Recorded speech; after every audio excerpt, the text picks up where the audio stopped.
Is Kasia Makowska, and I am the Open Science Coordinator, Open Science Manager at Wikimedia Polska. It's really great to be here and very exciting to be able to host this panel. So thank you to the organizers for having us, and thank you all for joining us this early in the morning. Today, we will be talking about open science, open academia, and what does opening the academia mean for the Wiki community and the Wiki movement? I have with me three fantastic panelists who are both familiar with the Wiki community and also represent the academic community.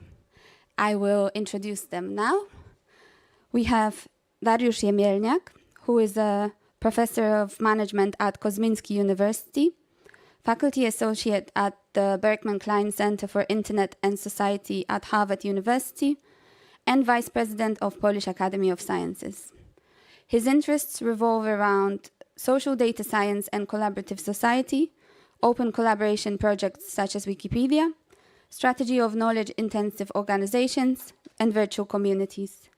He sits on the Wikimedia Foundation Board of Trustees and has recently been appointed to the European Institute of Innovation and Technology Governing Board by the European Commission. Hello. Let me move this. Next, we have Julia Maria Koszewska, who holds degrees in Library and Information Science, Knowledge and Science Management, and a PhD in Applied Social Sciences. She's been engaged with Wikipedia since 2007 and is currently in her second term as Vice Chair of Wikimedia Poland. She's been instrumental to initiating GlamWiki, WikiWomen, and EthnoWiki projects in Poland. Julia is an independent scholar, and professionally, she works as a senior library assistant at Organization for Society and Cooperation in Europe, Office for Democratic Institutions and Human Rights. And last but not least, we have Włodzimierz Lewoniewski, who is an assistant professor at the Department of Information Systems at Poznań University of Economics and Business. His research areas include information quality in open knowledge bases, such as Wikipedia, DBpedia or Wikidata, fake news detection, natural language processing, and machine learning. He's the author of over 50 articles in Polish, English, and Russian, and you might have seen his session yesterday on using Wikidata to look at Americanization of different regions. If you've not seen it, I recommend it. Welcome all. Thank you for agreeing to speak on this panel with us. And if you have been following the program, you might have noticed that it has evolved. We were supposed to be joined by Maciej Bisaga from University of Silesia here in Katowice, who is also a colleague of Agnieszka Turska-Kawa, who spoke so passionately about open science at the opening ceremony yesterday. But unfortunately, Maciej was unable to join us due to unforeseen personal circumstances. So a special thanks to Julia and Wodek for stepping in at a short notice. So the plan is that I will kick us off with a few questions to the panel, and then we will have some time for questions from the audience towards the end. So if you have any questions brewing, please keep them till the end. I should also acknowledge or apologize that we are all Poland-centric or Poland-based. We are the hosting country, so I guess that's our excuse. But we will take every effort to make the conversation relevant to international context. So I hope you will find something for you in this as well. And I wanted to start with some basics. I feel like open science can have so many definitions and can mean different things to different people depending on their background, their situation. And so I wanted to ask, what does opening the academia mean to you? And if you want to get a bit more personal, if there's any favorite aspects of it. Maybe we can start with Derek. All right. Opening academia, I think it's a kind of a difficult topic for me. It's something I've been struggling. When I was writing my PhD, one of the things that annoyed me most was that I had absolutely no access to articles.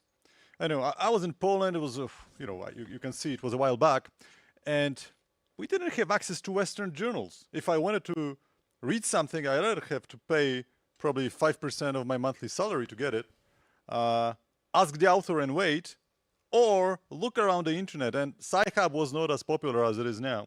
So opening science has a very personal touch to me in the sense of access to articles. However, I'm on the other side of the fence now. I'm publishing as well. So when I'm publishing, opening science means to me that I want my results to be accessible to everyone. So this side is also a bummer.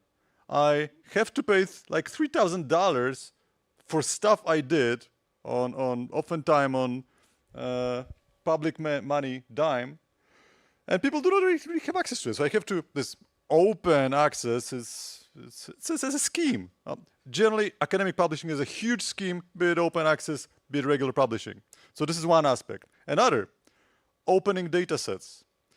The fact that most scholars publish and they say, oh yeah, maybe we'll let you have this data set or not if you really ask nicely. This is absolutely unacceptable. I think there should be standards for letting people publish data sets, making it available, and we do not really have good procedures for that. I mean, nature journals do a little bit of it.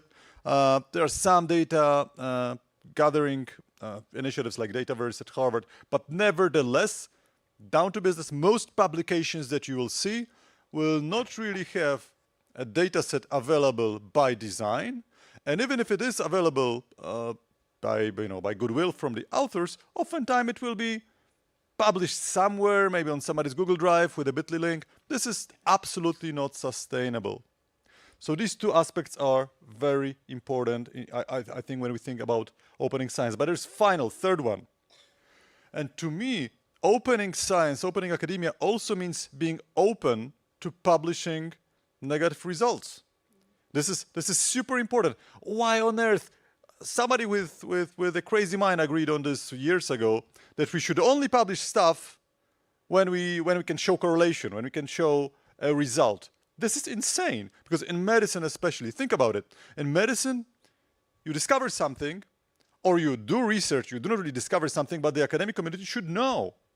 This is exactly what academia is all about, because otherwise hundreds and hundreds of scholars will repeat the same the same research, and they will also not be able to publish it. So this is absolutely insane. Academic world is a madness. Do not go there, please.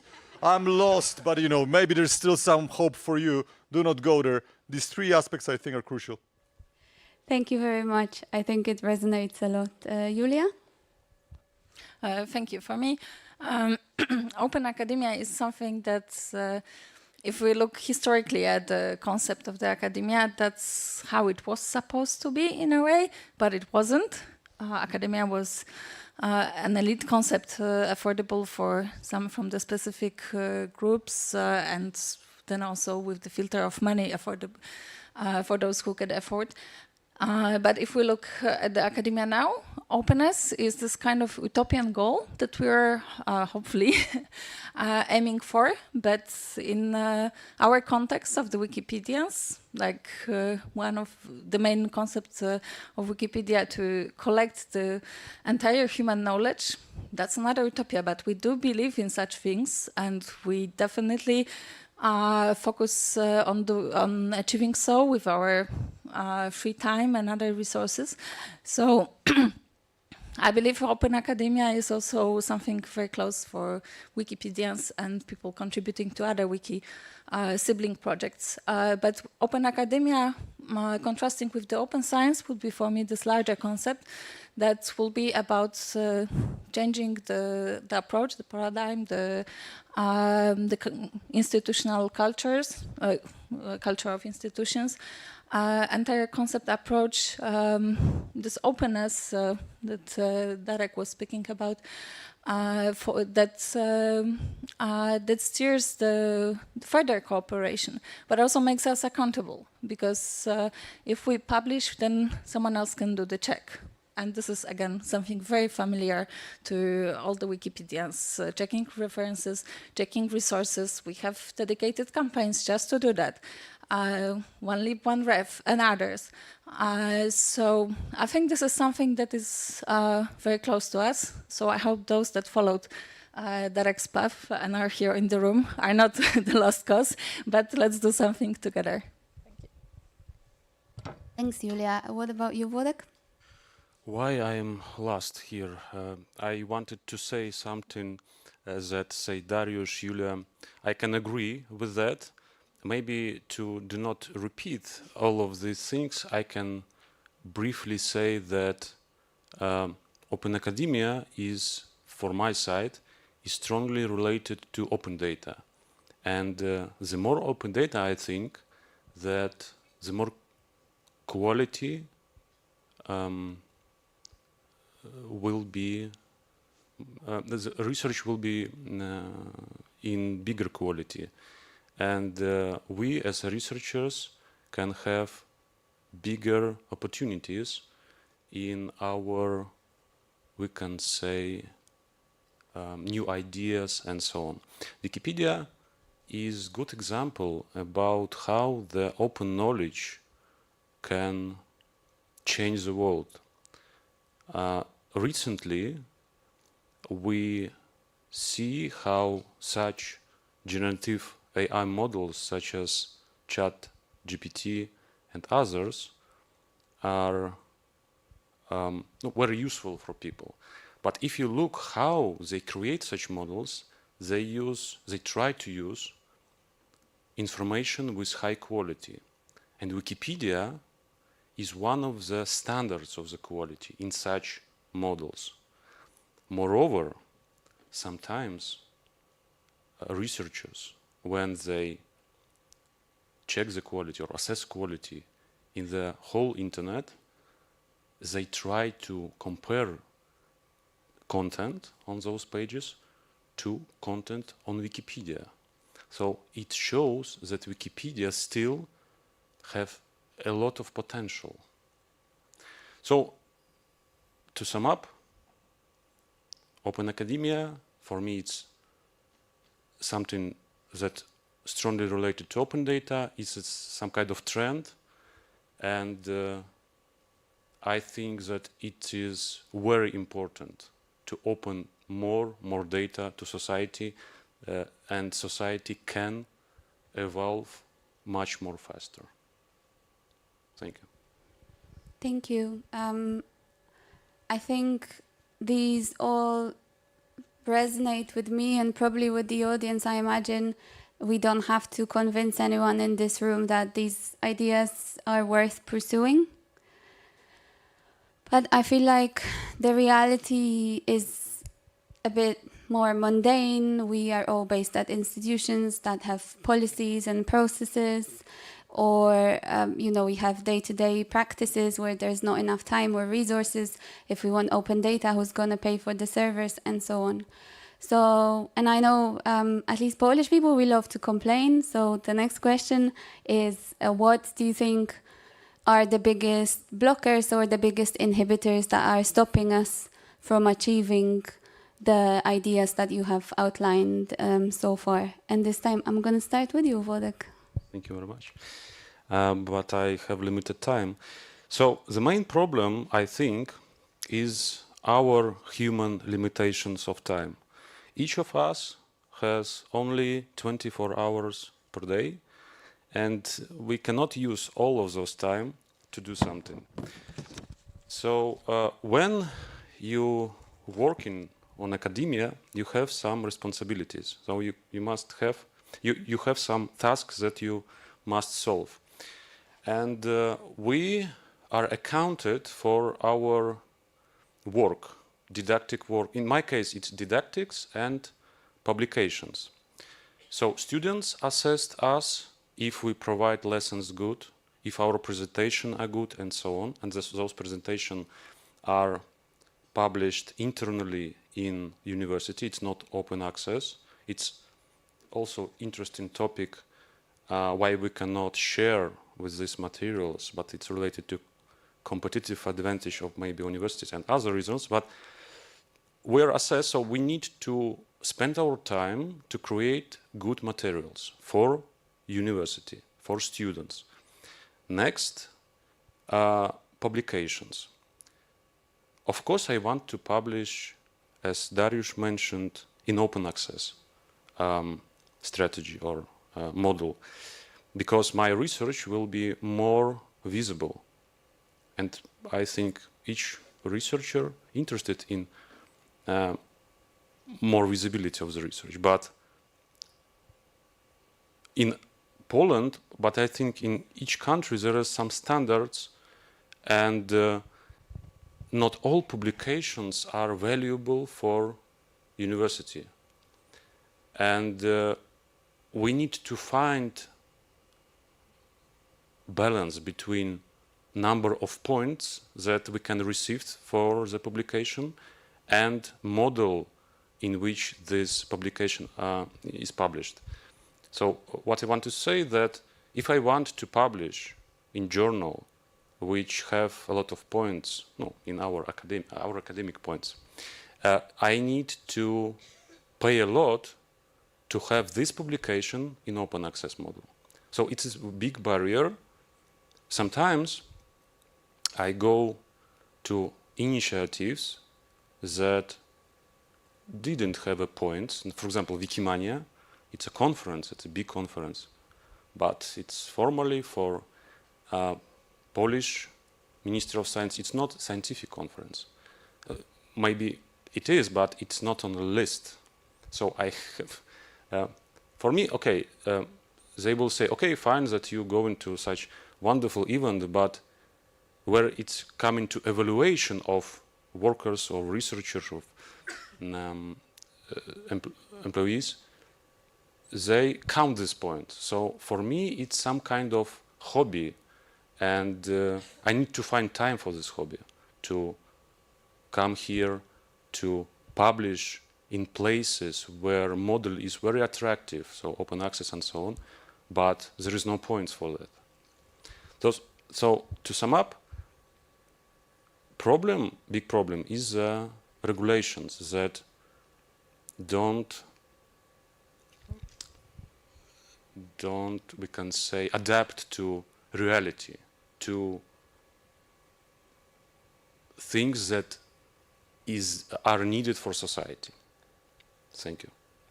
Thank you. So, if I understand correctly, it sounds almost like a dilemma between wanting to pursue open science or open practices, but being stuck in a world where you have to worry about developing your career, putting bread on your plate, and limited capacity in that sense. Yes, yes. A lot of places where we can say must publish because of points, they have this model, we can say paywall model, yeah?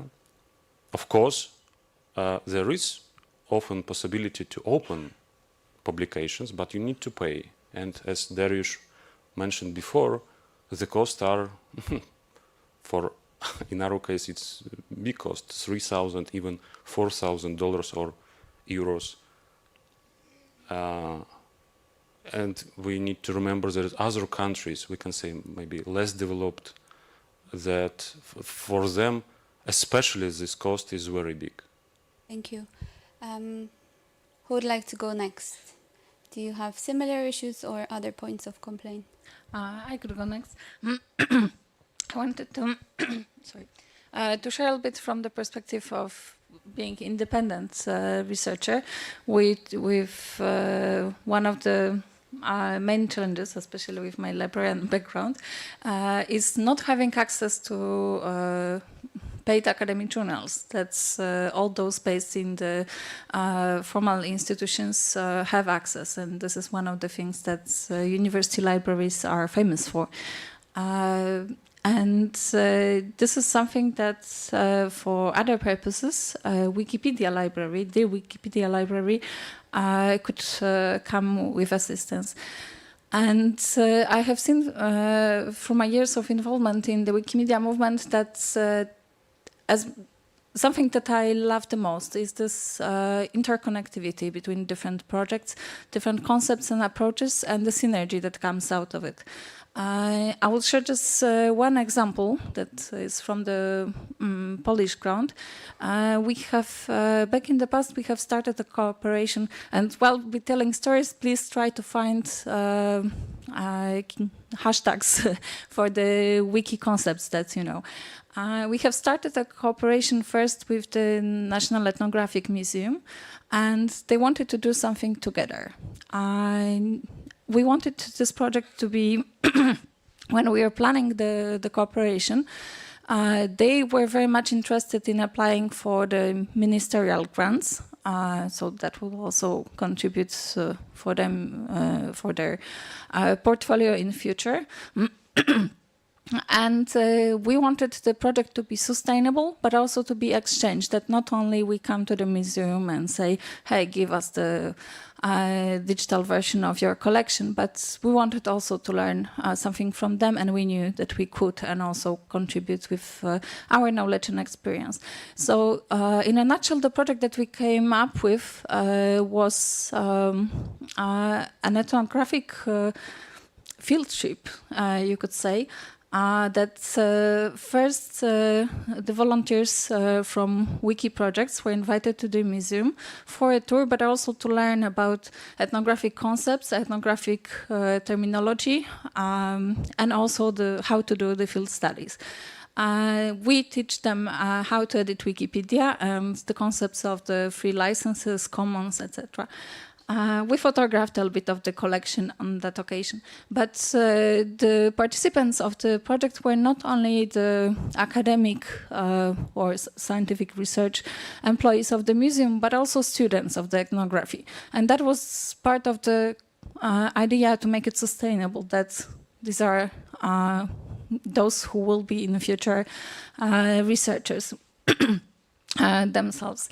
And after this mutual exchange and learning at the beginning from each other, we have outlined main events that still had the living tradition that was performed locally and was not yet covered in Wikipedia articles and was still missing documentation, photo and video on commons. And together, researchers from the museums so scholars in a way, but based in cultural GLAM institution, together with the students of ethnography and Wikipedians that came from a very diverse field. We all came together to different first places in Poland, and then there was a further project in the entire Carpathian region, connecting also to other wiki chapters. And I believe that was one of the great projects for me personally, really great experience, and a lot of further cooperation, but also friendships definitely came out of it. But that was a project that's connected through the wiki sibling projects. In a way, it was academic project, open academia, I would say, and that was showing also on living experience what could be done, what does it mean open science, that there's so much about field research that could be done in a cooperation with the Wikimedia movement. But of course, we ourselves as Wikipedians and our chapters and and the projects that we contribute to could also be subject of the research. And we have one of the researchers who studied it with us, Derek. Thank you. It's interesting. So I'm hearing on one hand the kind of publishing landscape, on the other hand, concerns about sustainability. But I really love that part about cooperation and exchange, the kind of mutual benefit. Derek? I want to disagree with you. First of all, But why? because it's more fun for people to watch. I mean, if everybody agrees, it's boring. Agree. So first of all, come on, you're talking to people who took personal vacations and you're telling, oh my, in my job, I have to treat it as a hobby. Everybody does. I mean, suck it up. That's one thing. Another, actually, you're pretty lucky because in Poland, as a scholar, you can count this as public outreach. It is the third criterion for evaluation, so you can report it to universities. So he comes here and it counts for his job, and he has the audacity to tell you that, oh my, I do not get more. Well, fair enough. The point I wanted to address, you asked what can be done about this whole problem, and I think all those root initiatives, the one you mentioned, and the predicament that we all are in, it's all nice and shiny and it's important, but I think we need to have a bigger approach. Individuals will not be able to move the needle at all. What we need is for large institutions to step up. And by large institutions, I do not mean even a country. I think European Union is the best positioned body, European Research Council for that matter, the best positioned body to do something. And what they can do is recognize the fact that universities pay billions of euro for access to libraries. And then they also pay billions of euro for open accessing the publications. For a fraction of this amount, European Union can and should start a solid platform allowing journal publication, possibly even with modest fees, modest remuneration for editors, and encourage editorial boards to transfer. Escape the prison, escape Elsevier, escape Springer, and go there. Why on earth don't we do this? And the reason is very simple. First of all, there's inertia. Second, there's lobbying. Come on, it's about money. People do not want to open it. But third, and I think this is the most depressing and sad fact, if you're a European Union officer, the only way, maybe not the only way, but one of the ways you can lose your job is by doing something brave that can fail. This is this thing. This is needed, but it can fail. It's not a foolproof idea. So that's why I think it's not happening. And this is where we should push and lobby, push back organizations, individuals, and everyone. Push for it. Make a platform allowing open access, publishing in journals, encouraging editorial boards to transfer. This is my answer. Can I answer? Of course. To direct this, I thank you for this critique. But I like this positive way of thinking. I am also optimistic in general, and I also glad to be here. It's not a problem that I arrive here and don't like it, but when it comes to inviting other people to do something, we can say in volunteer way, they said, okay, but I am accounted for some other things, and I need to do so. I do not have enough time to do other hobbies, we can say, yeah, to edit Wikipedia. And so for me, of course, I see in this conference people, and for me it's a very big, I would say, zaszczyt. Privilege, honor, privilege to see in one place those people that have this power to do this and do not have some financial interest. So it's very good. One immediate reply to this, if I can, because it's again, it's more fun if it's dynamic. I entirely agree with you. I was teasing you just to tease you. Obviously, this is the kind of person I am. However, one thing that could be very actionable, and actually the one that I published a couple of articles about it, editing Wikipedia should be counted towards tenure review. If you edit Wikipedia as a professional scholar and you submit it in your tenure review, this should matter. Because this is much more important than publishing some obscure journal. And another thing, I published again a couple of articles about it. If you're a scholar and you do not ask your students to write Wikipedia articles as a form of submitting your essay for a grade, you're a loser. You're a massive loser. First of all, if you do this, Wikipedia editors will oftentimes check if it's not plagiarized or not. They will, make comments, so they will heavy lift it for you. Second of all, it will not go to the shredder. It will leave something. It will actually make an impact. It will make knowledge accessible to people. So these two components, I entirely agree with you. I withdraw my critique. You're right. There is something that should be done. First, 10-year review for Wikipedia article writing. Second, making Wikipedia article writing obligatory form of essays at student level. Yeah, yes, if I can continue this topic. So I agree that it's interesting idea to have a researcher in Wikipedia as a part of work. But the question is how to measure this contribution. So it must be something, government authorities must take some steps, create some procedures, and explain how they can give these points, scientific points to us, and we can edit more. So, and other things you mentioned, Derek, about ignoring Elsevier and other publishing houses. Still, a lot of journals are on the list of Ministry of Higher Education. So, so it's a question of decision. Thank you. Julia, did you want to add something? Yeah, just not to be caught in a fire. And to add a little bit of a gender diversity. I wanted to add just one tiny point, maybe a little bit more like technical, that the change is already coming. We can see it on our exchange boards, sometimes on Div, sometimes on different social media groups dedicated to wiki projects. It is slowly coming. There are a few cases at this moment, but let's make it more, and especially those of us involved in academia and being professors supporting tutors of the different research and dissertations, that to count as publications, the publications in, for example, Wikipedia.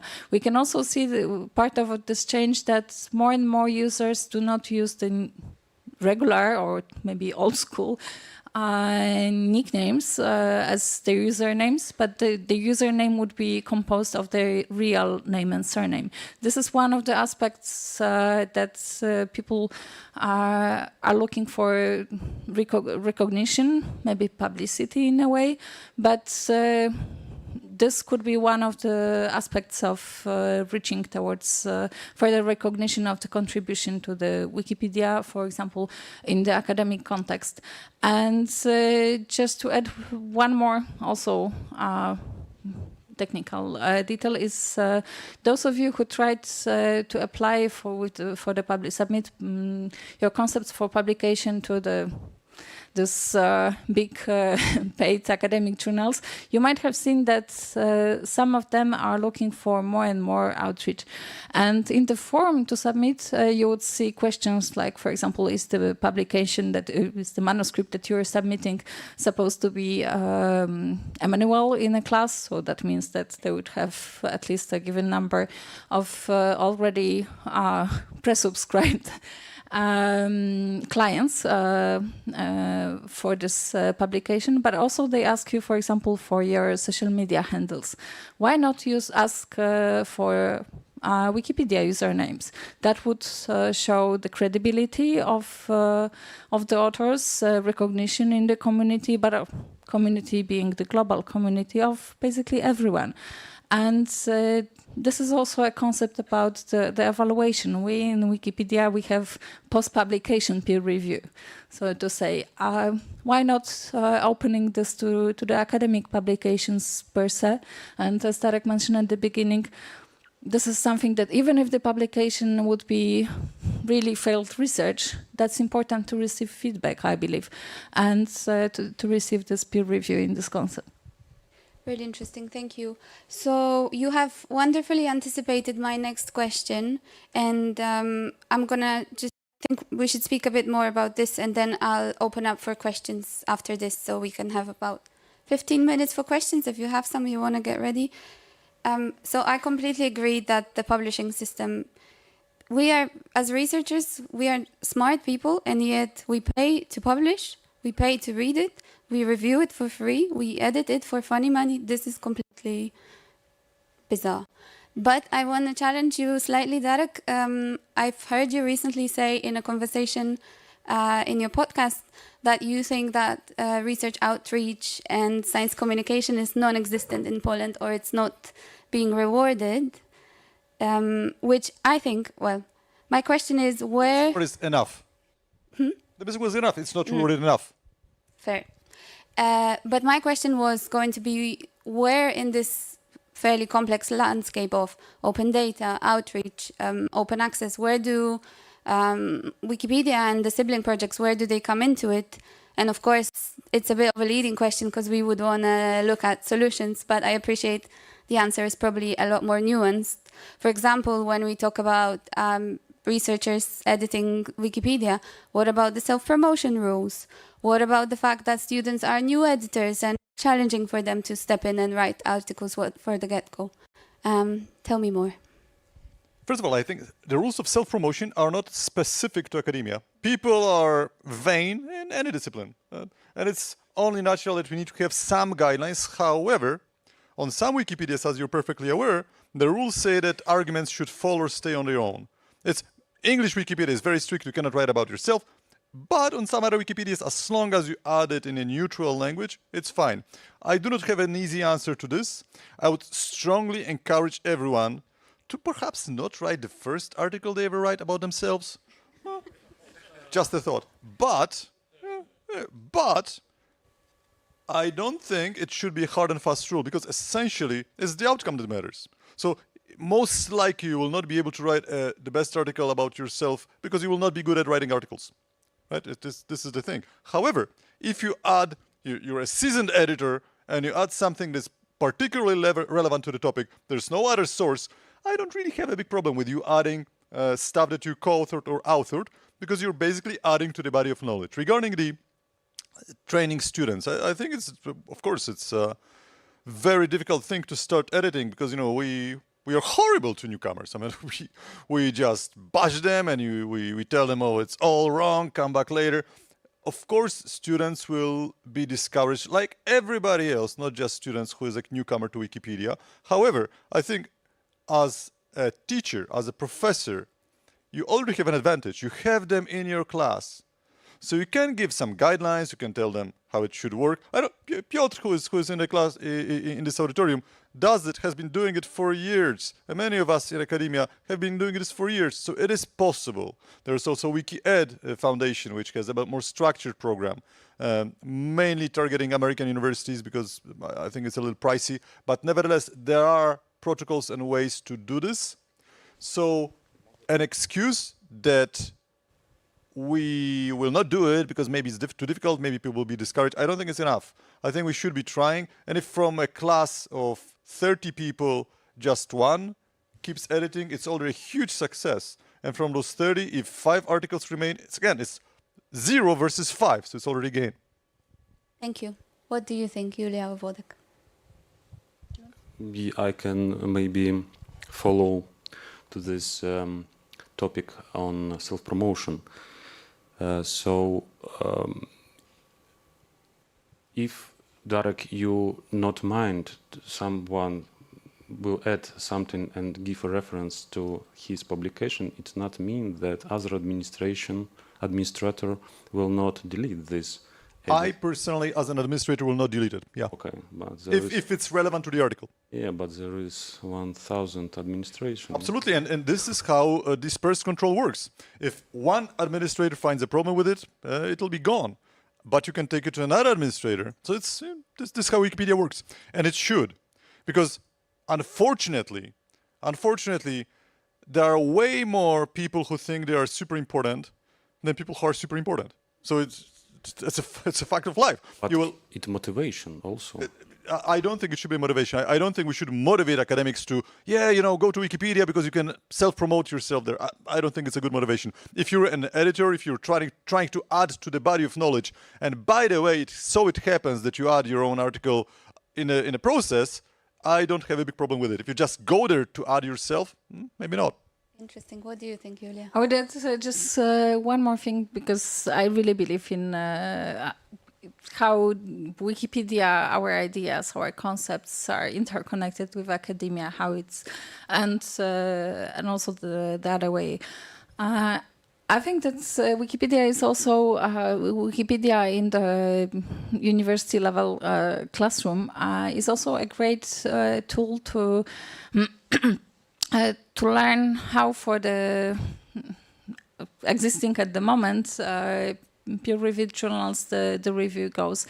I believe it's even if we don't write articles on Wikipedia at the beginning, but in the safe space of the classroom, under the guidance of the educators, teachers, professors, and maybe with the help of the dedicated volunteers from the movement itself, in case the professors are not so. And this is an amazing lesson on how to do the review, how to receive critique, which I believe is very important. And so many of us, not in the academic concept, but in the context, but in the Wikipedia context, and also other wiki sibling projects, are struggling not to take revert personal or other things. And in a way, it is anonymous review, but in a way, it's not, because at some point we meet in person, like in this very setting. But I believe it's an amazing opportunity to learn those skills, to learn how to do it, but also how to receive the review, evaluation, and critics, which we, as academics, independent or institution-based, we will continuously receive for the articles, for the project proposals, and others. And sometimes will be judged fairly, sometimes will be judged by those that don't really are experts in the given context. But it's important also to learn how to discuss concepts. Thank you. 100%. Thank you very much.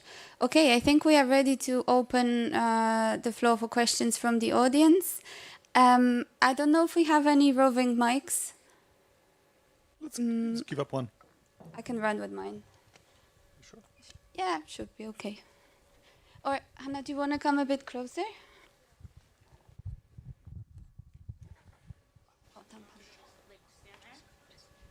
Yeah, if you just ask from here, if that's okay.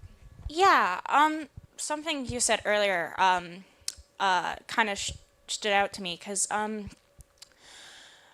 you were saying how you were very like pro student editing, and like how you think everyone should kind of do it, right? And obviously I'm cool with young people editing, because I'm 21, and if I was against that, I wouldn't be editing at all.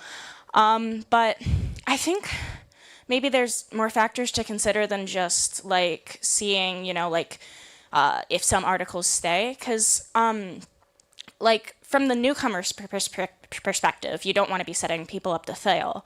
And then from the like community outreach perspective, you don't want to have people kind of like, yes, people will clean up after the people who are doing things that they aren't supposed to be, but it kind of diminishes the volunteer morale, I think, a bit. Like if they're constantly flooded with content that they need to clean up, then they can, it can be a bit of a vicious cycle where they're less welcoming to student editors, and then, yeah. So I was just wondering if you've ever kind of considered that, and if you had any thoughts on how you might want to mitigate factors like that. I think it's a very good argument that you're making, but I think two things I want to add to that. First of all, editors are already flooded with bad quality edits. Yeah, I just mean like when you have like classes, there's a scale to it that like you might not otherwise see. I would still argue that the average quality of professor supervised class editing will be higher than the average quality of a newcomer edit. Mainly because, you know, students who have access to all those journal libraries, who are supervised by a professor, by design are like probably top 1% of knowledge privileged people. So by design, it most likely will be not horrible, although probably not great neither. Second, the problem that I think you're raising is super important, that we do not discourage people by hanging them out to dry, go edit Wikipedia and be done. Yeah, like prepare them.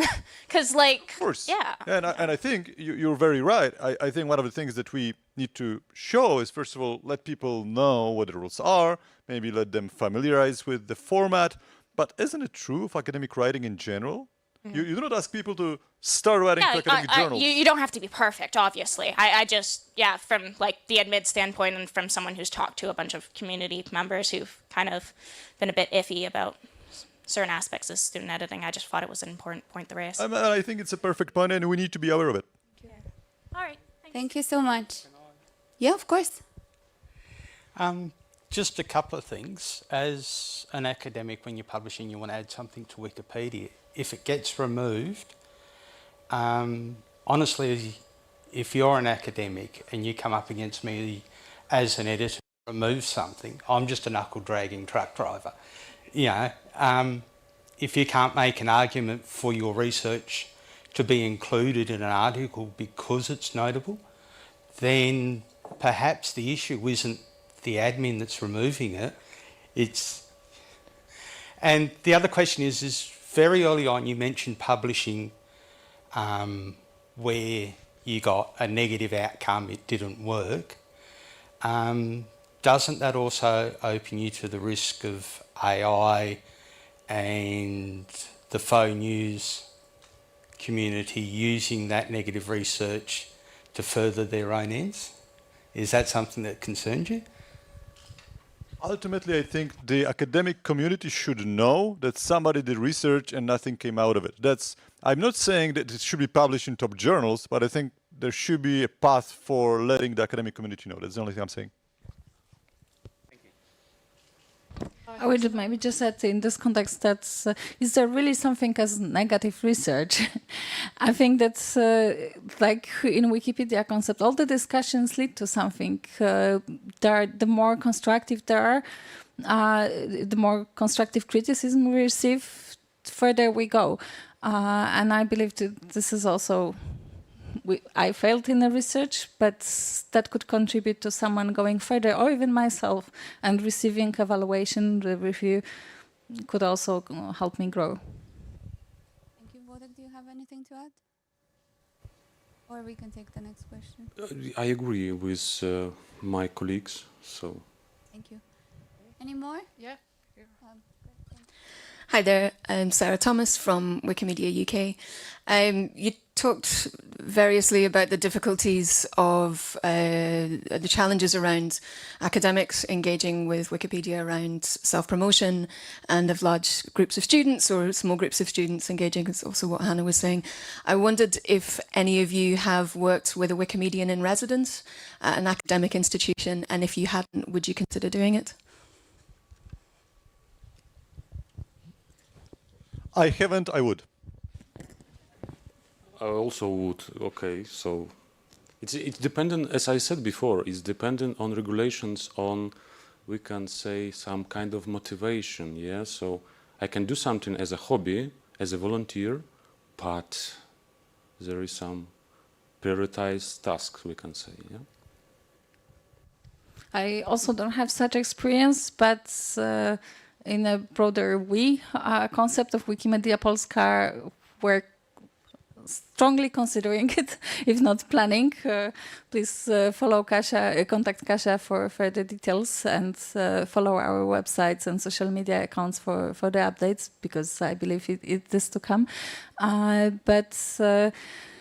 Just to mention just one more point for those that are still looking for details, so many things are on wiki pages of Wikipedia, sometimes, I don't want to say buried, but hidden somewhere deep there.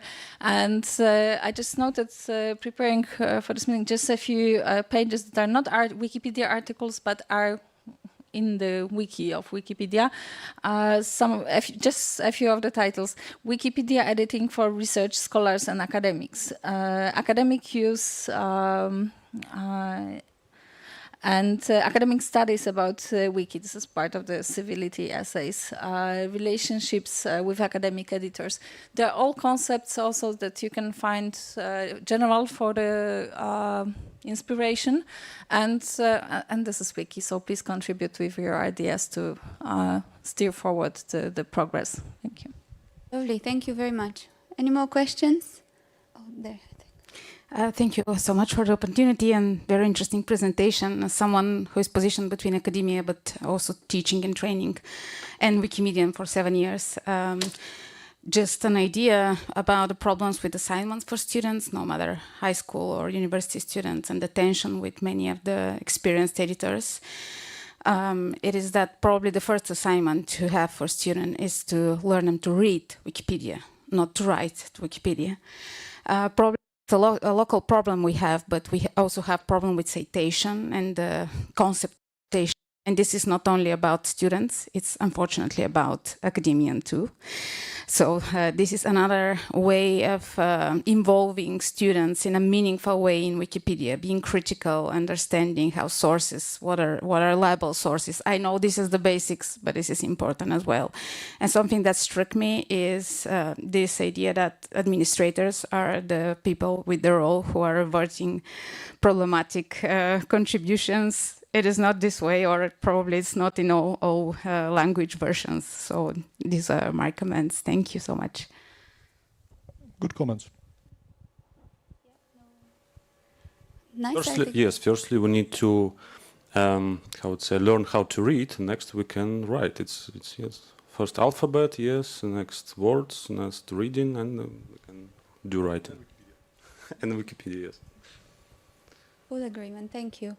I think Natalia has got the mic and is moving to someone. Please, I forgot to say, if you can say your name and your institution, it will be easier for people to follow up if they want to. Thank you. Great. Thank you so much. And thank you for organizing this keynote. My name is Melissa Hegman, and I helped to develop the Budapest Open Access Initiative, which first defined open access to research 20 years ago. And 20 years on, I think we've seen great development in terms of 50% of research articles are now openly available. Yet, as you've pointed out, there are new barriers for authors to publish. So we are very much focused on developing equitable open access and moving away from article processing charges and read and publish agreements, and focusing on the reform of the research assessment. As you pointed out, it really creates barriers as well. And so my question is, do you see a role for the Wikimedia movement to collaborate on the further development of equitable open access? I think Wikimedia has such a role to play within the wider development of knowledge production, and has played a leading role in copyright reform. And I would love if we could collaborate more on open access. Thank you. I will address this because unfortunately I will have to leave in 3 minutes as we're in the session. I think absolutely we have a crucial role. Wikidata is basically the global backbone infrastructure for data. So I think we definitely could play a leading role there. However, the first thing we would need to have is a seat at the table. And Wikimedia Foundation has been asking repeatedly to have the seat at the table, be it Washington, Brussels, the WTO, and whatnot. And unfortunately, we were not necessarily getting the seat at the table. So I think it would be important for Wikimedia Foundation, but also other organizations in the movement championing for this cause, to at least be recognized as important stakeholders. Thank you. Any more? Yeah, I can maybe add that Wikipedia, information that are provided in Wikipedia articles, they have references to different scientific papers. And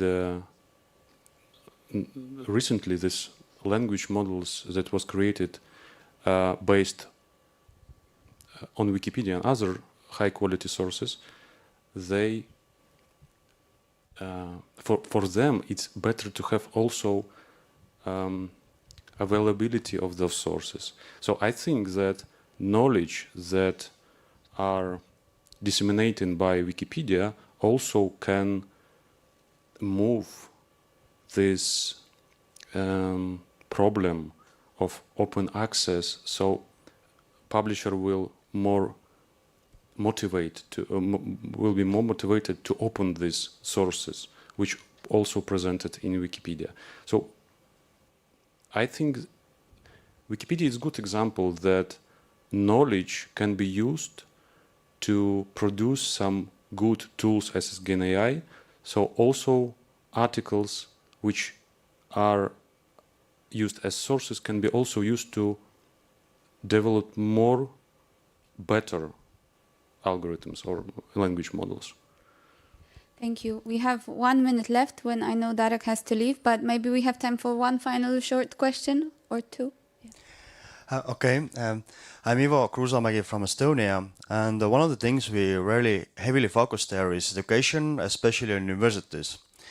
And like, for instance, Wikiscience competition so far has been, in our case, the really only competition that has been able to generate new Wikipedians, and competitions hardly do that. But one of the things that we have also had is that University of Tartu, for instance, has been helping us to promote Wikipedia. Because even though, as we ourselves really try to promote this Wikipedia to, is it faculty members or university students or pretty much anyone in society, then if some other institution starts it instead of local Wikimedia organization, it works a lot better. And so, just briefly asking, like, what is your ideas about what would be the best way of actually promoting this kind of Wikipedia work in academia?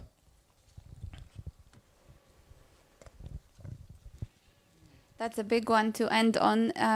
Anyone? I think that good promotion of Wikipedia is referencing to Wikipedia. The more studies add citation to Wikipedia articles. As I said before, the more models use Wikipedia. So if society, if younger persons will understand that changing the Wikipedia will change also different sources of data, models, and so on, maybe it will be promote the knowledge on Wikipedia and promote also editing of Wikipedia. I think also about gamification process of Wikipedia, because there is a lot of video games that are very popular to younger persons because they have a lot of awards for small steps. Why cannot Wikipedia find something similar to these games to invite those persons? So just to first answer the very last point, it is already happening. Don't call me naive, call me realistic. Please check the program for the session that my colleagues from Wikimedia Polska will be leading to present the gamification of learning how to edit Wikipedia. This is a great project and a great session prepared. So this is one of the aspects of learning how to edit Wikipedia, but outside of the Wikipedia and also outside of potential hard criticism. But just one takeaway and comment briefly. I am personally very dedicated to the applied sciences, but also interconnectivity of different projects. The dialogue that steams the progress, and I think if we show how much is possible from connecting Wikimedia, the field research, the resources that we have. Ivo mentioned Wikiscience competition. These are potential illustrations for academic articles, for example, of amazing quality.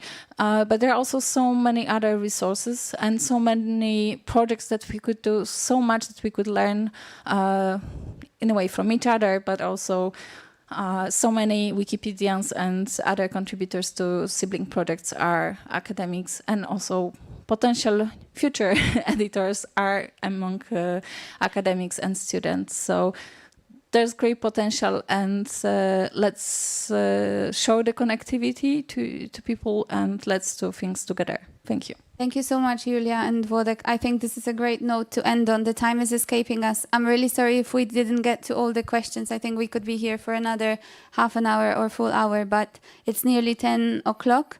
Thank you so much for joining us, and please join me in thanking the panelists for their... Thank you. Thank you, Kasia, for moderation.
Ladies and gentlemen, good morning.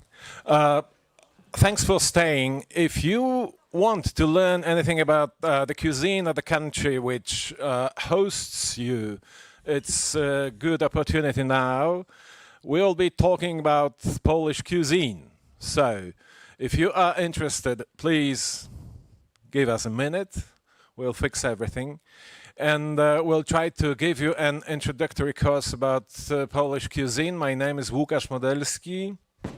I'm a food writer, wine writer, and well, I have something to say about Polish cuisine. But here on stage will appear people who have much more to say about this. Please give a warm welcome to Paulina Nawrocka and Grzegorz Łapanowski. Paulina is a food writer, a food blogger also. Grzegorz Łapanowski is a food writer and a chef. Both of them are the authors of books about Polish cuisine. And I think we'll have to pass through some basics concerning Polish cuisine and try to understand what is it made of. We've got like more or less 50 minutes, so I hope it's enough time to talk about this. Anne Applebaum, probably someone who you know, a Pulitzer Prize winner, a political writer, is also a food writer. She wrote a book about Polish cuisine because she's got mixed Jewish-Polish roots and used to know Polish cuisine by heart from her home. And her main observation as someone who had a chance to eat Polish dishes but not living in Poland was that Polish cuisine is Polish taste. If she had to sum up what Polish tastes is, she would say it's sour. For her, Poland tastes sourly. Is Polish taste sour? Who wants to start? I can start because Paulina. I obviously agree with that opinion. I had an experience to do some tours, food tours, obviously, for tourists from all over the world, from United States, but also from Europe, but even from Asia as well. And they definitely agree with that opinion after trying some Polish dishes, mostly the classical, typical Polish soups. The two main Polish soups, I said, it's red borscht and sourdough rye soup, because I call it main soups, because they connected with Polish feasts, with Christmas and with Easter. One soup is... And with Polish flag, of course. Yes, and It's it's red Polish and flag. white. Yeah, because the sourdough rye soup is white, or like the beige maybe, and red borscht is red, obviously. And both soups are based on the sour ingredients. So it's fermented beets for the borscht and sourdough for the rye soup. So that's for the start. But obviously the pickles, our famous bread, which is also a little bit sour, and many, many other things. So that's very, I don't know, it's like the main flavor for me in the Polish cuisine. Grzegorz, you do, or you used to do, fermentation. You fermented a lot, so you are a kind of fermentation professional. What do we ferment in Poland? Because we said about beets, we said about a dough, and what else? Hello. So fermentation is an important process for the country like Poland because of the geography. We need natural preservation processes to preserve flavors and ingredients that we harvest during summer and autumn for the winter time. So as you said, cabbage is one thing. Then we have beetroots. Then we ferment flour for żurek, which is a base for the soup. We ferment beets to make also the sort of liquid that we add to the soup, that is basement of borscht. Then, of course, different kinds of vinegars. Our neighbors, Ukrainians, they also ferment apples and onions. Tomatoes. And tomatoes too. Of course, fermentation is an important process of doing bread, beer, wine. Vodka, of course, and this is also an interesting part that we are developing market in the wine. But from my, playground, I would say, picking one flavor to describe some cuisine is risky. Yes, it is. And acidicness is always complementary to fat, in my opinion. This is something that really helps when you have an intense and heavy dish where you have a lot of umami, like grilled pork or baked pork, or maybe some intense meat that has a saltiness and umami in it. Acidicness and sweetness, they are always very, very useful. So it's a nice trick when you write a book that is 500 pages and you need to sum it up somehow, and you need a one sentence. Then you write acidic. But for me, the beauty of every cuisine, also Polish, is the diversity, and I think this is a strong part because this is quite a big country, really diverse in case of geography. We have lakes, mountains, we have forests, quite a lot, and sea. So, and also very rich history in between different countries, and this is something what is a strong part of our culinary heritage. You're reading my mind because my next questions was planned to tend to forests and to foraging. So we'll have to wait a moment. By the way, have you ever tasted Polish cuisine? I'm talking. Yeah. Okay. Do you agree that it might be sour, if in terms of flavors or tastes? Sometimes. Okay. So you are in Grzegorz's team. He says sometimes. Okay. So it was easy. I mean, sourdough, fermented sourdoughs, fermented beets. It's an easy part. How about cucumbers, tomatoes? It's easy also. But how about milk? Because we do ferment milk. It's not very common right now, but it used to be enormously common, and fermented milk also was a basis for some cold soups, which are also an important part of Polish culinary heritage. So how about fermented milk? Do you like or not? Children usually don't. How about you? Well, Obviously, yes. I'm Polish. I had to. But as you said, nowadays it's not so popular to do it at home. I remember when I was a little girl, during the summertime at my grandma's house, it was always a big jug of fermented milk, which was so-called siadłe mleko in Polish. And it was the milk which was left in the hot temperature. So it became something between milk and kefir, milk and sour cream, some like the stage between, and it was the base for the very popular cocktails, like we call it maybe shake, like milkshakes, yeah, some kind of milkshake. It was just the fermented milk mixed with strawberries or blueberries or raspberries or what was actually in season, because in summer there's a lot of that berries in Poland, and it was like the very popular drink for kids, because adults prefer the fermented milk on its own, served, for example, with the hot boiled potatoes. So that's my impression from the from childhood, which is not. You have to taste it somewhere. Yeah, now you can buy it somewhere in some shops, because that's the way you can get it now. But fermented products from milk are actually very popular in Polish cuisine. The whole variety of dairy. We've got the kefir, we've got the sour cream, we've got the sour cream in few different versions, because it depends on the level of fatness.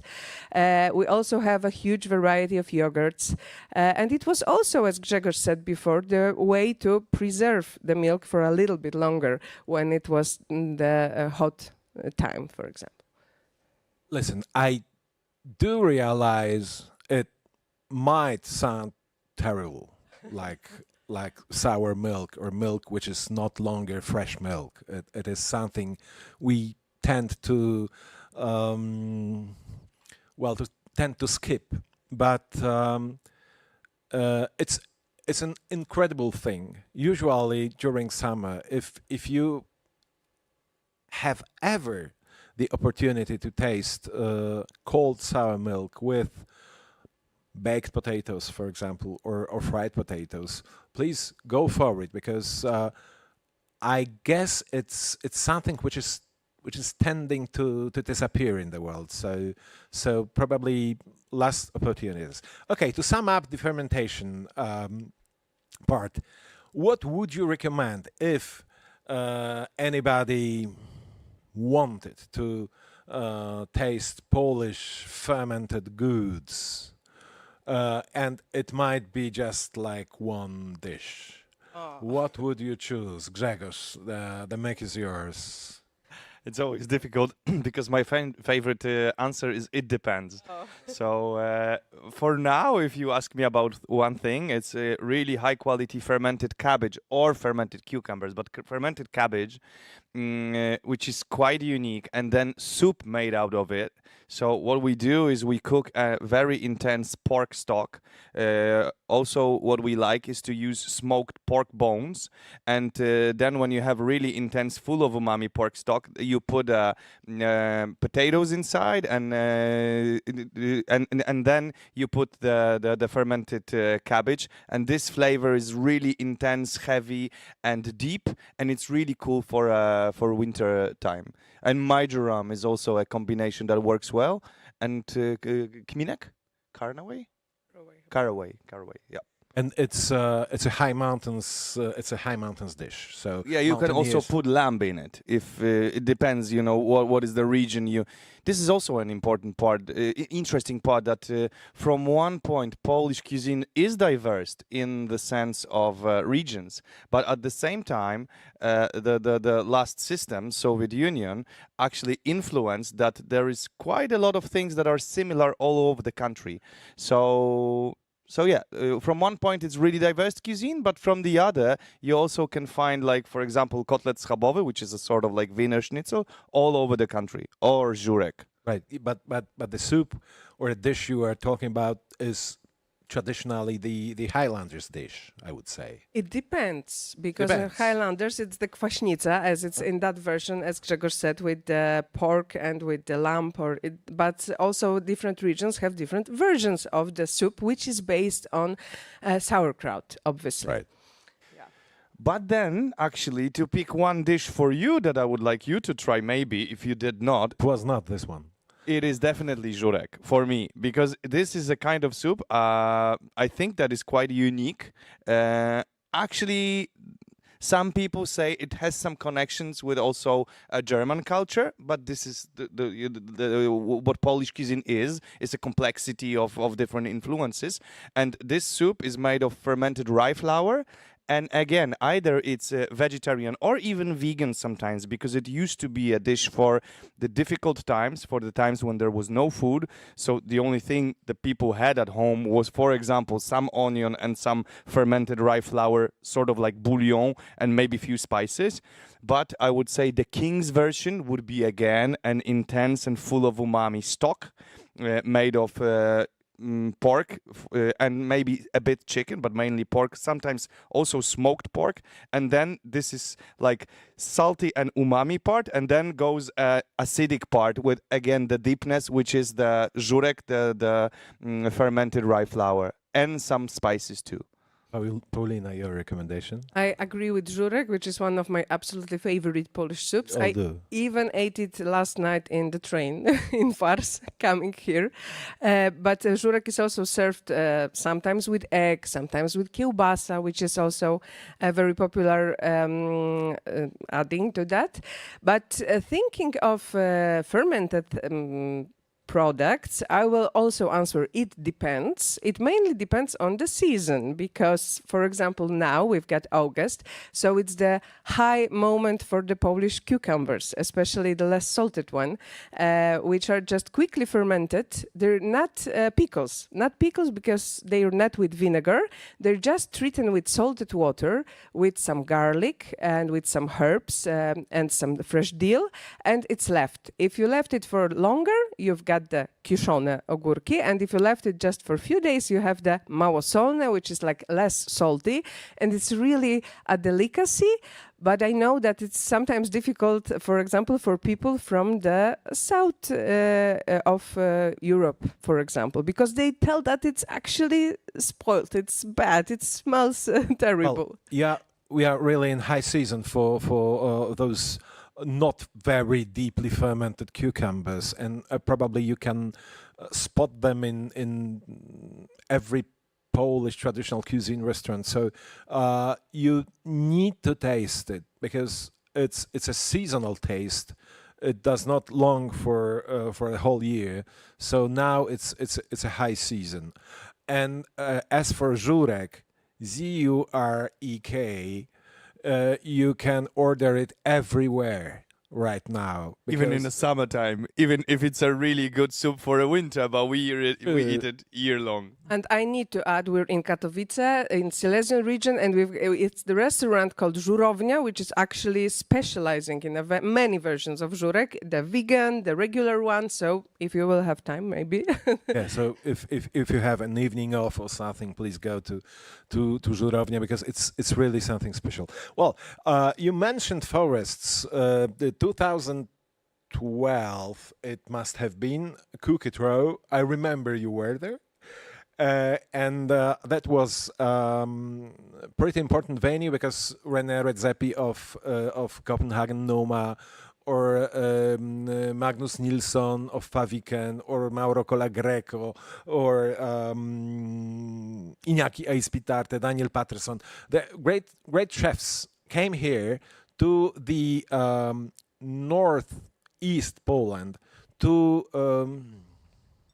forage and to cook out of the stuff they managed to forage. They found in meadows, they found in the woods. And René Redzepi was then extremely popular, and he really was the face of new Nordic cuisine. So he was the living proof that you can really change or create the new cuisine out of the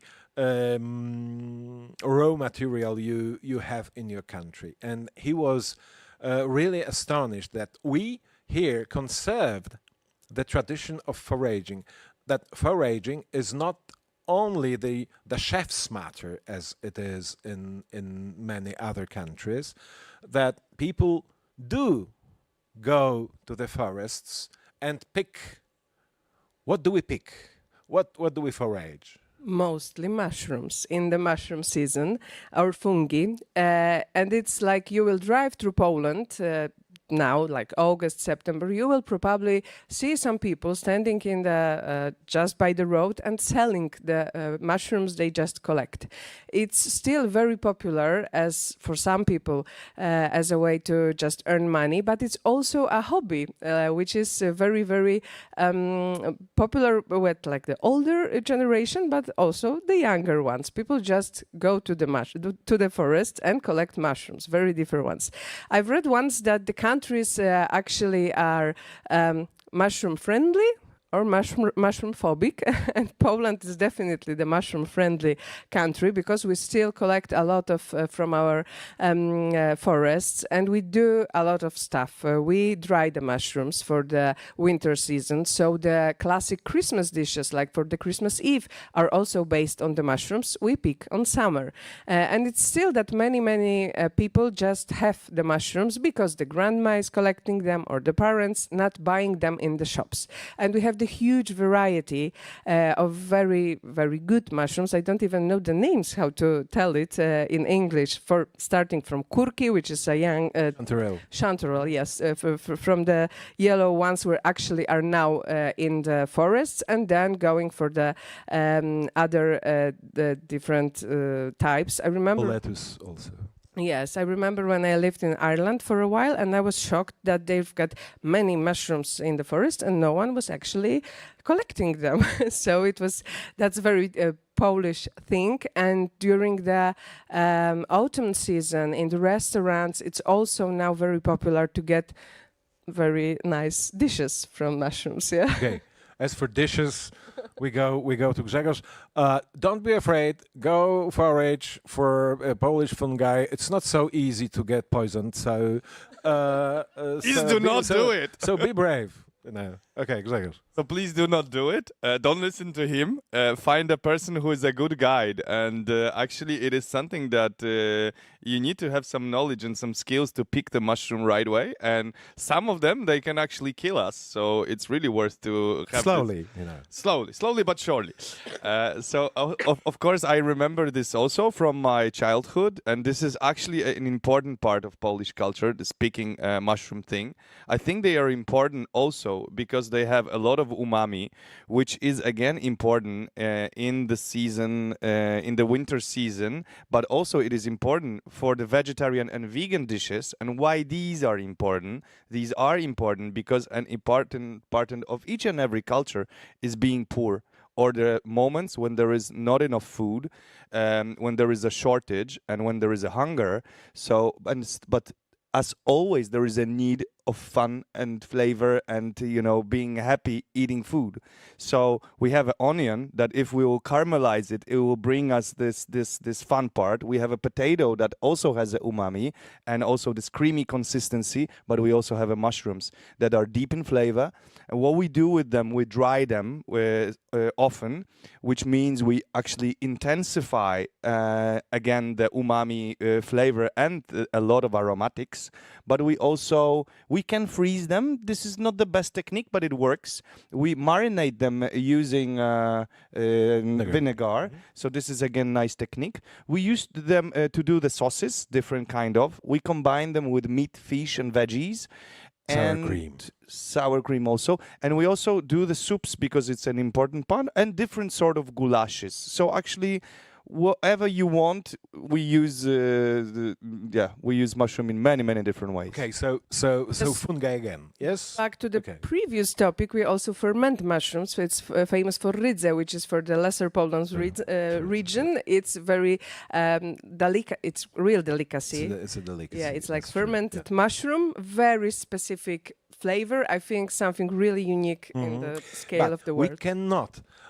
We cannot talk about mushrooms only because in our forests we've got also berries, and berries in Poland, it's not like eating berries with a spoon. Of course, You can do it if you want to. You can combine it with a sour cream or cream with some sugar. But what we do out of berries are called soups. And I bet you didn't have a chance to eat cold soup made out of fruit, and we do it. So very quickly, what kind of cold soups we have in Poland?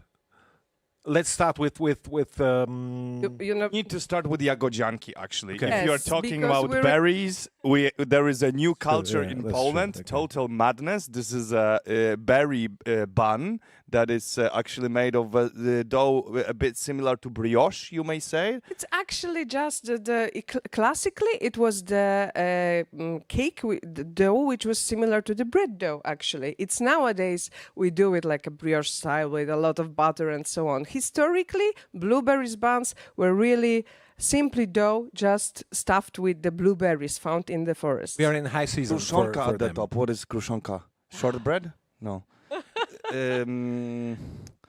This bread, this is Crust pastry, like. crust pastry. The pastry that you use butter, Crusty, yeah. flour, eggs, and sugar, and it's and it's crunchy. It's totally crazy thing. Okay, it's high season right now also. So if you're lucky, you can spot some jagodzianki, blueberry buns in Katowice also. They're very, very good. There are people who are real addict to this kind of food. But coming back to the soups, cold soups made of fruit. But- Which is your favorite? That is very difficult question Yeah, it because is. I'm actually not a fruit soup Okay. person. Yeah. And my grandma used to serve the soup from the dried berries for the Christmas Eve, and she served it with noodles, and it was really difficult experience. But That's during the summer season, when, for example, my grandma was a girl, it was very popular to just prepare something like a compote style from the strawberries, blueberries, and serve it with noodles as a soup. It's How about sour cream? with sour cream, Yeah. obviously. You need to like it, but I think it's like difficult experience for many people. I was speaking about cold soups. I prefer definitely the sour ones because we also have it. Yeah. But blueberry soup. We also make soup of blueberries, and blueberry soup is something you have never tasted, I'm sure. It's not very popular in Poland, but it occurs. It's cold. It might be served with a bit of sour cream. And right now, if you go somewhere to the countryside, I bet you could possibly spot this kind of soup. Grzegorz, apples, maybe pears, maybe strawberries. I don't know. For the soup? Yeah. Please no. Thank you. For me, it's like a kindergarten thing that you have this, you remember this from the back that somebody made you eating, nah? And of course, the cuisine is diverse, and there are also some rooms you've been there, but you don't want to get back to them. And this is for me one of those rooms. I understand that you like this room, and this is okay. We let you. Who your grandmother was? She was really cool, and she gave me a lot of mushrooms, different kind of. Okay, see. Okay, right. Okay, so we've got other cold soups. We've got cold soups made of beetroots, and we have to mention it. And we also eat cold soups made of sour milk. We're actually the soup generation, yeah, with the we soup are, country, yes, soup we are a nation. soup country. Yeah, that's true. So if you have a chance, it's also a high season for chłodnik, CHLODNIK. It's a cold beetroot soup made of beetroots which are not fermented, and sour milk, kefir, yogurt sometimes, with fresh cucumbers, with fresh dill. You have to go for it. It's really with boiled egg. It's really taste of Poland, I would say. Okay, so you think chłodnik, the soup I was referring to, is one of eternal classics in Polish cuisine? For me, definitely it is, because it has this. If you think of Japanese cuisine, and there is for example, the few flavors that are so typical, like dashi, shiitake, kombu, and soy sauce and mirin, or like Italian cuisine where you have Parmigiano, Balsamico, da. So in Polish cuisine, I think we could also sort of write this sort of map, or like imagine this sort of map. And definitely beetroot is up there, and dill is up there. Sour cream and fermented milk products, they are up there. Different kind of meat, but I think duck and goose is in there, with marjoram, apples, and onion. Garlic, yes. Marjoram, we said. Horseradish is a very so in this soup, as you said, we have beets and fermented milk and dill, and this is so refreshing. And again, you have these seasonal vegetables, because sometimes we serve it with young potatoes, and this is also a very beautiful thing, again with the dill, and again with maybe fermented milk, or with kefir or buttermilk. And it's just crazy. It's so simple. I mean, it's almost nothing on a plate, but if you have the beautiful product, and we do have them, you just need the boiled young potatoes, dill, fermented milk, and maybe fried egg, and this is it. You seem to read my mind again, because I just wanted to ask you about potatoes. René Redzepi mentioned. Oh yeah, René Redzepi mentioned above, said that we were lucky we conserved the individual farming, because thanks to some communist era backwardness, we didn't develop the huge huge farming. I mean, main part of farms are individual farms, very often inherited from father to son, and they are just an element of family inheritance. So we usually do not produce fruit, vegetables on the massive scale. And as Grzegorz said, yes, we are potato eaters, and we fry, we boil, we make dauphine, we make mashed, of course, but we also do something very specific. I haven't met it anywhere to the west from us. I mean, the potato dough. The potato dough, which is very popular on the eastern wall of Poland. What is the potato dough?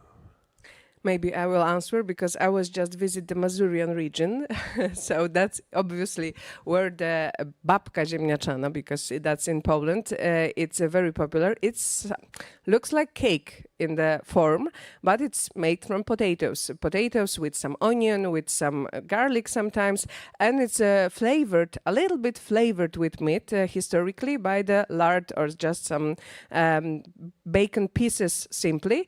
It's baked in one form, and then it's cut into slices and served with sour cream, obviously. And it's very nice dish, very from the poor cuisine, obviously. But how do you do it? I mean, you mash potatoes and you mix them with flour, yes? Yes, but the less flour, the better, actually. It's all based on the nature of the potato. The potato need to be starchy, so you don't need to add more flour to get the shape and to keep the consistency of the dough.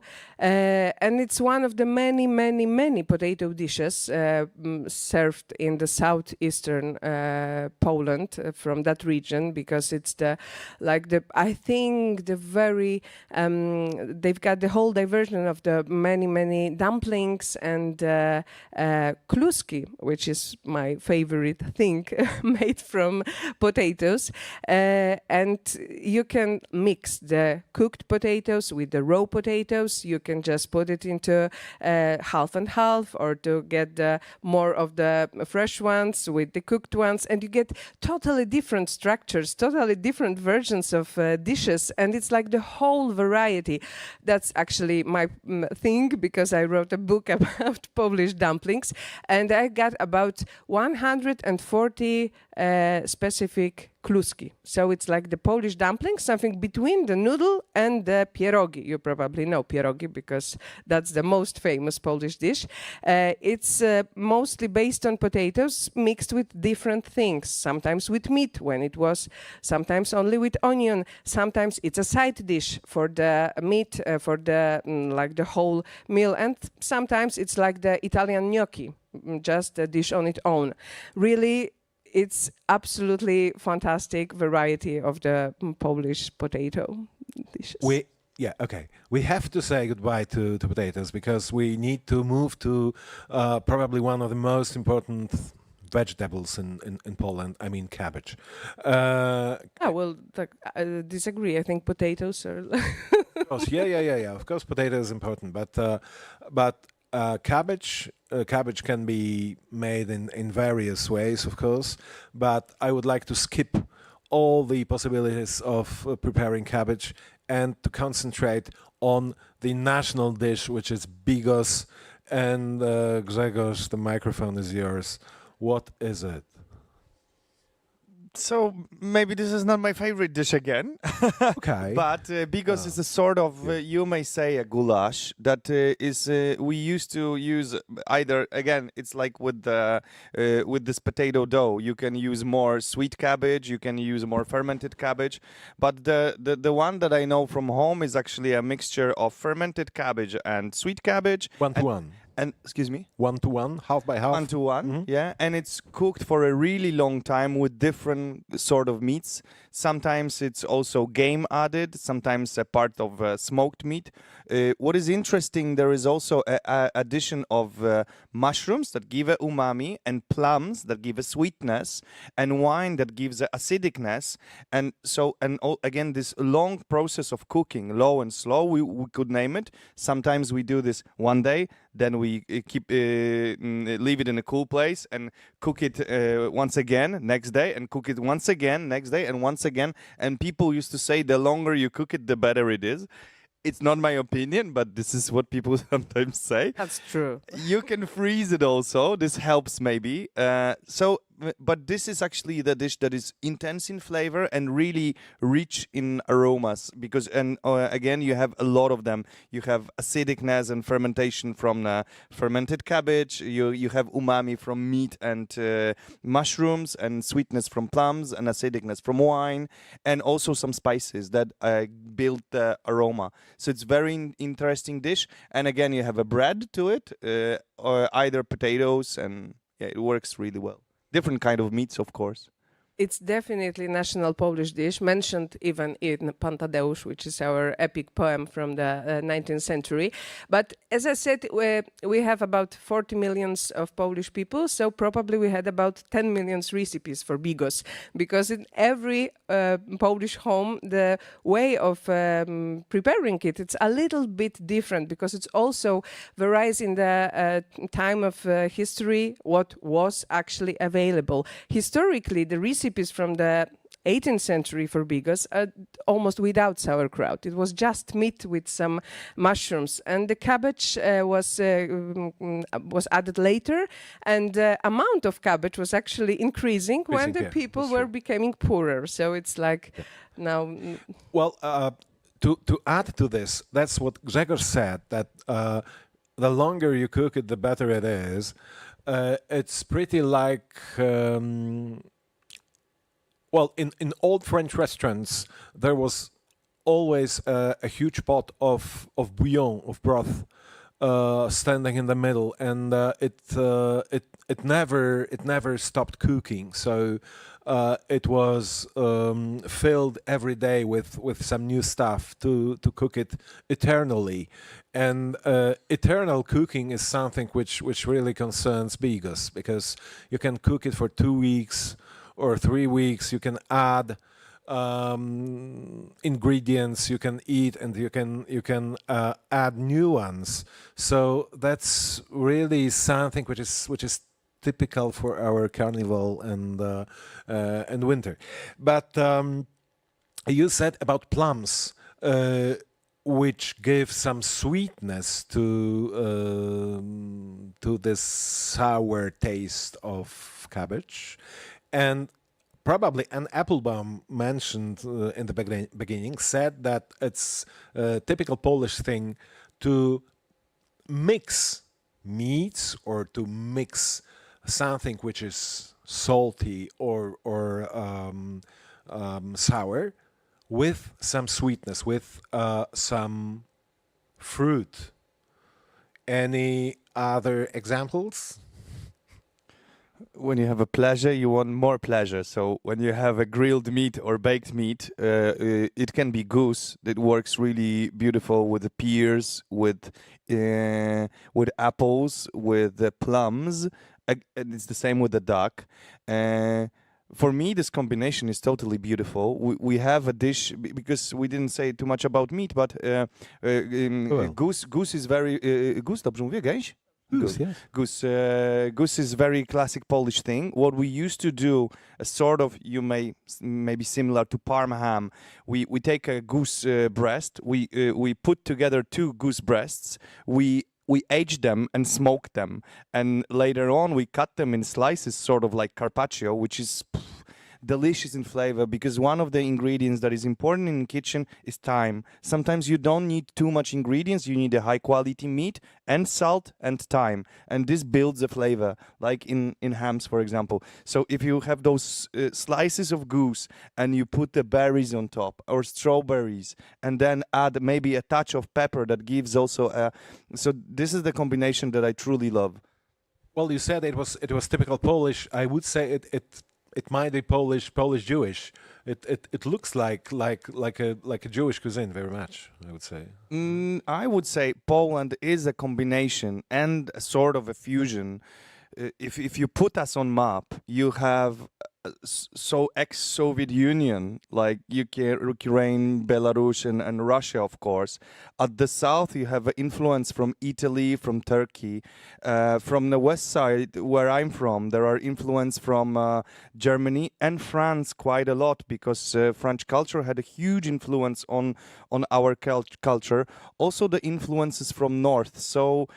And again, some ideas from here. So this is quite a big country. So the combination of flavors is really huge. And also nowadays, what is very interesting is that, of course, we have this huge part of a tradition, but in the global world, we actually grab the influences from all over the world, just like René Redzepi is doing, learning a lot from Japan or Asia, but also learning a lot from America. And this gives us a huge potential, because we are a very big rural country with a very nice raw product and raw ingredient. And we had this quite a big part of our own tradition, but also the important, I would say, ingredient is an ambitious chefs that are actually creating a very interesting new combinations. So if you are hungry to experience not only classic things but also the new school stuff, there is a lot of to discover. True. Well, I'm a Jewish team, because Jewish were here since 13th century, and I guess the Jewish influence historically on Polish cuisine is enormous. It's enormous, and vice versa, by the way. But okay, we starting to talk meats, and you started with geese, and. Let's come back to this Wiener Schnitzel / Kotleta Milanese. This is something you will spot in every Polish restaurant, I would say. How is it made, and what is it made of? Paulina. Oh, I'm not really huge fan of kotlet above, because I said that's the It's a pork chop. yeah, pork chop. It's the example of the what actually the communist times did to Poland, because pork was quite cheap and was available, so it was all over the Poland. People do the pork chops, which is actually just the breaded crumb cutlet, just fried on the pan and served typically with some potatoes and some sauerkraut as well, but it depends. But that was the moment where the whole Poland started eating the same thing in the whole country, because that was actually political thing. The food was just to give the fuel for the working class, not for give the pleasure. So before the Second World War, actually, it was like the Wiener Schnitzel, popular in the lesser Poland. Veal. Yeah, made of veal, not of pork. But it became popular like in the whole country. It was easy available, so everyone was eating it. And we get into the 21st century with the impression that this is actually typical Polish dish, which is not, because like 100 years ago it was eaten only in the Austrian, Hungarian part of Poland. Well, that's a question when history starts or when history ends, and when we can say it's being eaten nowadays. But okay, usually historically, of course, the pork chop was not connected to some Polish cuisine. But if you had to name a meat which is or which might be typical for Poland, what would it be? It would be beef, I guess, wouldn't it? No, you say no. I will think about the poultry, actually. I think the duck, for example, the goose that Grzegorz mentioned. Yes and no, because if you are asking me about being gourmet, beef is big in Poland. Really, it's amazing. We have beautiful land, so cows need a land, need a time, and we actually export a really high quality beef all over the world, and we also age it. Free range cows, you know. Amazing. It's like poetry, or like or like beautiful wine. But is it typical for us? It's very exclusive product at the end of the day. And we started seasoning, really, also. Which is again make it even more expensive. So like from the industrial point of view, we are huge in chickens and huge in pork, and we eat it also a lot. But if you are asking me like as a poll, for me, duck and goose. Duck is more comfortable because it's way easier. It's maybe more difficult than chicken, but goose, you need to know something about food and cooking to cook it, because it's a bigger animal. It needs a longer time. But then there is a similarity between duck and goose. And apples and marjoram and garlic and plums. It's a beautiful combination, and we have loads of techniques. Some brought from France, some flavors that are from here. And actually, this is something that for me, and we didn't said too much about that, but of course, kielbasa. Sausage. Kielbasa is actually a word in English. There is not too many Polish words in English. Wódka is probably one of them, and kielbasa is the other. And there is tons of kinds of kielbasa. But again, if I would have to pick one, I would pick two. One is kielbasa biała. It's a white sausage. This is actually a pork meat, shoulder, maybe neck, and maybe belly. We need some percentage of fat. We mince the meat, some parts like in quite a big chunks, so it's crunchy, and this fat gives a juiciness, salt of course, and again marjoram and garlic.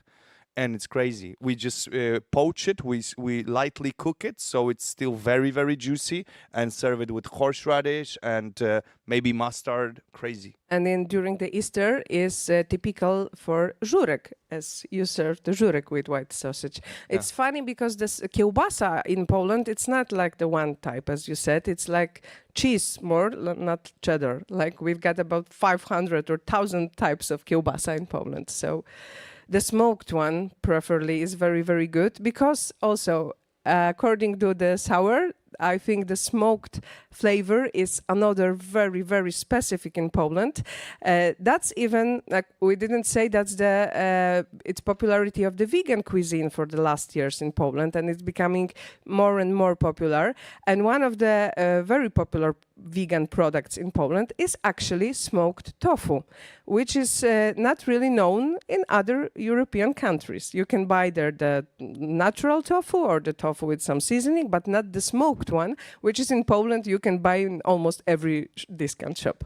Well, that's true that smoking, we are smokers, so we are obsessed by smoking, and we also smoke fish, which used to be very characteristic or emblematic for Polish cuisine for hundreds of years. In 15th or 14th century even, if you spot in some document, if you spot that some dish is made the Polish way, usually it means that it is a freshwater fish made with some specific sauce. We are probably #1 caviar producer right now in Europe, because we are reintroducing sturgeons to our rivers. Sturgeons are like dinosaurs. They have bones. They are very primal fish, and they are getting more and more popular again, because before World War II you could fish the sturgeon even in Warsaw in the river. So probably we are just before the huge fish revolution. I want to believe it in Poland. Anything about fish, about Polish fish? Any remarks? Who likes? Who doesn't like? How about herrings? I'm the huge fan and ambassador of the trout from the Ojców, which is in the Małopolska. It's also the reintroduction of the fish which was almost disappeared from the lakes, and now for the last 15 years it's actually the wild one. It bring back to the lakes, and it's like the very, very exquisite taste, especially smoked one, obviously. There's a huge variety of fishes. As you said, we have some in Baltic, but I would say some, but we have quite a lot of in Mazurian lakes, like zander and pike and trout, of course. Some salmon, quite a lot of farm salmon lately, and farm sturgeons also. But we are actually big in carp, which is a big controversial fish, because in my opinion, it's really delicious, but you need to know how to deal with it. It has quite a lot of bones, but there are techniques brought from either Russia or even China or Japan to cut it really nicely, this fish really nicely, so the bones are melting. And this fish is actually interesting because it has a lot of flavor, a bit like pork, I would say, and you can make a beautiful bouillons out of it. It's really nice for grilling, for deep frying. And this is maybe funny because we are quite a big carp producer, but we eat it mostly once a year during Christmas Eve, and then it's a huge, like I would say, media attention about carp, about the way we harvest it, or either we kill it, is it ethical, is it not ethical, and then again how to cook this fish so it's nice. In my opinion, I mean, each product or each dish can be really, really good when it's nicely done from nice produce, and we have a very good carp on the market. Everybody eats carp on Christmas Eve in Poland, so if you come on Christmas Eve, it's inevitable to not to taste it. But we have to finish. If you Well, we've got 2 minutes, so 1 minute each. If you had a guest who knows nothing about cuisine, and you've got just one meal to propose to tell him about Polish cuisine, what would it be? Who wants to start? It's extremely difficult Yeah, it question is, for yeah. the ending, but I will No easy definitely questions. definitely go for the soup. And I think it will depend on what moment of the year we have. Now, probably it will be the chłodnik we will mention, so it was the cold beet soup, or the mushroom soup as well, because it's also the Polish flavor with what we collect, from the forest with some fresh herbs. I think I will serve the soup to my guests. Grzegorz. And Polish bread as well. Because Makes 3 already. Grzegorz. Of course, it would be a degustation menu consisting He's a out chef. of 8 He's a dishes. chef, yeah. But then we didn't say a word about pierogi, which are cool, and we have a different kinds of pierogi. But probably if you would made me to do one thing, it would be żurek, made with potato puree and with the white sausage and egg cooked like mole. It's beautiful soup and really intense. As for pierogi, because we still have like half a minute, we stuff it with everything. Pierogi in Poland can be stuffed with really everything. What's your favorite stuffing for pierogi? my grandma did pierogi with wild mushrooms only, which is not really popular because most people in Poland stuff them with cabbage and mushroom. It's like the very typical mixture, but my grandma did it with only wild mushrooms and they were absolutely beautiful. Grzegorz. It's difficult from the political point of view, but we used to call pierogi Russian dumplings, and it's also Ukrainian. interesting. It was like Ruthenian because it was Ruthenian, about yes, Ruth. Ruthenian. Right now, there is a change in name because of a political situation, so we call them right now Galician or Ukrainian. But the old have name is always been- Russian. No. They have no. They have never been Russian. They have always been Ruthenian, which is completely different stuff. Russians just stole the notion of Ruthenianness from the Ukrainians. So pierogi were called Ruthenians. But what are they made of? So this is a pierogi's dough, and inside you have boiled potatoes puree with a quark cheese, which is very typical for us, and then caramelized onion, salt, pepper, nothing else. He's a So chef. A lot of pepper, my second favorite. Paulina Nawrocka, Grzegorz Łapanowski, put your hands together. Thank you. Thank you. Sour cream also.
Mówię do mikrofonu, tłumacze powinni słyszeć. Witam wszystkich bardzo serdecznie. Jestem pilotem, zapraszam na ten udany lot.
on.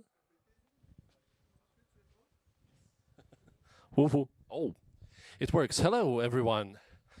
It's exactly 3:30, and just as we promised, we're opening up the Lightning Talks Showcase.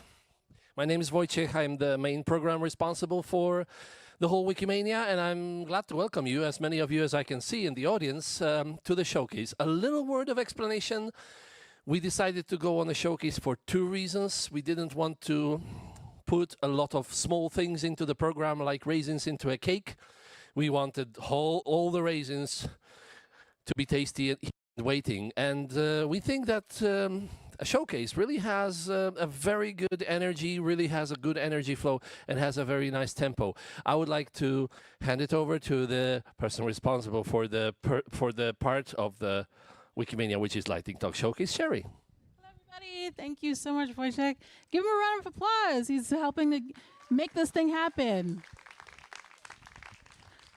Wow, they've been doing so much work for so long. Thank you so much for everyone coming. Why don't we make our way to the front?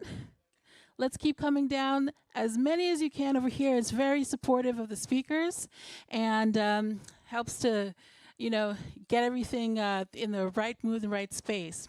My name is Sherry Antwine, and I was one of the many fingers in the program trying to get everything going. And you're going to meet a lot of different people today who have put together some lightning talks for you. And so before we get going with that, we have a special guest host who's going to try and keep things running, keep you happy, and help us to stay on time. So Ruby, please come to the stage.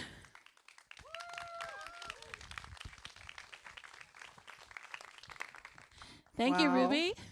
Thank you, Sherry. I'm a very shy person, so please, when I make a mistake, don't laugh at me. My name is Ruby from Ghana, and I'm the co-founder for Africa Wiki Women. It's a women initiative. I'm also the Wiki Women user group representative for this 2024-2025 year group. I'm excited to see you all, and I guess you're all ready to listen. When you fasten your seatbelt, there's so many amazing things that our speakers are going to share with us, and I wouldn't want to waste much time. I want to invite the first speaker on stage. Can we give them a round of applause? Yeah.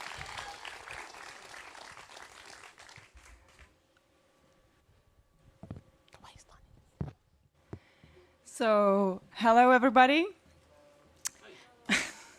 My name is Lucia Schubert. I come from Czech Republic, and I'm working for the Wikimedia Czech Republic as manager of the educational programs and the programs for community.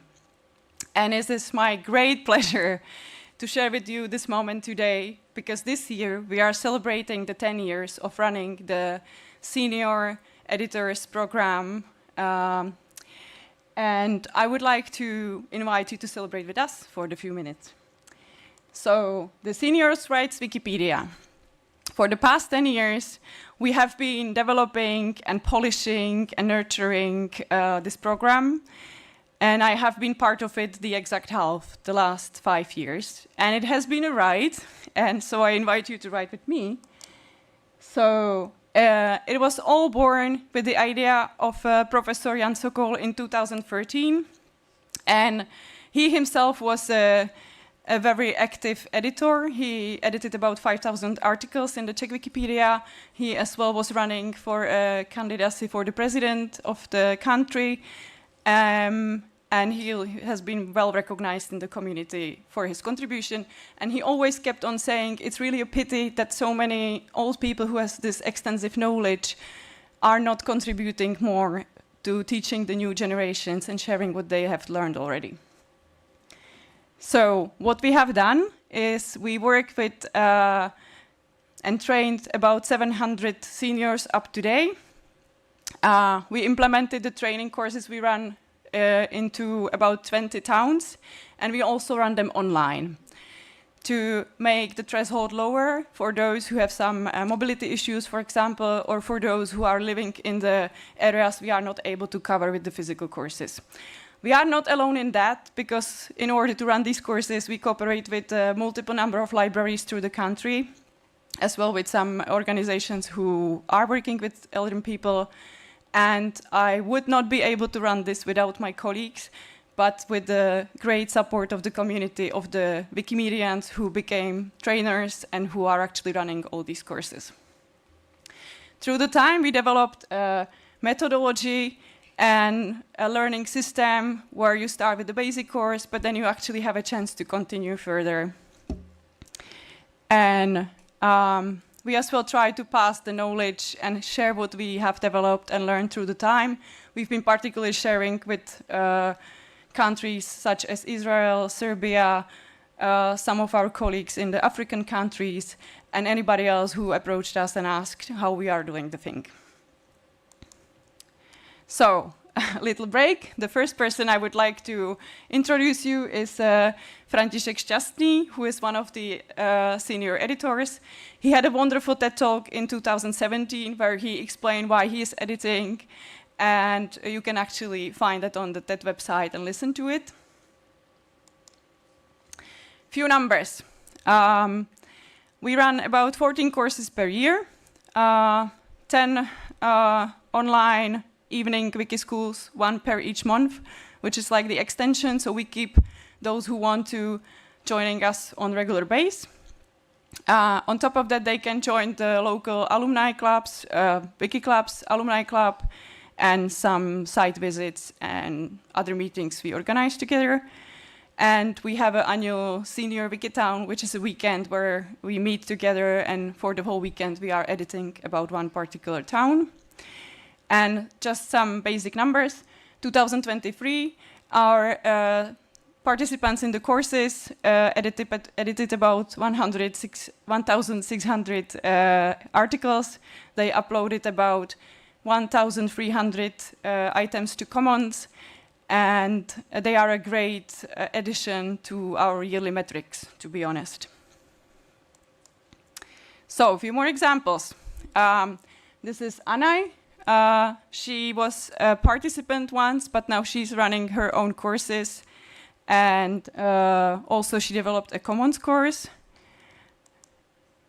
And this is Jiřina Kádnerová, who is a librarian. She was 20 years the director of the library, but at the moment she's our active editor. And I would just like to point out that we are only able to run it with the great support as well of our trainers. Some of them you can see here. So it's an intergenerational dialogue. It's about diversity, inclusion, and our seniors are the integral part of our community. So thank you, and let us celebrate together. Let's give it up for her. That is an amazing project, engaging senior citizen. Wow, this is amazing. Let's welcome the second presenter. Some of our colleagues couldn't join us in person. And again, we can just provide the opportunity for those in person. So, of course, those online are joining us. So let's welcome our presenter online. Hello. Are you there? Please, let's give it up to Hello, him. everyone. Okay, thank you good. for having me here. And welcome to Wikimania Katowice. My name is John Barragan, a professor from Campestre Monteverde Public School. And we are going to show you the local digital point case. It's a novel approach utilizing Red Local Chimera in Colombia with Wikipedia offline capability. So welcome. The contents for today are 4. And the first one is data gap. It's some case of data with the statistics about gaps. The second one is the Red Local Chimera tool. I will explain some aspects of that. And the third one is the local digital point. It's like a change of the capability. And we will finish with the bridging the gap of the showing in the data. So let's start. And first of all, the data gap right here in Colombia is about 40% of the disconnection. So 4 of every 10 households in Colombia don't have any internet access, so they don't have access even to Wikimedia ecosystem. So the idea is to improve a little bit this kind of gap. And we work with a lot of friends in the Utopia Bio symbol is showing here. We work together for make it better. In rural areas, even it is worse, but we will show in other talk. The Red Local Chimera is a really Wi-Fi offline network, Kyiv based, and it lets you using a computer without internet plus a router and a set of programs into the folder. Work with Wikipedia offline and using MediaWiki into that. Of course, when you have these three elements, you will use open educational resources like Wikipedia and other resources in a network, but the network is offline, or almost 20 devices or less than that, but it works for the classroom. Of course, it is Kyiv based and Apache based. It works with open software, and it is open an open resource, so you can use and visit chimera.com for knowing how it works. Going deep, we can see the way in which local digital point is a kind of instruction with the how to get access to the computer and all the data inside the local digital point without the internet. So the student or the teacher or the community member will read the instructions using a device like a cell phone or tablet or PC, and get into the ecosystem. And after that, they can, for example, using some maths pre-saved instruments like, I don't know, mathematics, physics, and of course, Wikipedia, Wikimedia tools. For bridging the gap, we have been working with more than 300 students, three stakeholders, 4 teachers, and 2 global showcases. First one was in published in Div. You can search for it, and the other one is right here in Wikimania Katowice.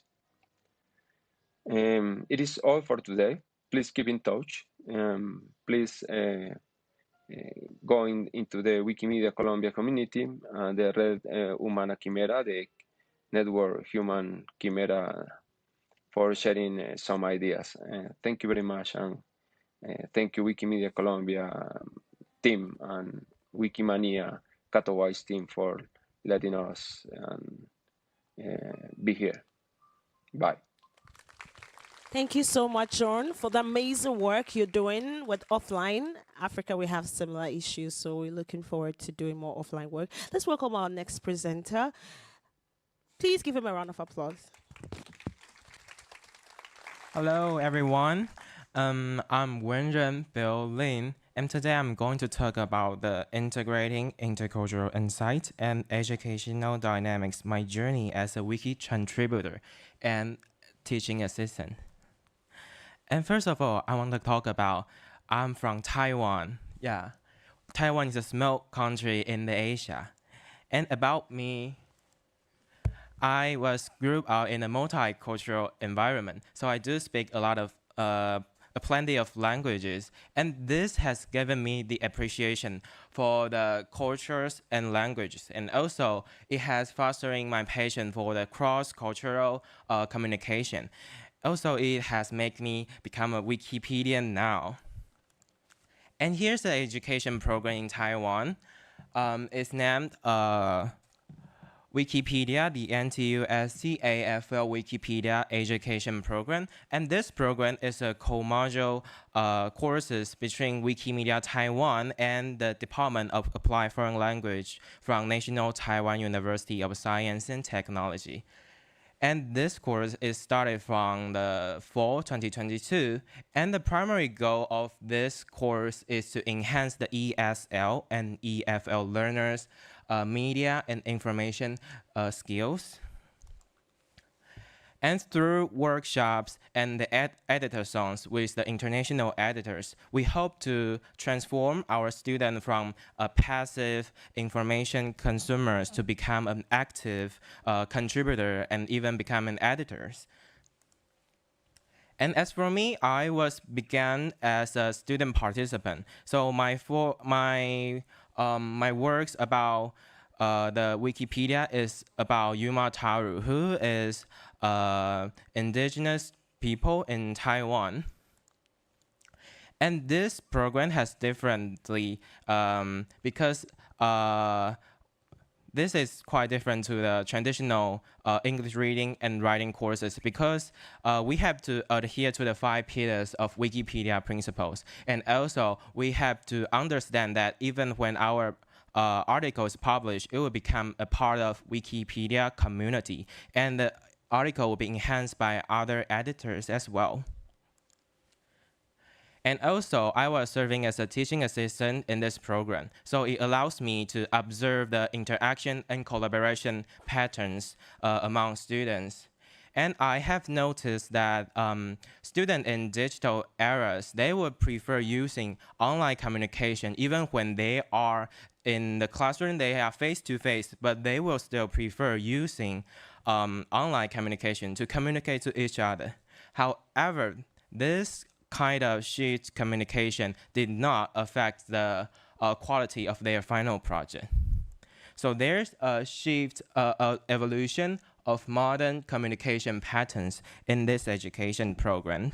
And this insight has been crucial in understanding how to leverage this chance to enhance collaborative effort in education settings. And to conclude, this course has equipped me with the information literacy skills, and also for this course has contributed to the Wikipedia community for the content of the female artists in Taiwan. And finally, I want to say my special thanks to for the people who come here on site and online, and also for the scholarship from the Wikimedia Taiwan, and also the Department of Applied Learning Language from National Taiwan University of Science and Technology. And also I want to thank for the cooperation with the Mr. Rack Wang, and also the instructor of this program, Professor Yenting Megan Lin. And also, I want to thank for the international editors from Johanna from Finland, and also Johnny from Philippines, to help the international editathons with all the student participants. And that's all of my presentation. Thank you. Thank you. Wow, that's an amazing work you're doing in education. Could you imagine our teachers still penalize us for using Wikipedia in school? So this is a good project. Let's not wait much time. We want to invite the next speaker online. If you can hear us. Yay. Yes.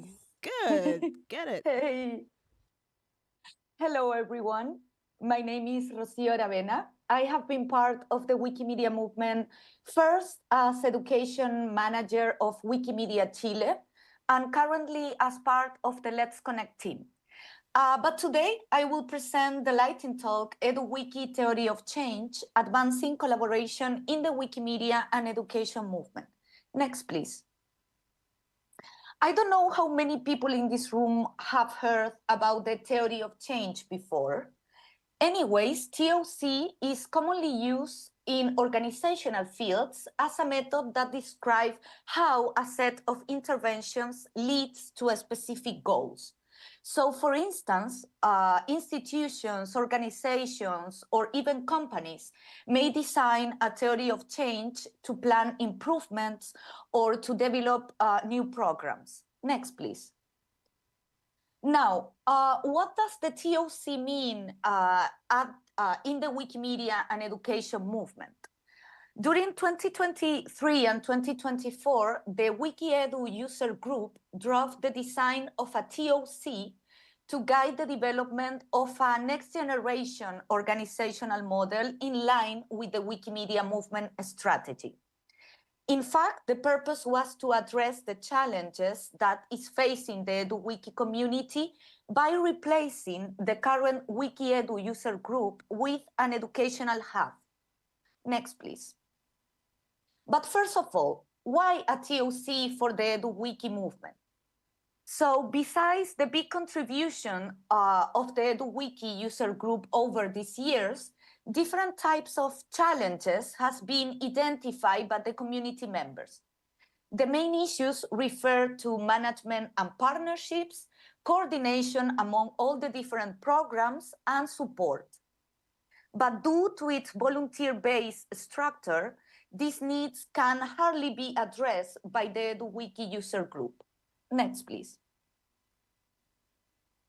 In fact, to tackle this situation, two-phase research was carried on to design the TOC that will conduct the development of these new educational hubs. The TOC for the EduWiki movement is the result of a participatory research in which several members of the EduWiki community, maybe some of them are present now, were consulted about their perceived needs, expectation, and experience regarding the EduWiki movement. And by the way, the second phase of this research was led by Wikimedia and Bukola James and myself. So if you go to the meta page, you will find the principles, objectives, and expected impact of the new hub, as well as the description of the full designment process of the TOC. Next, please. But at this point of the talk, probably you are thinking, well, but how will look this hub, or what are the main difference with the user group?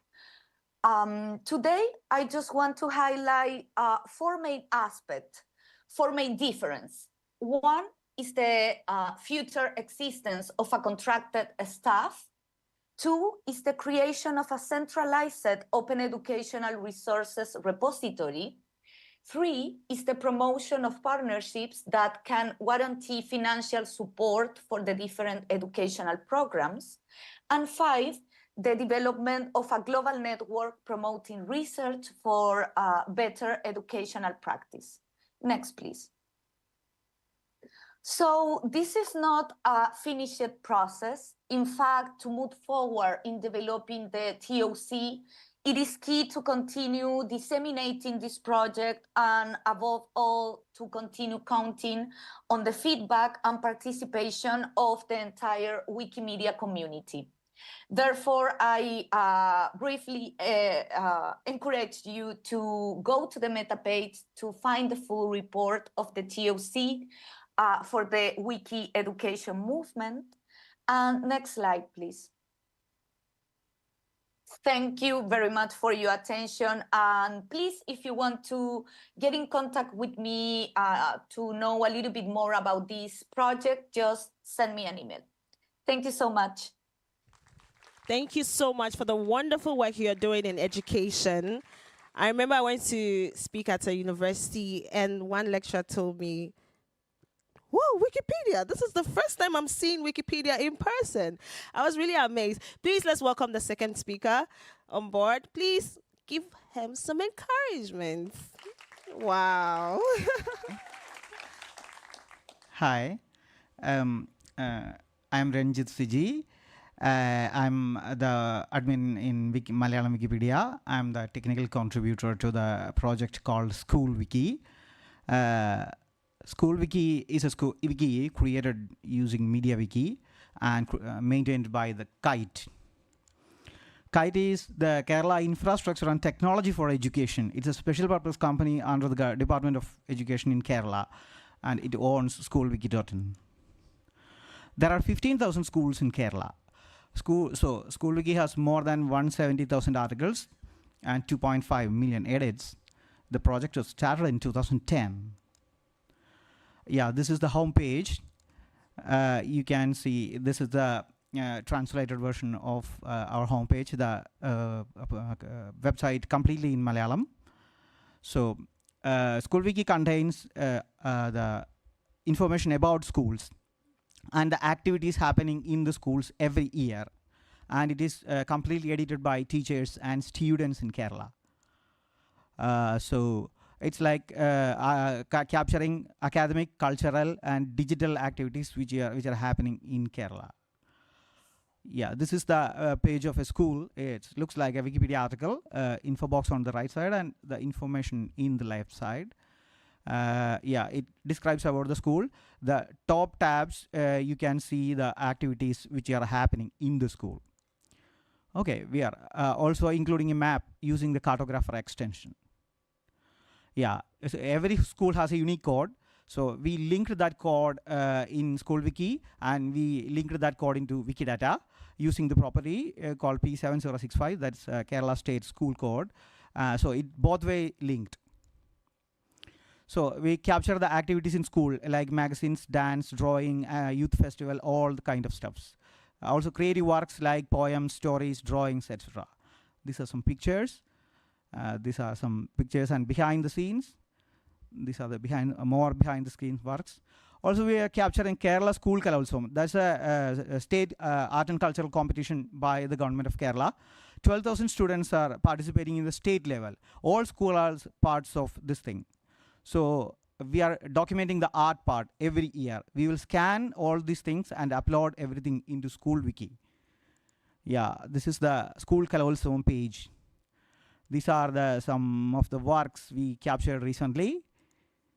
Yeah, this is the behind the scenes. Students are scanning all these works and they are uploading into SchoolWiki. They're creating templates and they're creating all these pages. These are the digital magazines in SchoolWiki created by the students in Kerala.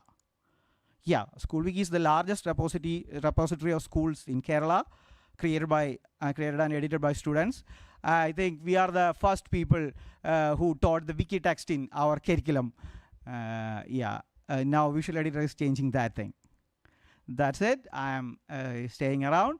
If you are interested in these projects, you can contact me. Thank you. Amazing project with SchoolWiki. This is a very interesting project. Yes, our next speaker is already on stage. Please let's give it up to him to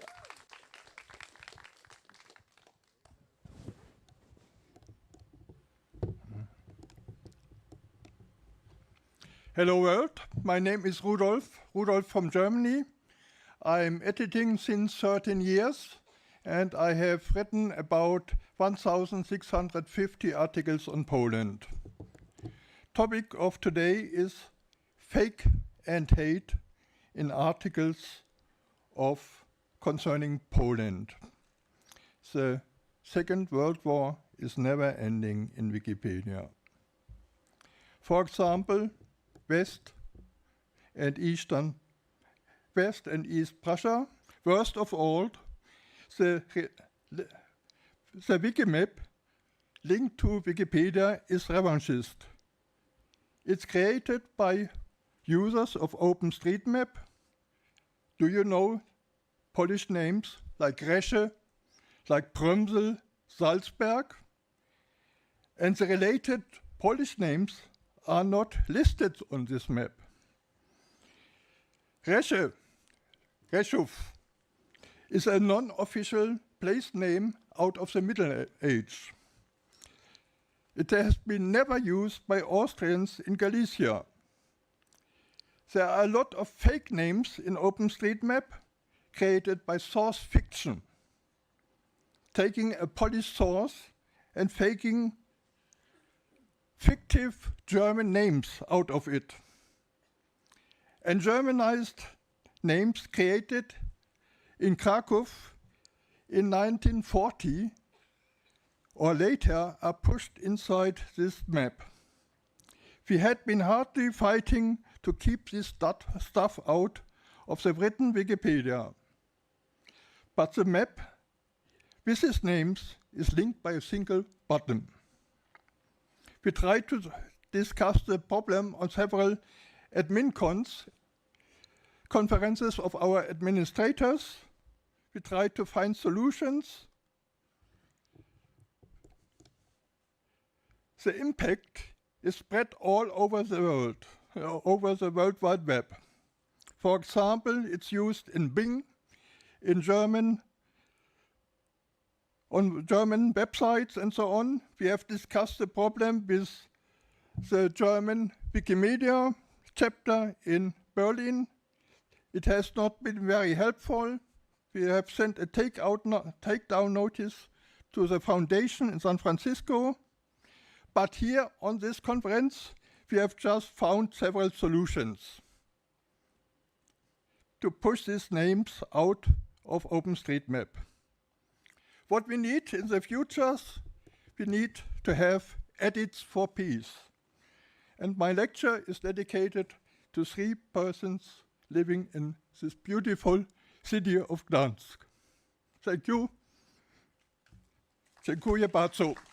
Thank you so much for inviting us. I see your presentation as an invitation to edit for peace. So I hope we are all aligned. Let's welcome our next speaker on board. Please, let's give some encouragement. They put so much work in it. Let's encourage them. So hello everybody, my name is Jan, and in this talk I would like to paraphrase the vision for Wikipedia made by the founder of Wikipedia to the area of Wikidata and bibliographical citations or records. And you may wonder why just bibliographical records. Of course, we want all the data, not just the records. But there's a certain problem in the case of the bibliographical records today. If you're using the visual editor in Wikipedia, the truth is that very often the citation have to travel a very long way, and it's multiple times mapped or translated. And that may lead to the problems like we are receiving duplicate values or missing values in our citations. But not just focus on Wikipedia, let's have a look also to the outside world of Wikimedia. If we go to the area of science and article editing, we may find out that today scientists are using the citation managers. And if there's a very popular article, what happens today mostly is that, for example, 100 scientists scrape the citation, improve the citation locally, and usually doesn't share it. So, of course, the solution would be the centralized repository in the Wikimedia environment, the Wikidata. For Wikipedia, or Wikimedia in general, it would be easier to fix some mapping problems between various languages. And for the outside world, they would need less time to improving their bibliographical records and maybe receive the better citations. There are already tools for this. If you're editing with a visual editor, you can use the ID of the bibliographical record on Wikidata, abbreviated QID, and generate your citation directly from Wikidata. If you're outside the Wikimedia and you're having Zotero desktop manager, you can use the Zotero connector in your browser, go to the page of the bibliographical record on Wikidata, and just scrape it to your Zotero desktop. Don't know how it works with the Mendeley, for example, but in Zotero it works just fine. And of course, it's not just about using Wikidata, it's also about adding to Wikidata. So here I would propose a way for Wikipedia users. If still many people in Wikipedia I found that are editing the citation by hand. So I would propose these people instead to edit the citation as a record firstly to Wikidata and then generate it to Wikipedia from Wikidata. Or if you are in science, you can download to your Zotero the so-called Cita plugin, and this Cita plugin let you export all the Zotero citations to Wikidata and share them with around the world. And finally, I would propose those of you who are like holders of some bibliographical records databases to follow the example of the Czech National Library, which about 2 years ago have finally decided that yes, their more than 1 million bibliographical records are free, and they release them under the Creative Commons Zero license. Now it's just the time to work on remapping that to Wikidata, and with that you may, for example, one of the people I am mentioning here who helped with the creation of this lightning talk, to contact them and they will tell you more about it. Thank you. Thank you. This is awesome project. It sparked a lot of curiosity for me. Let's welcome the next speaker. Please, let's give her some energy. Thank you so much. Hi, I'm Lydia Pincher. I am the portfolio lead for Wikidata, and I'm here to take you on a whirlwind tour through the jungle that can be using Wikidata for developers who want to build cool applications on top of Wikidata's data. So Wikidata is a great place to get general purpose data for an application that you might want to build. The Wikidata has this data, and it also has a lot of connections to a ton of other places on the web, so you can get even more data from them. But it also is tightly connected to Wikipedia and the other Wikimedia projects, so you easily can get the intro of a Wikipedia article or an image from Commons, for example, to build really engaging new applications.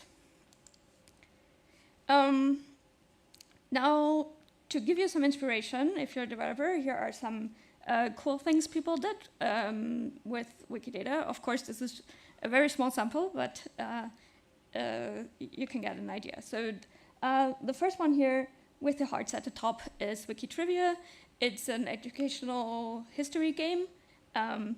If you ever show up for one of Wikidata's events, we're usually playing this. It's a lot of fun. Try it out.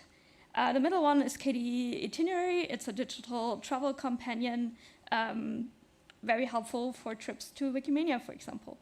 And the last one you should totally check out is Wikiflix, which is basically your Netflix for public domain movies, and you can have a nice movie night when you're back at home. Check it out.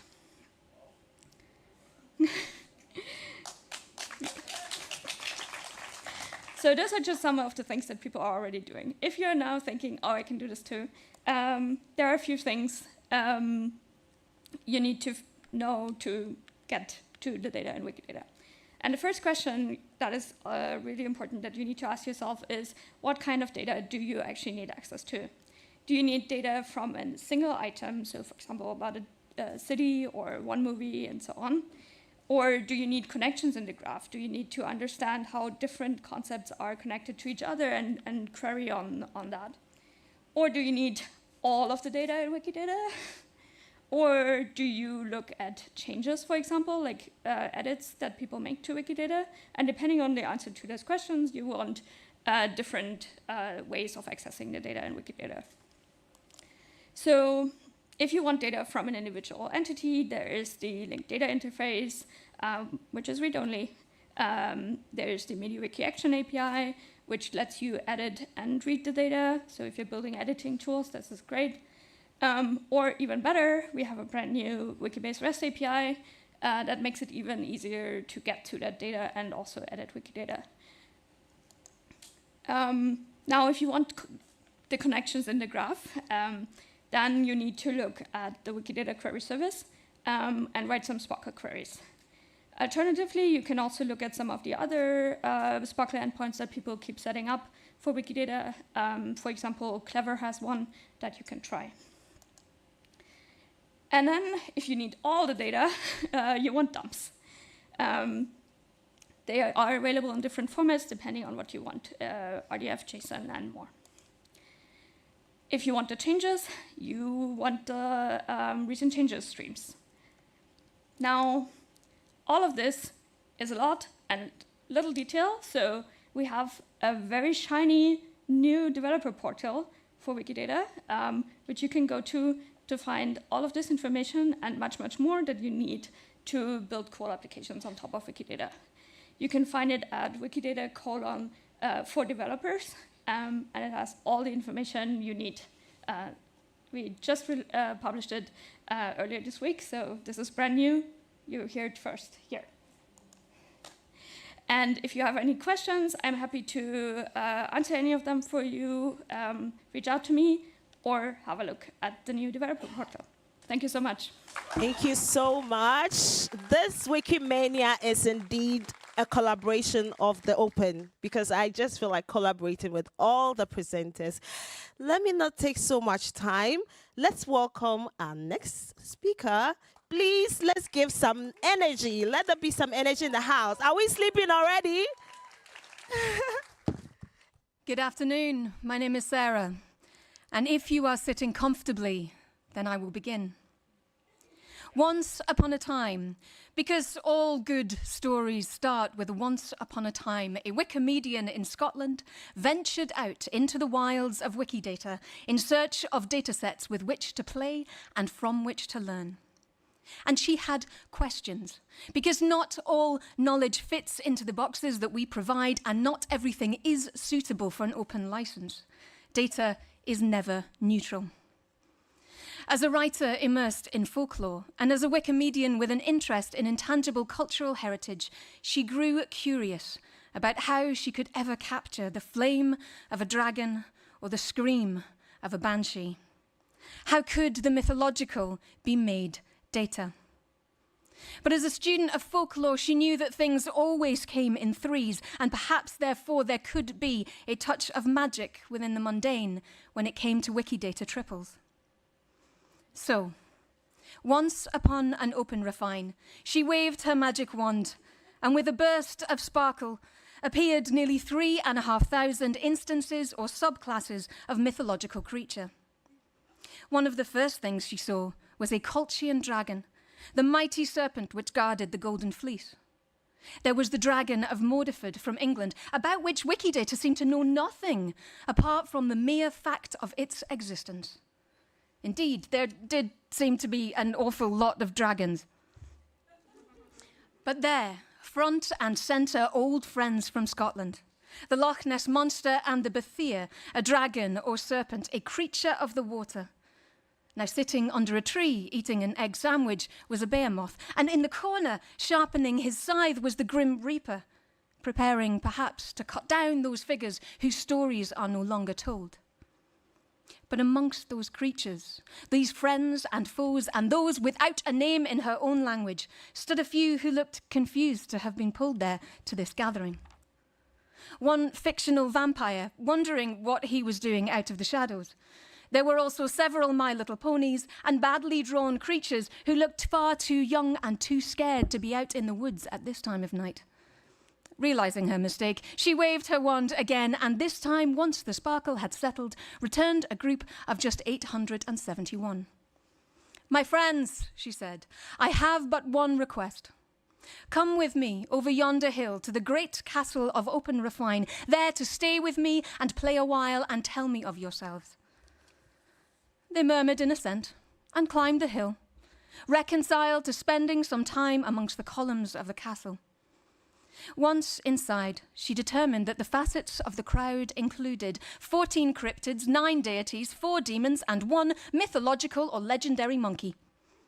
There were bulls and cats and horses and kings, monsters of the loch, the lake and sea, and figures used in threatening children, 3.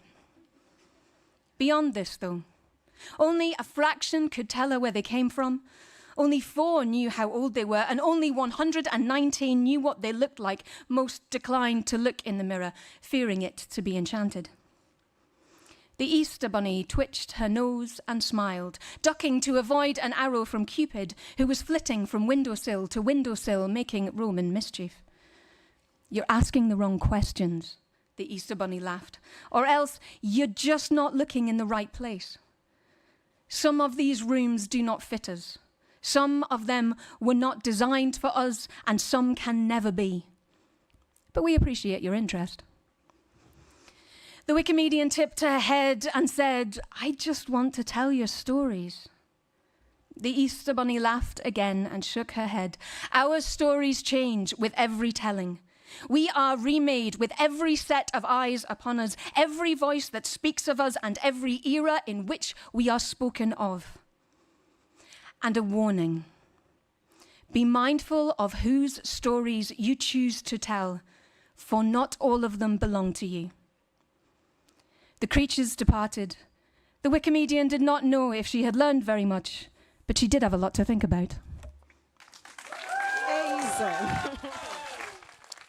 This is really amazing. And we are talking about Wikidata, so nothing else, just this Wikidata. Thank you so much, Dr. Sarah. Please, let's welcome our new speaker. Yes, please, let's give some energy, some encouragement, so that they can give their best. Imagine turning street food into a global phenomenon or using Wikipedia to heal a broken heart. Welcome to the crazy world of editing. My name is Laliv, I'm from Israel, and I'm a wiki woman also. I'm passionate about women articles, and I'm also trying to do my best to minimize the gender gap in Wikipedia. I will share some stories about the human element behind Wikipedia. Most of them are women articles. So Stockholm 2019 was my first Wikimania ever. I presented a Hebrew article that I wrote. That article did not exist in any other language at that time, and it was very hard to find sources for it. When I got back home, I was super excited to get emails from other people that translated the article to their own languages. Now it's in 3 different languages, other than Hebrew. This is something I really love about Wikipedia, the power of collaboration. And you have the Wikidata item here, if you want to go ahead and translate it. Another experience touching the side of human element. One morning, I was drinking my coffee when I got a phone call from an old friend. Since I haven't heard from her in the last 2 decades, I was curious what brought her back to my life. She asked if it's okay to contact me with someone who just lost her sister. For the memorial, that person wanted her sister to have a Wikipedia article. I didn't know who she was, but when I started working on that, I realized she was a famous radio broadcaster. When I started to write it, I had like my childhood memories with her voice on my radio. And writing that was my way to honor her. Ready for the surprising one? A Facebook friend that I've never met in person DM'd me one day, sent me a message. He told me that he decided to ending up his long-time relationship with his wife. She was an artist in Israel, she's an artist. However, before that, he was thinking about a farewell gift, Wikipedia article. So I wrote the article and I explained to him that I'm gonna need to email her to get a portrait picture. I didn't know if he wanted me to say his name, so he asked me not to. So the article was published, and that person and I were actually still Facebook friends up until he started to post up with his new girlfriend. And as for that artist, she was not even aware that she got it as a goodbye gift. Her full name is available upon request. If we have time for one more. Okay, so look at those 2 women. Both are famous in her own field. One is a musician and a journalist, and the other one is actually an Olympic medalist since Saturday. Neither had a Wikipedia article, and they both share exact same name. So I wrote both articles, and I added this, and the journalist even posted up about it in the newspaper. Okay, so before I finish, I wanted to say that this is in the loving memory of Dror. He was a good friend of mine. Probably many of you know him. He helped me a lot, and he taught me many things I need to know about Wikipedia, and I miss him. thank you everybody for listening. And now this is for my Instagram. If you have a story, you're gonna see my stories up now and you can share your stories. And I wanted also to say thank you. Many people from the foundation and my friends from Israel helped me out with that. So thank you everybody. Wow, thank you so much for the wonderful work that you're doing around women. It's such an important topic. Let's welcome our wonderful speaker here. Please, the floor is yours. Please, let's give it up for her. Hello, everyone. My name is Mari. I am from Armenia. I represent Wikimedia Armenia. I'll tell you about one of Wikimedia Armenia's remarkable collaborations, which is with the Central Bank of Armenia. So you know that Wikipedia is the main source of information when people are surfing the internet. Keeping this in mind, Wikimedia Armenia decided to start a initiative, a project with collaboration with the Central Bank of Armenia, and to fill the gap of financial economic topics. As you can see, this T-shirt, this is from that project this year. So we started the project in 2019, and as you can guess from the name, Financial Economic Wiki Month is a month when participants create and improve articles about financial economic topics. We also recruit newcomers, and we organize a special training course for them. Afterwards, there's a month of active, interactive and active editing for both newcomers and experienced editors. And the Wiki Month ends with a Wiki gathering, which usually takes place in Zahkazor, resort town in Armenia. By the way, this whole project initiative collaboration is financed by the Central Bank of Armenia as a part of their awareness-raising campaign on financial economic topics. I told you the process already. And here are some statistics. As you can see from these statistics, the number of articles and participants gradually increased year by year. And last year, participants created 281 articles, and the central bank representatives were so surprised that they decided to finance this year's 4-day Wiki gathering. And this year we had an unprecedented number of articles created by the participants. As you can see, 946. And this was shocking not only for the central bank, but also for us. The results were so outstanding this year, last year, that two stakeholders decided to join us, to join the collaboration, and to provide a list of articles as well as award some prizes. These two stakeholders were Deposit Guarantee Fund of Armenia and Armenia Motors Insure Bureau. As you can see, we had 946 articles created by 41 participants, and this is a great outcome or result, especially compared to the result of 2019, 10 articles and 8 participants. And here you can see some photos from the Wiki gathering. We had also a photo walk to one of natural monuments of Armenia, and it was financed by one of the sponsors. And all the photos taken during the photo walk will be uploaded during next year's Wiki Loves Earth photo contest. I would like to emphasize the importance of such collaborations, which start with 10 articles and 8 participants and grow to become a full-fledged Wiki collaboration between a Wikimedia organization and an external organization. And the purpose is to fill the content gap of financial economic topics. So what is this if not a collaboration of the open? Thank you. Wow. It's such an important work, working with partners and even getting funding. This is an amazing work. Please, let's give it up to the next speaker.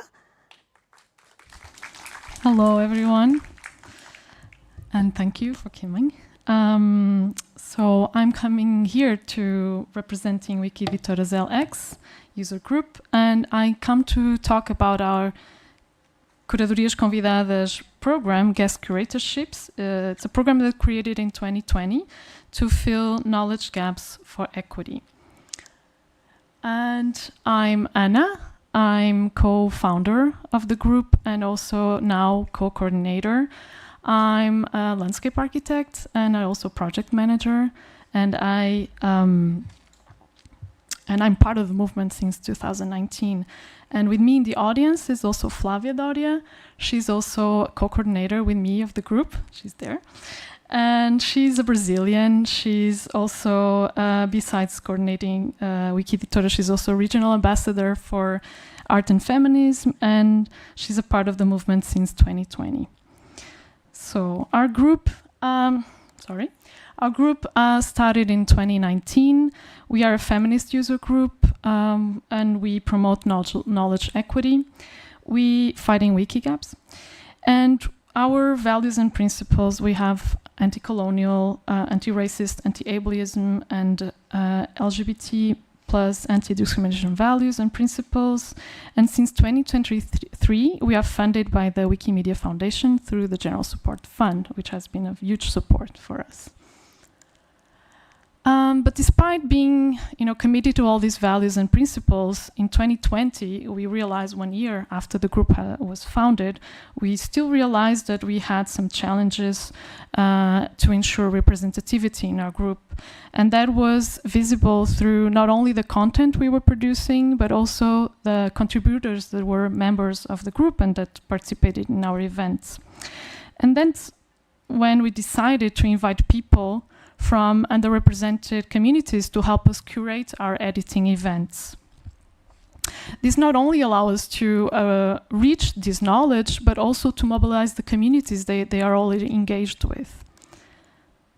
We started on Wikipedia, which is normally the easiest for us. We started by 2 hours editing meetings. Then we co-organized full-day editathons. In this kind of event, the curators propose a number of biographies to edit, and we come with all the notability criteria and how, the backstage of how Wikipedia operates, and that's like an exchange of knowledge. Then we moved on to roundtables followed by editathons. This was very interesting because we just invite experts on subjects. They talk about the subjects, and we are able to identify topics for impact that after are going to feed our editathons.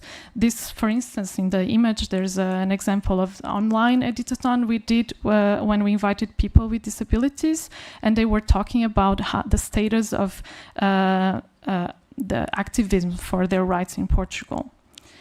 And more recently, we experimented with a commons project, and we are now doing these fun activities with wiki photo walks and pairing with groups and associations that already have walking tours and adding the commons activity and like a short training on commons.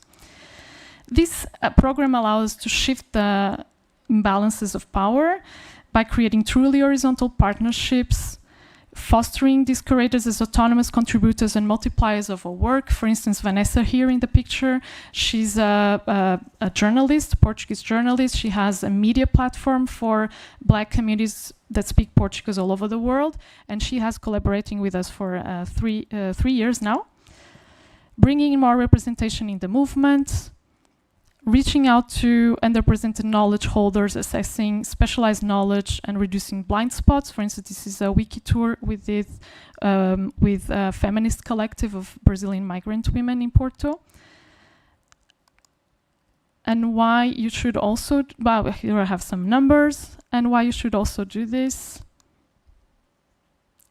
Creates off-wiki partnerships beyond GLAM, engages the curators to be autonomous and become wiki disseminators, and brings together allies who become aware of how the movement operates. Thank you. Your contact. Thank you so much. This is a great work you're doing with underrepresented communities. Such an important topic. Please, let's welcome our next speaker.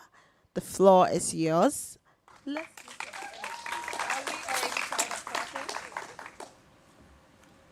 Hello, my name is Tatiana, and I am Wikimedian in residence for climate at the Global Systems Institute. I work with researchers and students at the University of Exeter and beyond to update and improve Wikipedia's climate change information, helping millions to better understand climate change issues and solutions. In the almost 2 years that this project's been running, we've done some really cool things, like, of course, teaching researchers and students how to edit Wikipedia. We've added climate change information to Wikipedia articles that are relevant. So, for example, adding the environmental impact of flying first class, or how the tropics could alter due to climate change. We've worked with organizations like Climate Visuals to diversify Commons climate change media. And of course, we've been involved in removing and correcting mis- and disinformation on Wikipedia's climate change articles. One example of this is responding to social media misinformation trends, which were attributing April's recent flooding in the United Arab Emirates to cloud seeding, which is a climate engineering strategy.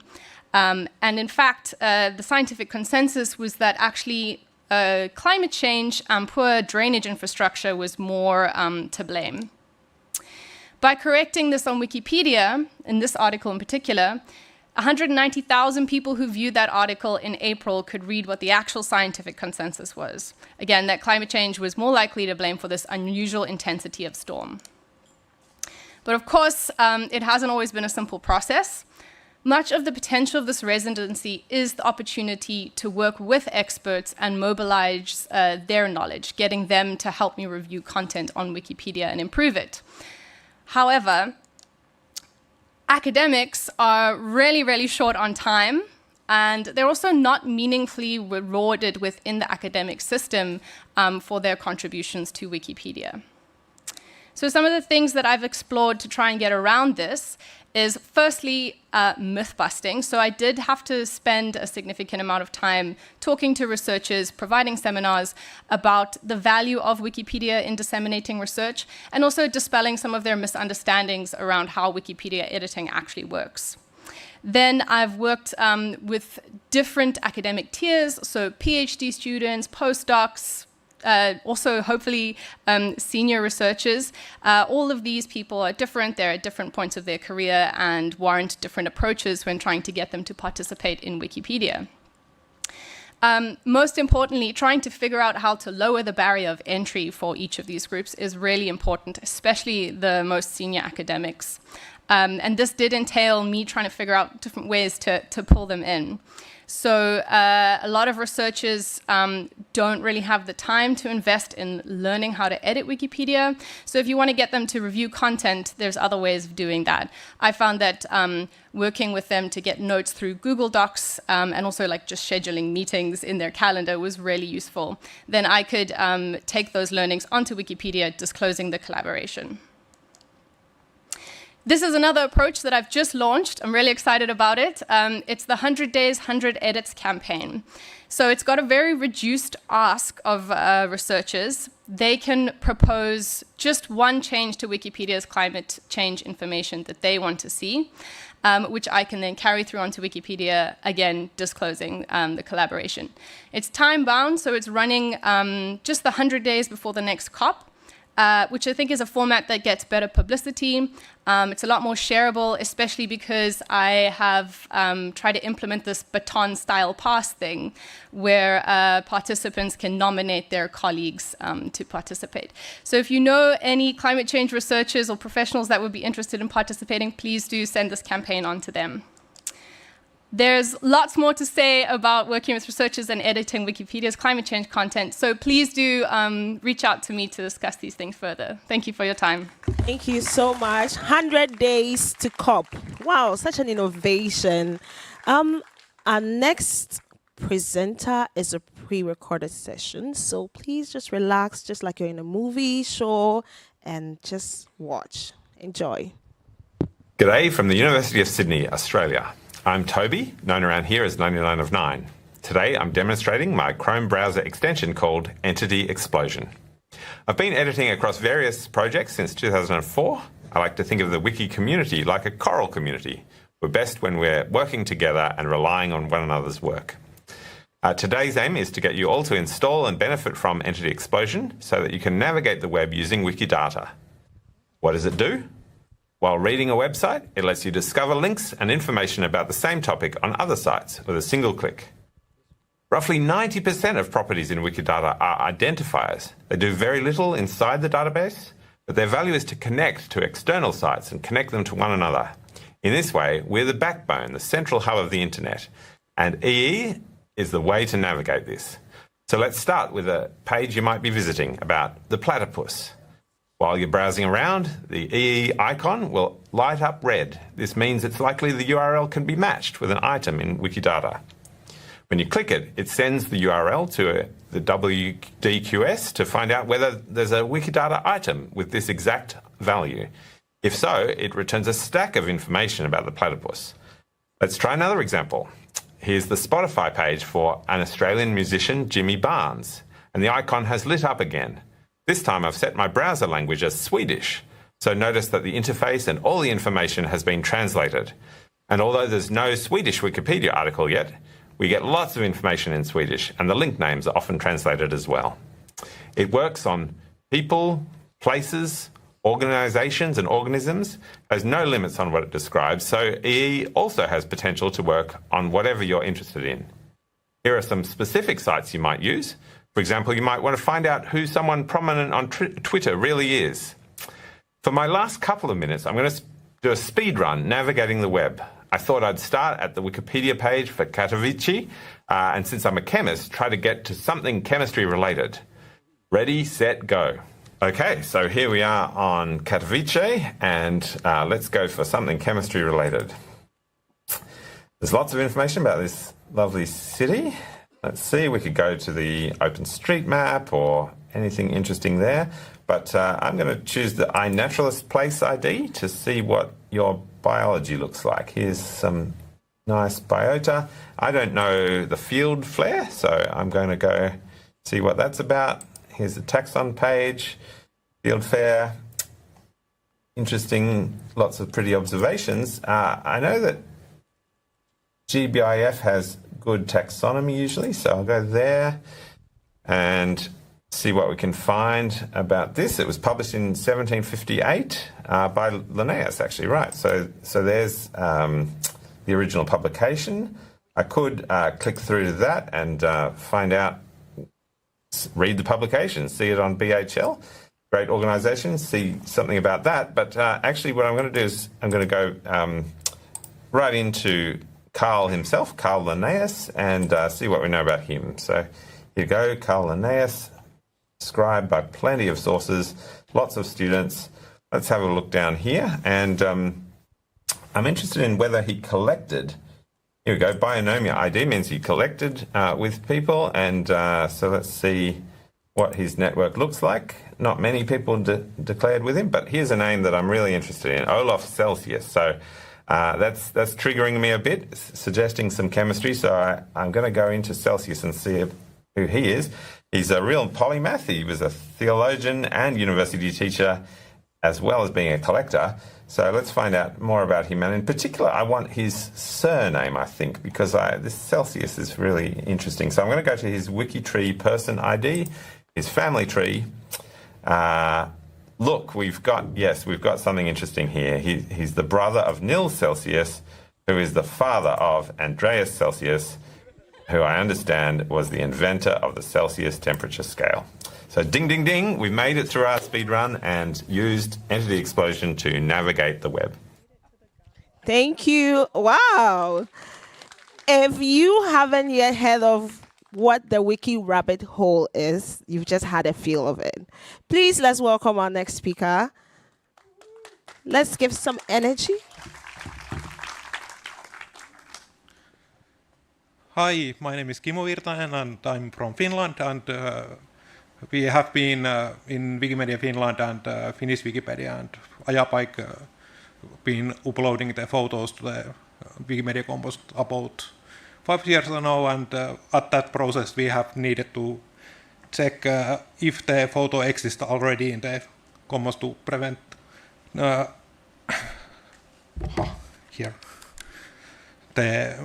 uploading the duplicates, and also in some case to check if photo has been already in Commons and it has been deleted.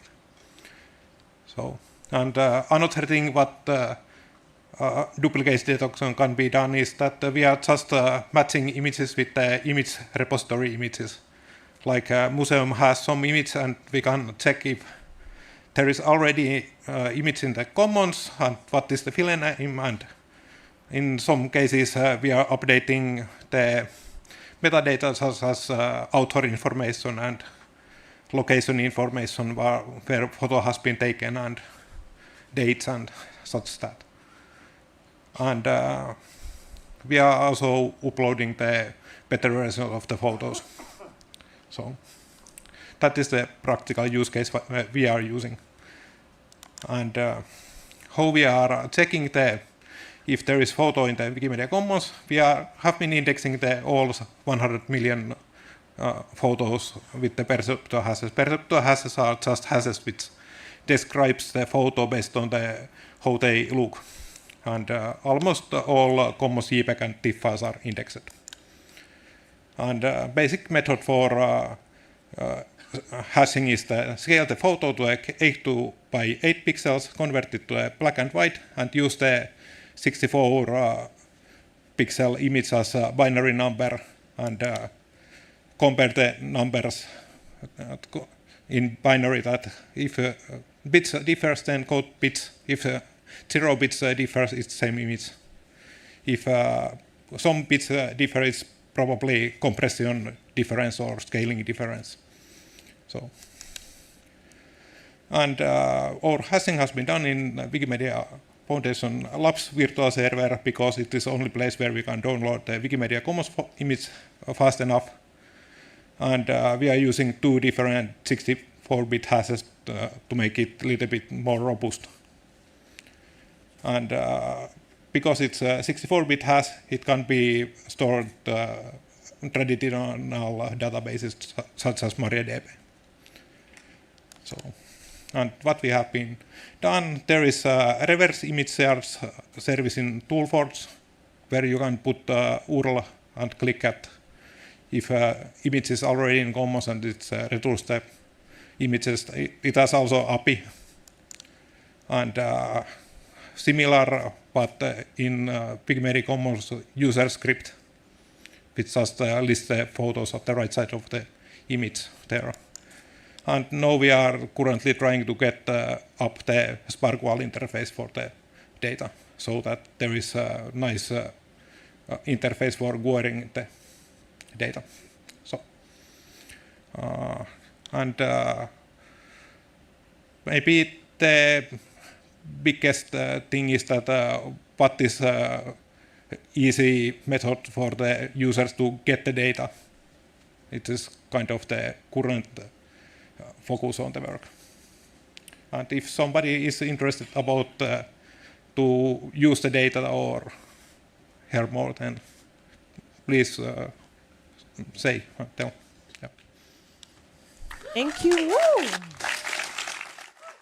Did you bring your big bag? Because we're taking so much information from this lightning talk, so many ideas. Let's welcome the next speaker. And this is also a pre-recorded session, so just relax and enjoy yourself. And I'm the author of a tool called Luther, designed to help you add senses to lexemes on Wikidata. Say, this lexeme for the English word let, we can see that, among other things, one of the statements we have about this word, this lexeme, is the statement about usage examples. And here we have 3 usage examples, and it also specifies which sense is described here, because the word let has more than one sense. So this first example describes let in the sense of to allow, not to prevent. The tool lives on ToolForge like all other tools. So it's just Luthor. Notice the spelling, Luthor, as in Lex Luthor. Get it? See what I did there?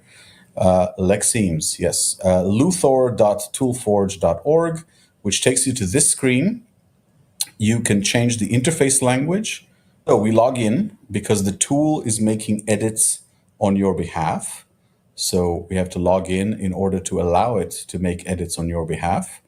Okay, in this case, I'm allowing the tool to make edits. Let's demonstrate with English for maximal accessibility. Okay, abbreviate. That should work. This is an example. So the verb abbreviate, to abbreviate, we need a sentence that is a good example of this use. Here's another example, the lexeme pace. The lexeme pace, the noun pace, right, which either describes speed of something, the rate of progress of something, or a unit of length, like saying it was 50 paces from the house to the well. So let's look at these examples and see. Here's an example. There's lots of legal documents on English Wikisource, so you can find words appearing as proper names, right? Fisher versus pace. Obviously not a sentence we want to use as an example. Here we have pace in Latin, RIP, requiescat in pace. Again, not what we want. But here we go. Before long, the witch came by, riding at a furious pace on a tomcat. Lovely. From the Brothers Grimm. Let's use this example. Let's remove the bit we don't need from the previous sentence. And let's remove the bit we don't need from the rest, right? Before long, the witch came by, riding at a furious pace on a tomcat. Okay, and what does this describe? Which sense does this describe? The speed at which a story is told, or the unit of length? Well, it's not really the pace of a story. That's a very particular sense of pace as in speed. So let's add a new sense in English. And this new sense is rate of movement, speed, right? And add this example as an example of this sense, the sense of rate of movement, speed. It is not an example of the speed at which a story is told. That's not what this sentence is an example of. We click Add Example. The lexeme has been added, the usage example has been added, and the new sense has been added.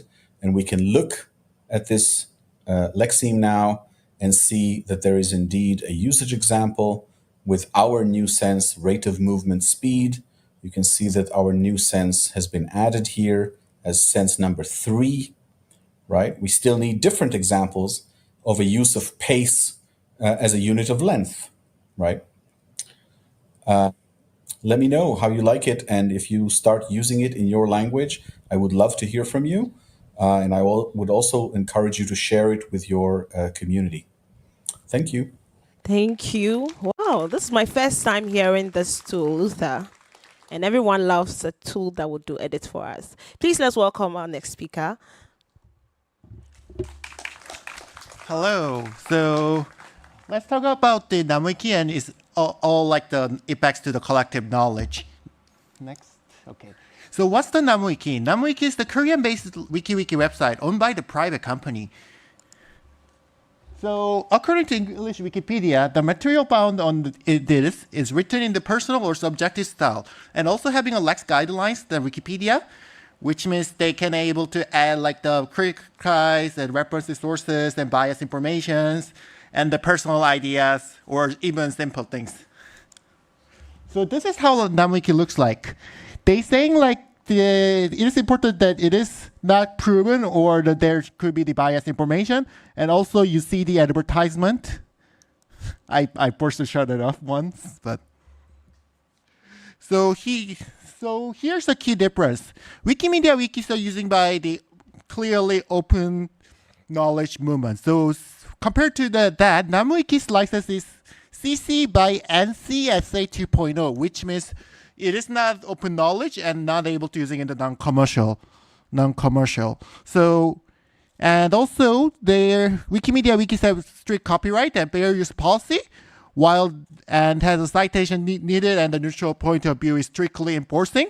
While that, NumWiki has a loose copyright policy and citation is not necessary, and biased information may be in there. And also, Wikimedia wikis are all run by the local governors with us. However, NumWikis are running by the active intervention by the hosting company, so that they can do whatever they want. What that means? So unlike Wikimedia, they don't pressure the free and open knowledge. Why they are still editing by the many users in collective way? The information provided there, people cannot able to use freely. Because of the site owns information and it is provided, the biased information can be abused. And so that law of the distinguishing of the information of the Korean makes it somehow the problem.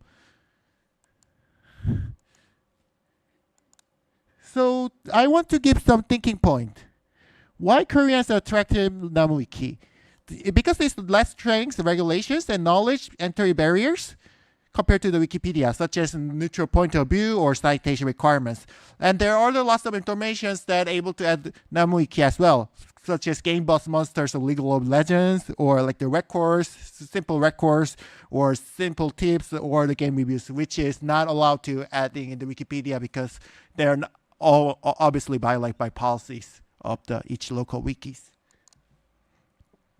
So why is impact to the pre-knowledge movement? I want to say this. Many professionals and the students may using that as a source, which is not proven and not biased information.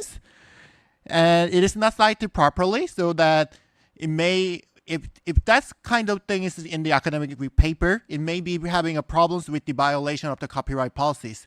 So it may be having some problems. So, and they are also be subject to be get on the disinformation, such as biased information, and interference with the pre-knowledge movement, because many the populations are attracted to NumWiki instead of Wikimedia movement. But I don't think that's not all. So Koreans are more attractive to short videos on the YouTube or TikToks and etc. compared to the NumWiki. NumWiki, even they don't have problems or too much probably in my idea. So YouTube shorts or TikToks, they are the kind of the problems because they are more biased. Because still NumWiki able to contribute by the many users and somehow the bias and the disinformation is going to be filtered by them if they are covered and edited properly. However, the YouTube shorts or TikTok informations, those are edited by the specific people, so that it may have subject to biased information on nature of the authors. And it is Koreans are not interested in reading academic resources. Why? We can't find all information on YouTube, so why they are reading academic information? So media literacy is a bit low in South Korea.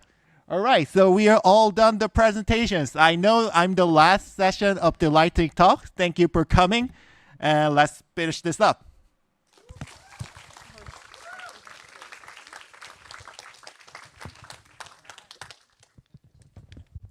Thank you so much. So sorry. Yes. Let's welcome the next speaker. You're the next speaker. Oh, I'm the next speaker. Sorry. Okay. Sorry. So sorry. I guess that's why I'm coughing. So thank you all so much for your time. It's been a pleasure having you all here, listening to our wonderful speakers and all the information. I hope you've taken a lot of notes that you're going home with. And I'll hand over to Sherry. Let's welcome Sherry. Thank you so much, Ruby. Wasn't she amazing? She was so present, and thank you for also sacrificing your voice for us, Ruby. How about you guys? How are you out there?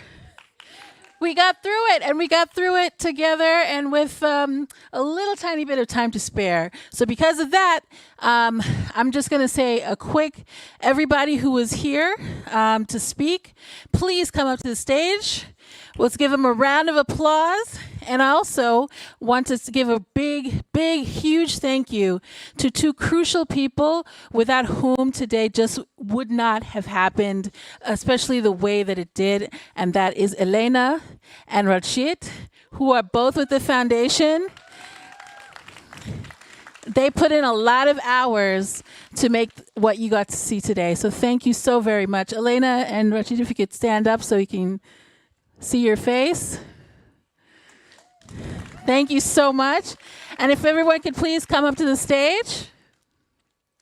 And as they come up, please give them a round of applause one last time. There's a lot of work that went into all of the ideas you heard, powerful ideas, powerful wiki ideas worth sharing. And so as they do this, let's go on 1, 2, 3. Thank you. 1, 2, 3. Thank you.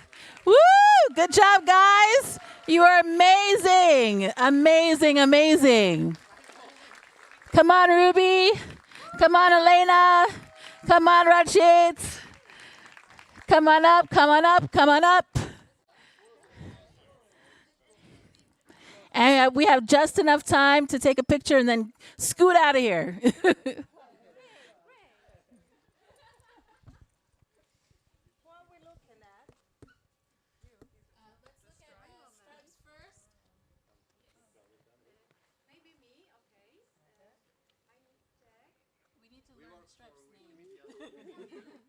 Camilla the photographer, thank you.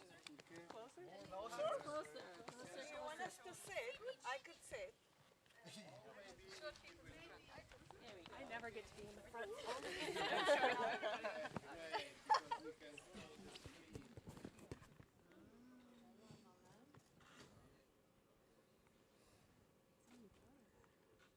I know so many cameras. Woo, thank you. Happy.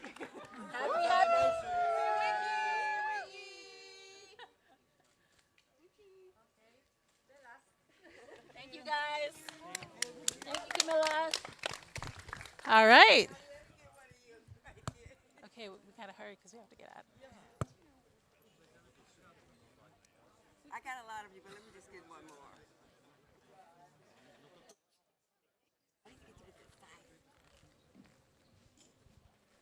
Okay, now that's better.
exactly.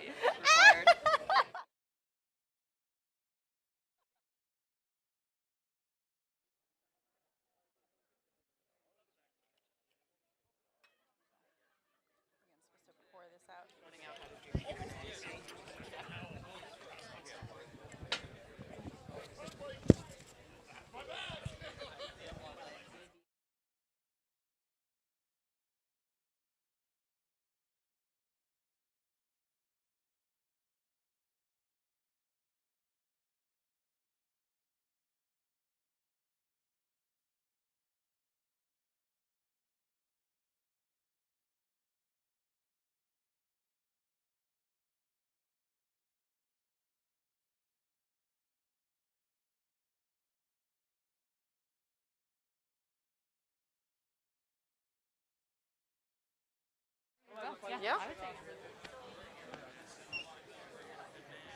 now. It's always so funny when there's like everybody but nobody is saying what's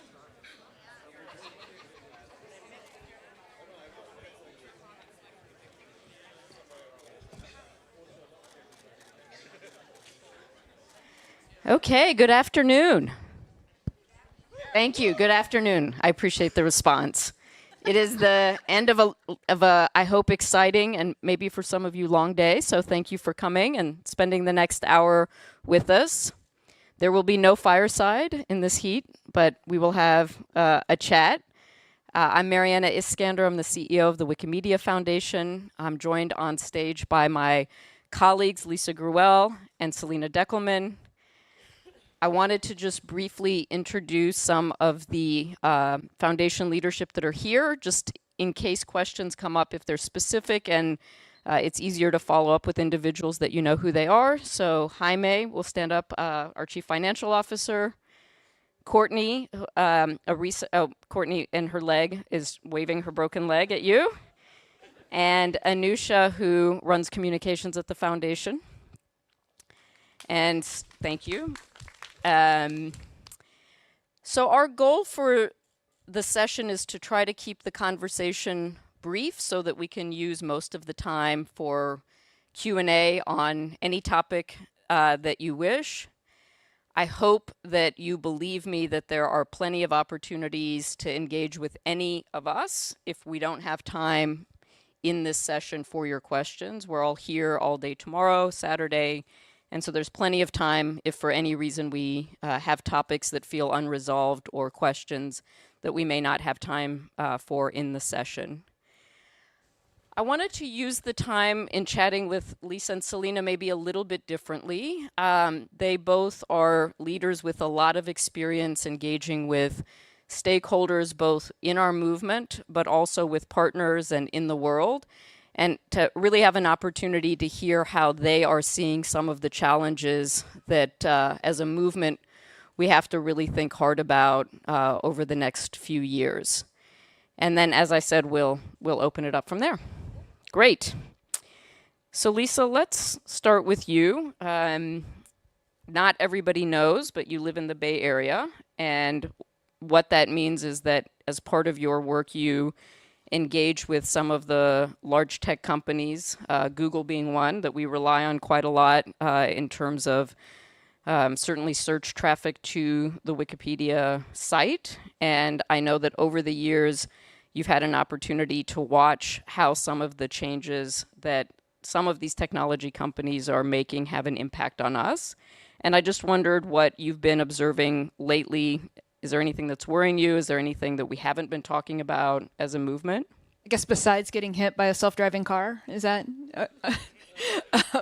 No, but we have, this a very interesting relationship, I think, with big technology, with the big tech companies. Google, for example, it's very symbiotic, right? Most of our search traffic comes from Google search. So people go to Google search and then they go to Wikipedia, and we've always done quite well in their search algorithm. And so it's been this mutually beneficial relationship in a lot of ways. Some of the things that I see changing, the first I'll say is around content translation. So we've been seeing this for a while, but it's definitely showing up more places where in search results now there's an automatic translation of an article. You know, so we're seeing this in Hindi. So it is you know, they're translating usually the English language article into Hindi, and it's showing up as a search result.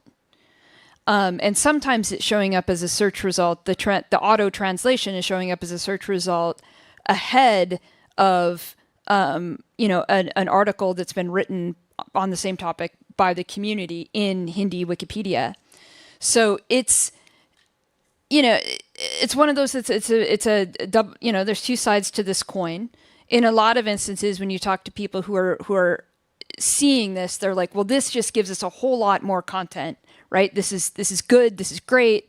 But then the other side of it is kind of all cultural contextualization is lost with this, and it just seems to be moving in this direction in a really kind of accelerated pace, where content translation is going to be happening at the browser level. You know, you'll set your browser to English, and then everything that's not in English is automatically on the whole internet is automatically translated, or you set it to, you know, German or whatever it is. And in some ways that's amazing, right? That gives you access to more information. But in other ways, I think that can you really lose, you know, particularly for Wikipedia, something there, right? On the cultural context that comes from a community of people in a place writing an article together. And then, you know, the second trend is not surprising. You know, we haven't made it too far into this conversation without saying AI, but I'll talk about it as how it relates to Google search. So, you know, right now, I bet most of you have seen this on Google search. There's kind of this gray blue box up at the top of search results, which is AI generated content trying to answer your question as opposed to get you to a web page to find the answer. And so, you know, I think that can really, you know, if that gets better, if that gets good, you know, I do worry that could, you know, decrease kind of the connection to Wikipedia. We'll have fewer people coming, right? And I say worry, but what I really mean is we have to adapt, right? We might have to adapt to this world and think about how we change what we're doing in relation to it if it's going to become a major trend. And search, as we know it, is something of the past. And then I guess the third thing I would say also relates to AI, which I just think the internet, the quality of content on the internet is decreasing, right? The term of art in AI for poor quality machine generated content is slop, right? And there's just a lot of slop on the internet now, and it's kind of increasing.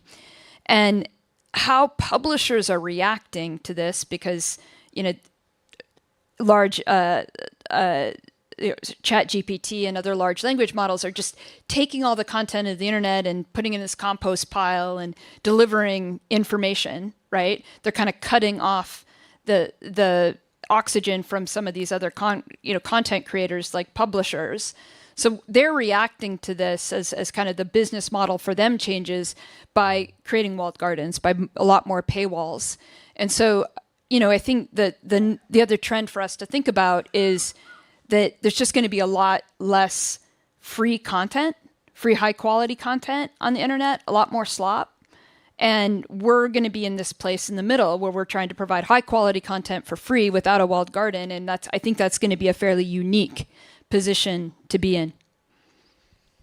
Well, it's a good segue, Selena. You have spent your entire career working in the open internet, and the joke that some of you may remember when Selena first joined was that this was her third 20-year-old code base, and a commitment to the work you did at Mozilla before you came to the Wikimedia Foundation. And I think we are seeing a number of things that feel worrying about how open the internet will remain. And I just wondered what your reflections are. How do you think about that? Are there things that you're hopeful about? Are there things that you're worried about? Yeah, definitely. Thank you. Hi, everybody. Thank you. So some of the things that Lisa touched on are definitely on my mind as well. Paywalls and how, it's both that Wikipedia itself will be a free resource that people can come to and that it's high quality, and then there will be this reduction in these other high quality sources, but it's also an issue for our editors. How are they going to continue to access important resources out on the free internet? I think this is a really important question that we're going to have to answer because editors, of course, they're only able to do the type of work that they do on the Wikipedias with that kind of access. Other sources, of course, but I think that the internet has enabled a lot of what Wikipedia in particular became. So I think about that a lot. In just thinking about the work that I've done in open source since about 1994, that time period compared to now, things are just so unbelievably different. It's hard to describe the difference concisely. But just thinking about the tools that we have today on the internet, for example, something like GitHub, and what a student gets introduced to as a collaboration platform. Wikipedia itself as a collaboration platform, it really wasn't something that when I was first a student, was actively involved with, but became more of a thing that people I knew were involved with later. And I just think about these different collaboration platforms that are out there, some of which are supporting free content and some that don't.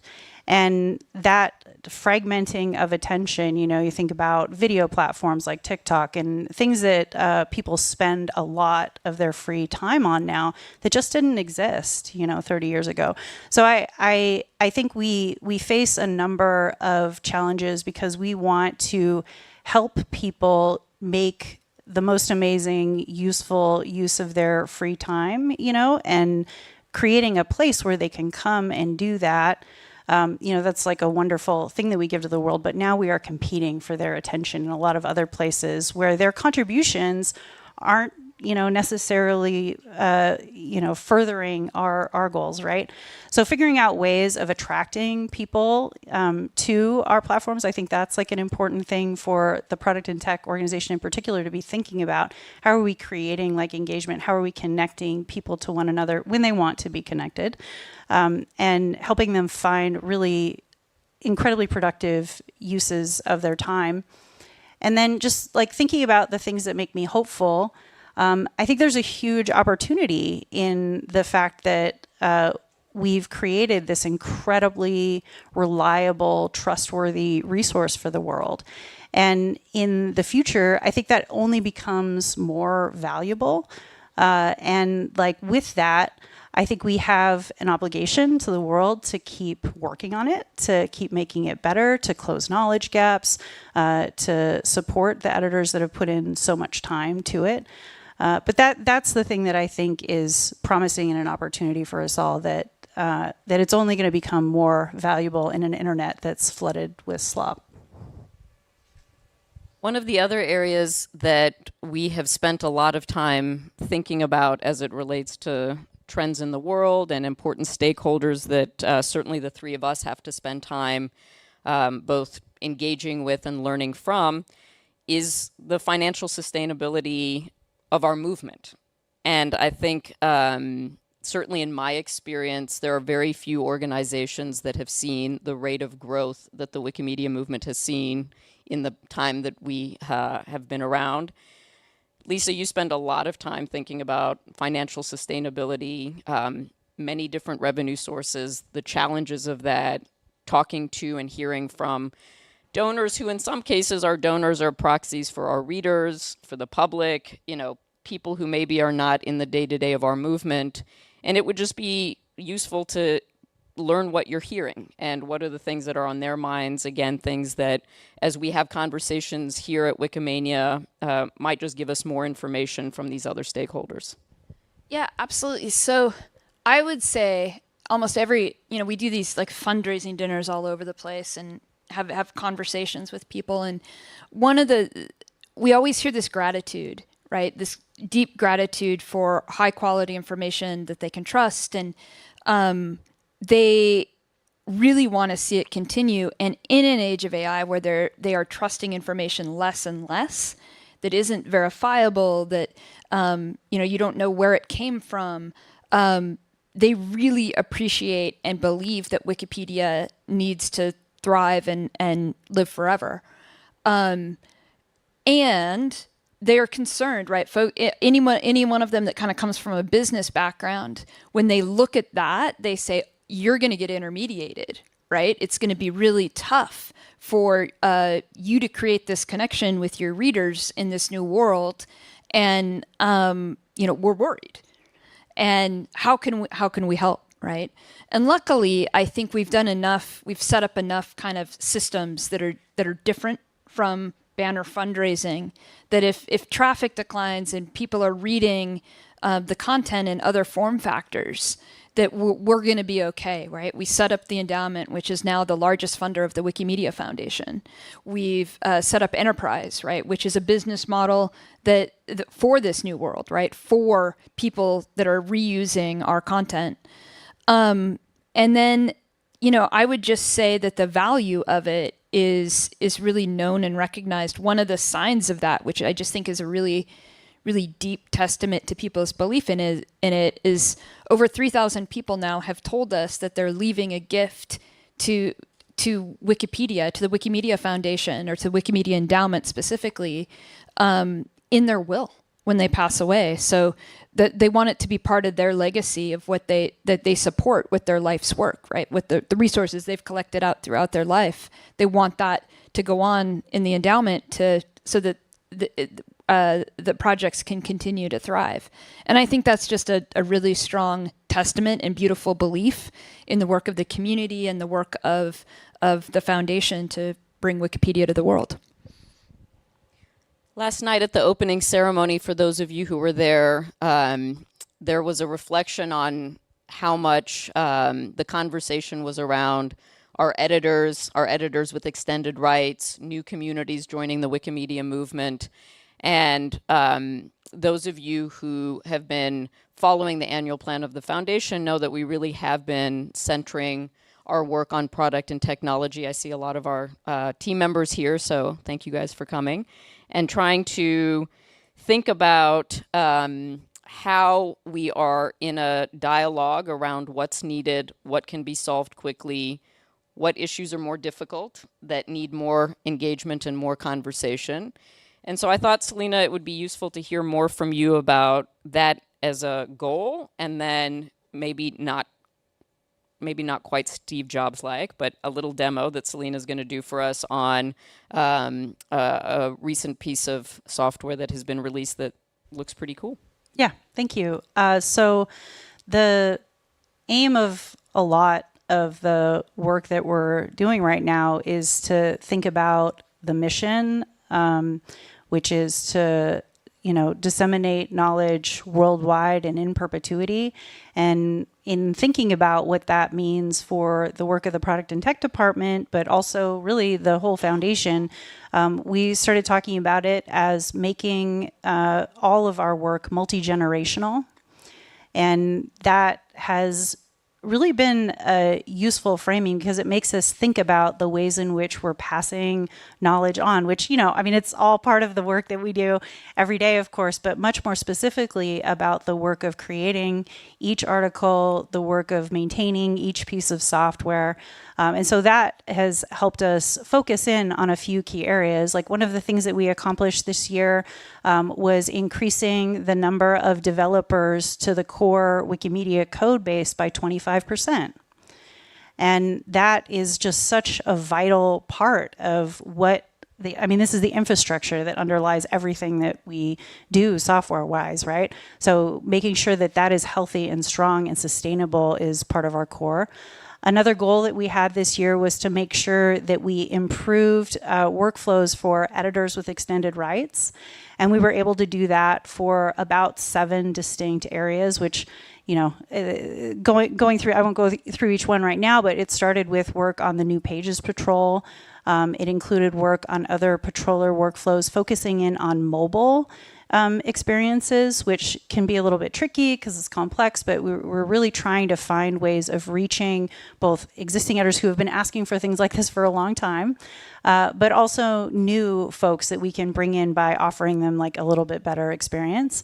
And then another piece of that, and I'm not going to go over like everything in the annual plan because it'll take a really long time, but the thing that I wanted to demo today, hope that it works, crossing fingers, is a new feature that we have in Edit Check. So now I'm going to walk over there.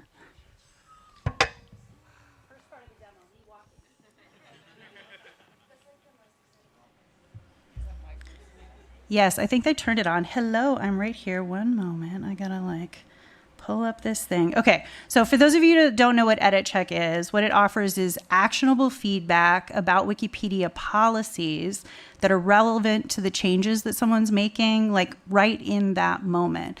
And so what this ends up looking like, just spoiler, is that as you're like editing something, it'll do some kind of an intervention, like a, overlay that'll prompt you and let you know that maybe there's a better way that you can make that edit, or maybe you're like breaking a policy right in that moment. And so this is something that editors have talked to us a lot about, that it would be very helpful if we could give contextual cues to people right in the moment. And we started doing that with some other features, but this particular one is about adding references. And I think you can switch over to my screen now. If this doesn't work, I have a video, but I thought it would be cool to do this. Okay, so for those of you that don't know, Lisa and I are from Montana. It's a state in the United States. I know, it's like so random. Like we didn't know each other before. And so I was looking on Polish Wikipedia. I want to tell you something about this feature that I'm going to demonstrate. There's a very special URL that's in there. Some of you might notice. You probably can't see it. But I'm using a special URL right now because this feature is not yet enabled on Polish Wikipedia. But I would love it to be. So I'm showing this to this audience right now and hoping that I can encourage folks to enable this. Because some of, before I show you, some of what this does, what we saw is that before we showed this intervention, only about 19% of edits included a citation when someone like made the edit. But after we provided this intervention, about 42% of the editors that saw it would add a citation. So it's one of the most effective ways that we've found to change a user's behavior for the better right in that moment. So it would be a really valuable thing to turn on every Wikipedia. Okay, so there's this thing in here, this line. I translated it earlier. It's about the size of Montana relative to Poland. I don't know if you can someone read that? Yeah, so anyway, I looked that up. It's comparing the size of Montana to Poland. And I'm sorry, I can't type Polish. Really apologize. So I'm going to just cut and paste this. So I'm adding a sentence. Well, it's a repeat of a sentence, but I'm adding a sentence. And I didn't add a citation. And so you see there, it prompts you. Well, prompted me. It's asking me, do I really want to do that, basically? Sorry, I'm not doing the literal translation. I can say yes or no. Do you want to add a citation? And if I say, no, I don't want to add a citation, it asks me why. Yeah, thank you. And so you can select that. And what happens when you select one of those things is it tags the edit so that a patroller can come back and see those specific reasons and do something about it afterward, right? Like if they actually end up committing the change. And then if I say, yes, I want to add a citation, it gives me the citation interface. So that's one of those things. It's really great intervention. And you can go back to the regular slides now. Thank you. Excellent. We're not going to try to do any more of this in Polish, so thank you for that. We've really been, or I would say at least we have been really trying to model spaces for conversation. So we're going to stop with the questions. I wanted to say that there are a number of other really difficult issues we didn't cover just in this Q&A. Some of it has been in sessions in the Wikimania program. This is a year of significant global elections. A lot of you have been aware of or working on how to keep our project safe. There is concerns about, as I think Jimmy mentioned in the opening ceremony yesterday, ensuring that our projects are safe everywhere in the world. And so there's a lot of things that we can talk about. We're open to answering questions on any topic, whether it's the ones we've talked about here or others, and really to hear from you. So we've got a couple of people roaming around with mics, and I will do my best to manage the Q&A. And as I said, if we end up running out of time, we're available to continue the conversation. Nadine, we're going to start in the front row. Oh, there's a mic right here. Wojciech, you want to come? You want to come? There, if you stand right here, you can stand. In fact, if people want to, they can also come and stand.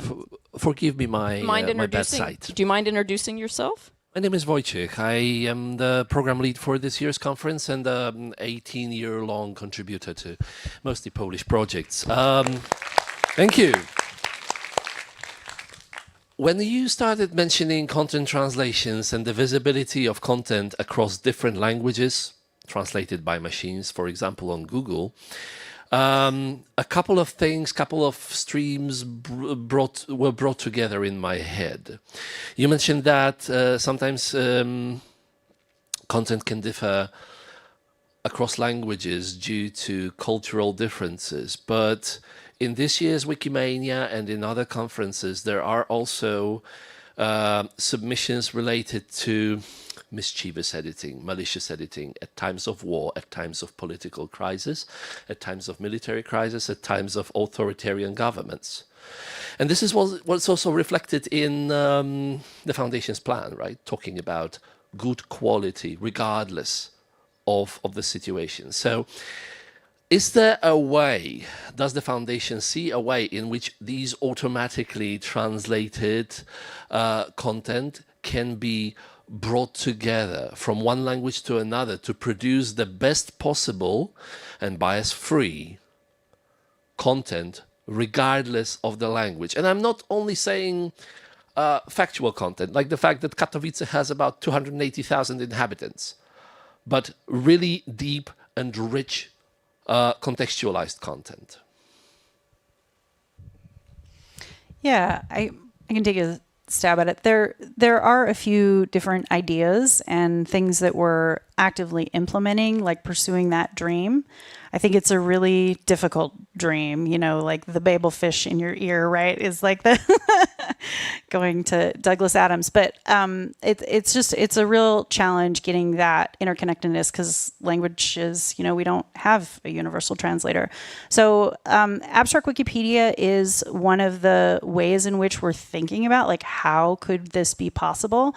And what we appreciate about that is that it's multilingual from the start.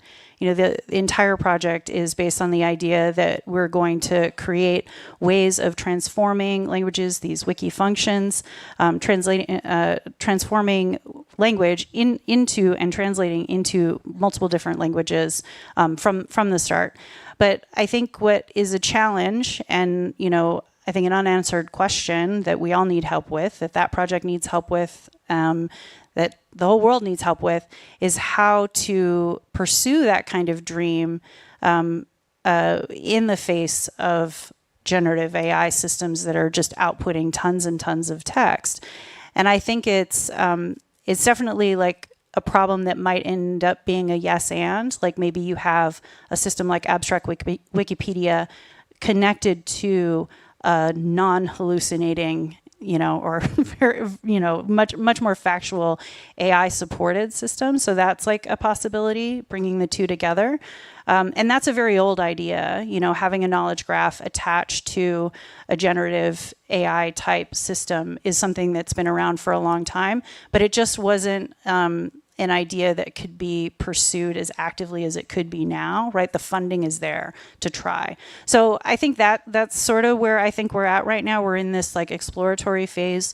Can we do the work, that abstract Wikipedia makes possible fast enough? And probably intersecting also with Wikidata, and then join it with other systems that would allow us to ramp it up. But I think it really is still an open question and an area to be explored. Thank you. I see your hand there. Do you mind just introducing yourself briefly? Hello, my name is Anton, user Tohaong, editor of the Ukrainian Wikipedia and a board member of Wikimedia Ukraine.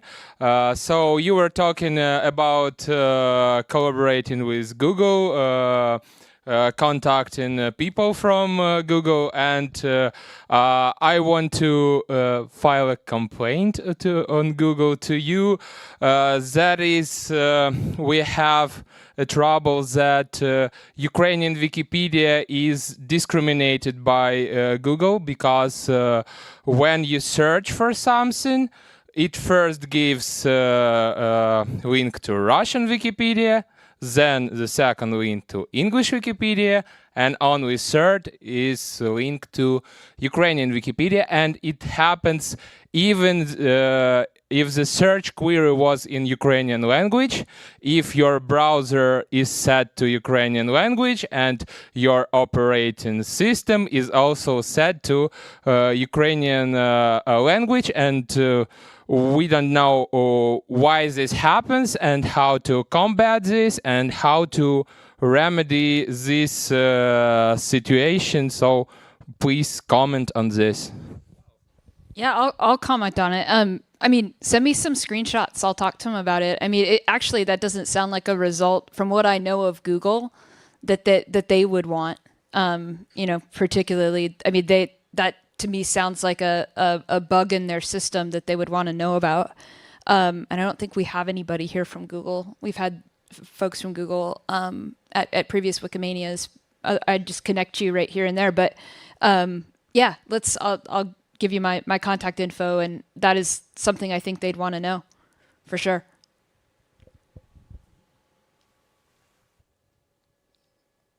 Other questions or comments? Yep.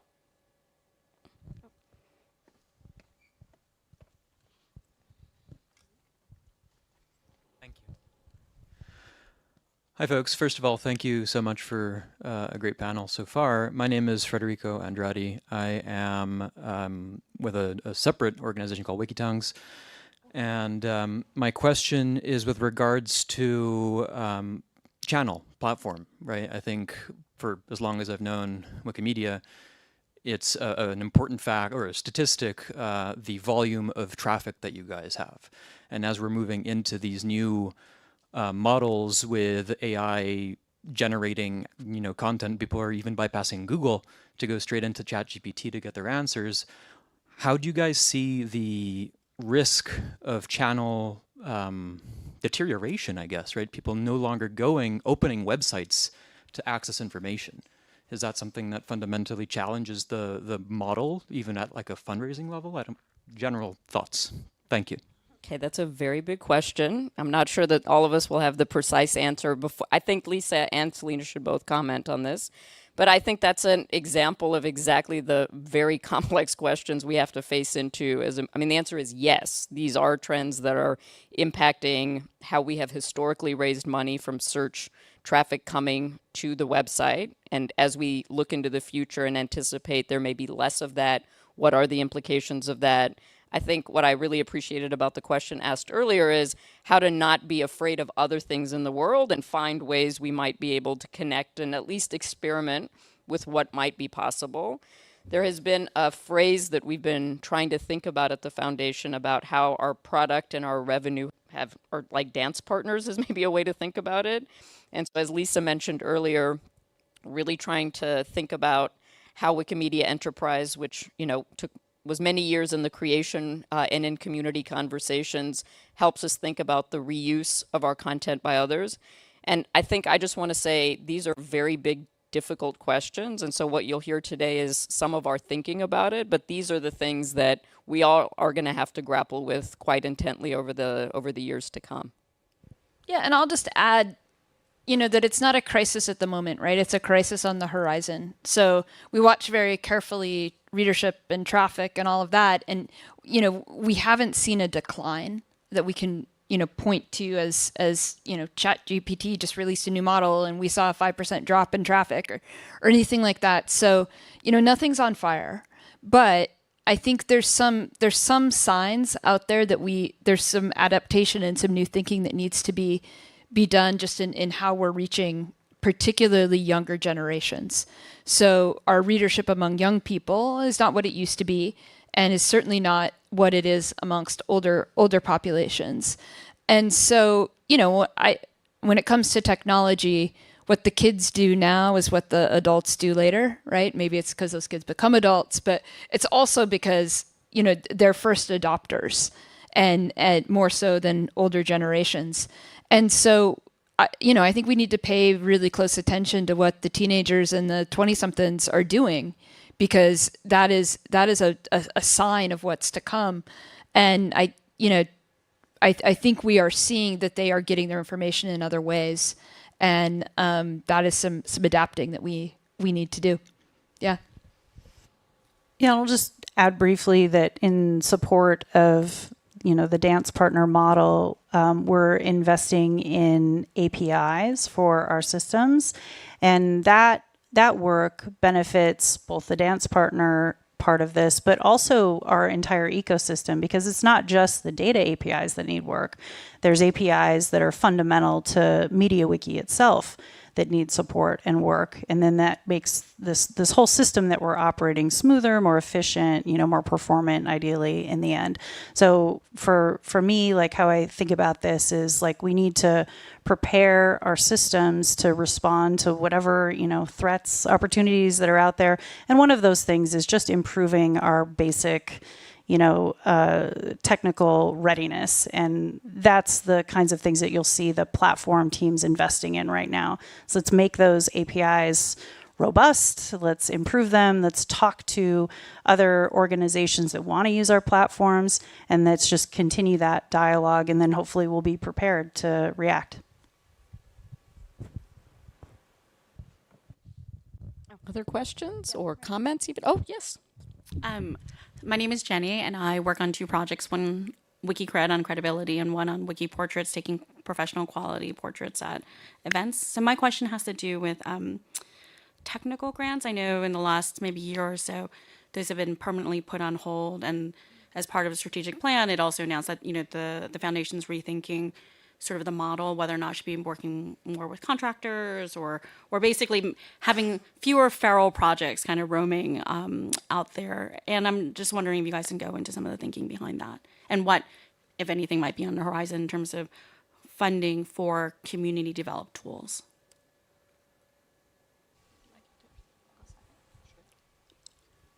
So my experience, like I was not, like there weren't technical grants when I read, so I've only been here 2 years, so I apologize. I don't have a lot more history than that. In looking at the grants that we do give, there are a number of organizations that do specific technical things, but sometimes it's hard to figure out where to invest at certain times. So I just want to acknowledge that it's a problem. I think from my perspective, the thing that I've tried to do in setting out the annual plan for the product and tech organization in particular is to help people understand where we are going to focus and do that publicly, make that clear as quickly as possible, have, months of time where we can have conversations about where we are focusing, and then to do that, do what I say. So that's been my approach so far, and I think, I just want to acknowledge it. It might have that effect that there are certain projects that then get deprioritized because we're focusing in other areas. But what I'm trying to do is just be really upfront about that with folks as early as possible so that they know where I'm focusing. But on the further back history with the technical grants, I'm sorry, I don't have as much knowledge. So. I guess the two things I would say is that when I arrived, there was a lot we needed to stabilize in the product and tech department. I mean, Selena came on board, we brought two departments together. And so I think that has, I mean, just to be very honest, put some things on hold while we tried to get our own house in order to be able to do that. I think we can talk more offline because I think that there's been a lot of changes in the broader grants program, and we're learning and just trying to make sure we're responsive to needs. Hi, Delphine. To what Lisa was saying, I have an amazing and super representative sample of two. My kids are 14 and 16, and they have two Wikipedian parents and never use Wikipedia, at least not directly. Over the last 20 years, we have tried to make people Wikimedians, and I've come to the conclusion that it might not be the best way to achieve our mission.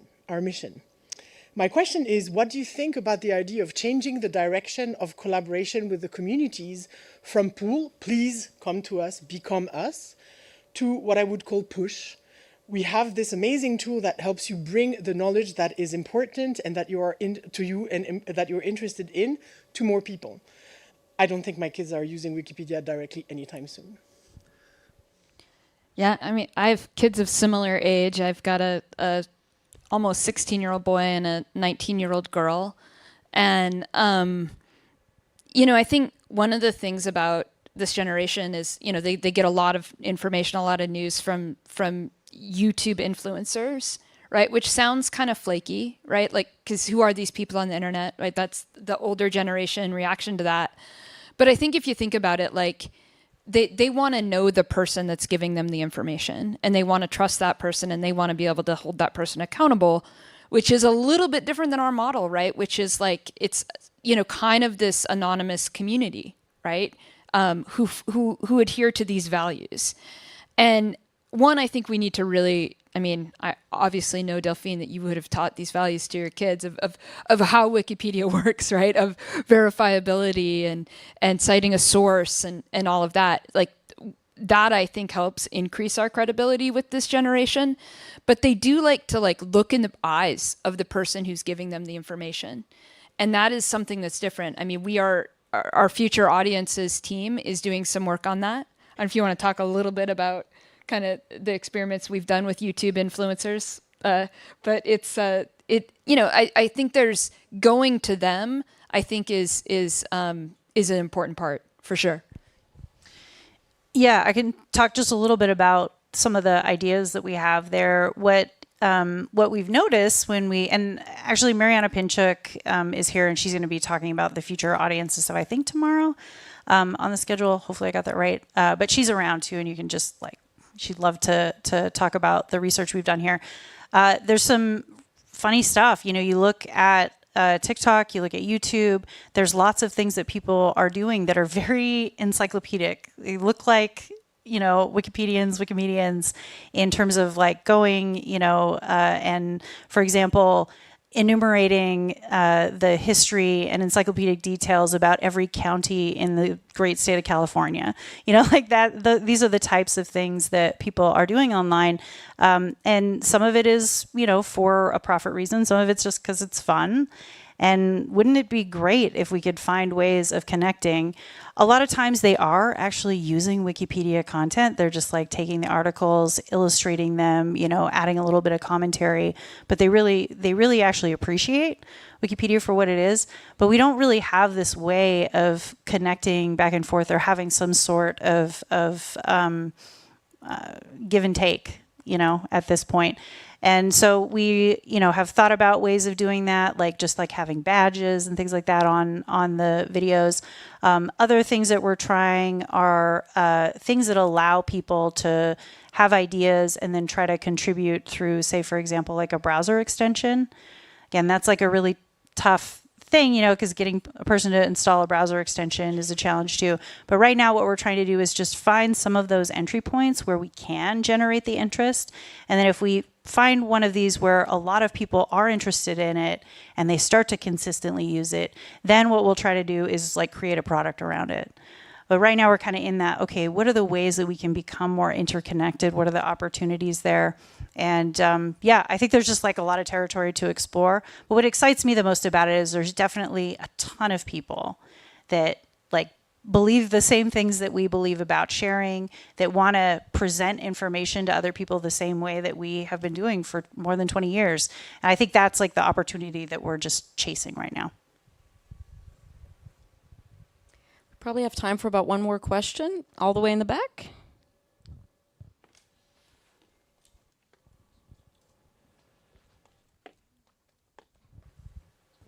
Yay. Thanks, Mariana. Hi, everybody. My name is Josh Lim. I'm from the Philippines. I was actually inspired to ask this question because Lisa did mention that, we are this community of people, largely anonymous, follow a set of values. I'm actually curious to hear your three's thoughts, especially as the community is getting older, right? We're nearing 30 in a few years, for example. And I'm curious to hear more about your thoughts on, for example, when we're dealing with not just community members getting older, but also we're dealing with some of the actions that we've taken as communities, as the community, let's say in the early 2000s, they're still following people even today. So I'm curious to hear, like, for example, what are some thoughts that the foundation may have, for example, in dealing with how we may... Sorry if I'm rambling on with the question. I'll try to be as direct as possible. So things like, for example, how to deal with the fact that we have a lot of Wikipedians who've been around for 15, 20 years, like myself. I've been around for nearly 20 years. But it's also not everyone gets to be around that long. And how do we deal with things like mental health issues or things like, for example, can a Wikipedian who has been banned since 2005 for vandalizing several Wikipedia pages when they were 15, for example, will they ever have a way to come back to the movement 20 years later? Are these conversations or are these things that the foundation has thought about and like, what are some thoughts that you folks may have as to how we could possibly address these potential issues to come as we get older? Thank you. It's a great question. Maybe I'll just offer a few thoughts, and then if Lisa and Selena want to add to, it's a big question. I remember when I, in my first year, had a conversation actually with the LATAM region, Latin America. We had a extensive conversation about the mental health challenges volunteers were experiencing sort of post-pandemic. One virtue of having such a diverse and global movement where frankly nobody does everything the same way is that if we take advantage of that, there's a lot to learn and to experiment with, across the world. Like, we don't all have to make the same decisions about everything. What I would say I struggle with is that, as you well know, very few of these issues the foundation can solve alone or should solve alone. And so it becomes a question of, again, where are the open spaces we're trying to surface issues that are on the projects? What is everybody's role in being able to solve for those? We've been talking a lot, Selena made a reference earlier to this idea of being worried about the generational future of our projects, right? So 2030 is around the corner. What's the next generation looking like? Delphine's question about who are the next generation? Where are they coming from? And I think that a real challenge I've observed us have is that we have to talk about today and tomorrow and 10 years from now and 100 years from now, sort of all at the same time. One thing that I think we're trying to do, so you'll let us know if we're succeeding or not, is at least trying to put more of these bigger issues out there where we're struggling. We are struggling. The foundation can't answer them. The kind of aging of our editors, where are new people coming from? How do we experiment with finding people where they are in a different way? But that's going to require change. That's going to require us to change. I think being clear of the challenges we see that the projects are having, how can we solve those problems together, whether it's changing policies or revisiting decisions that maybe feel like they've been set in stone for a long time. And I think we've had an opportunity, certainly here at Wikimania, to talk about more open decision-making together. It's imperfect, but I think genuine attempts to be able to do that. So I think the short answer is those questions are certainly, well, they're certainly on my mind. I think they're on a lot of our minds. And we have to find places where we can be in dialogue, because I certainly don't know how to solve those alone. The foundation can't solve them in isolation. And it is going to take a willingness to be open to, in some cases, gradual change, and maybe in some cases more rapid change. I don't know what to, that was kind of a mic drop, Mariana. I just say on the point about, just a very small point about vandalism, I cannot tell you the number of people, I can't count them up because I'm just more than 10 are coming to mind. So at least all my fingers of amazing editors who told me that their first experience was vandalism.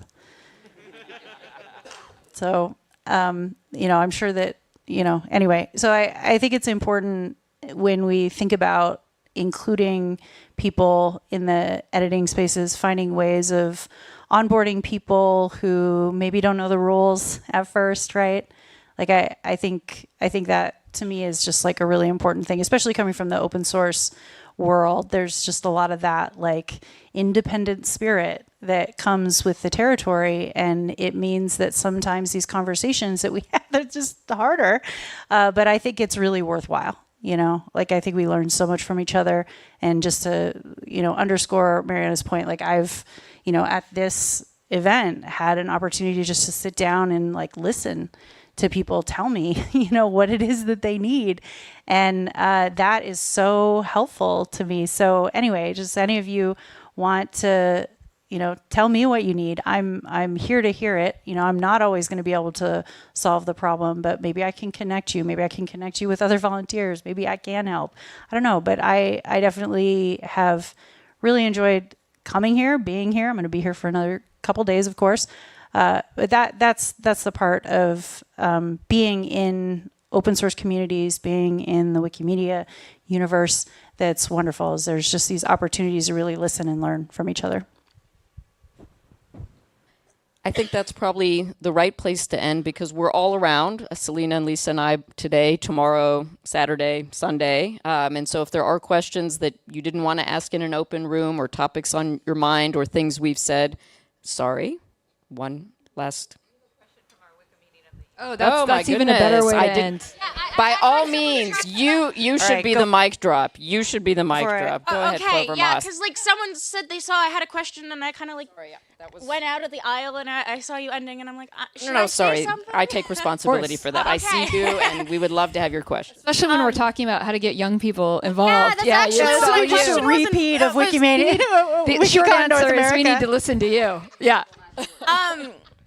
I was honestly just curious how you came to the conclusion that we there are less younger editors that are interested in contributing, because I think I actually had a conversation with Selena about this briefly at WikiConference North America, but I kind of talked about how I know lots of people my age who edit, and I mean, obviously anecdotal experience isn't everything, but I was just wondering, because I'd assume you have pretty good reasons for coming to that conclusion. So, well, I think there's editing and there's readers, right? Yeah. So I can talk about the editing piece of it, and then I don't know if you, we can share data.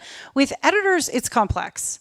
So there's things that have shifted over time, and actually I have this really promising report that the community community metrics team put together that says that we're starting to see a rise in younger editors overall. That doesn't necessarily translate to functionaries, but I don't have as good a data about functionaries overall, and that's a really crucial population of people that make the whole system work. So for me, there's anecdata, not great.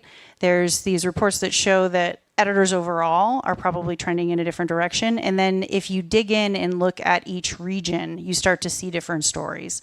So it's quite a complex picture. Overall, I would say I get a lot of feedback from the administrators in particular, that they're just seeing their numbers drop, that we're not getting enough new people into that system. So those are the factors that, the data that I have about admins, and I'm really interested in more. And I'll just say on readers that Anusha's team actually does a really great survey on a regular basis to understand who our readers are and what they're thinking and what they want. And so that's some data we could share with you. She's sitting right there too, so I'm sure she'd be happy to talk more with you all about it. But yeah, I mean, it does show that younger people are reading Wikipedia less and going to other places than other older generations. So that is, it's still high, right? Like, I think I should preface this when I say, yeah, like sometimes people go all doom and gloom, and yeah. I mean, just the readership numbers of Wikipedia were, one of the most read websites in the world. So when I say the numbers are down, it's in comparison to these other generations. But the numbers are, I think most websites would love to have the readership we have amongst younger generations. But in relation, right, that's a trend we're seeing. So yeah. And I just add one more thing about that. The reason why it's important to look at all of that data, like both parts, right? We have to look at readers and we have to look at contributors of all kinds, because I didn't also talk about technical contributors, which is kind of like another group that are not necessarily editors, but some are. But you have to look at that whole system, right? Because how do we get new editors? They mostly are going to come from readers. So if we see declines there, it is concerning, because then how do we make sure that we're bringing people back in? So that to me is you look at the independent pieces of data and from all the angles, and then you kind of try to look at the whole system. And overall, I would say there are some concerns, but I think they're all things that if we work together, we could definitely improve it. And some of them are really straightforward things, and some of them are probably product changes that we make.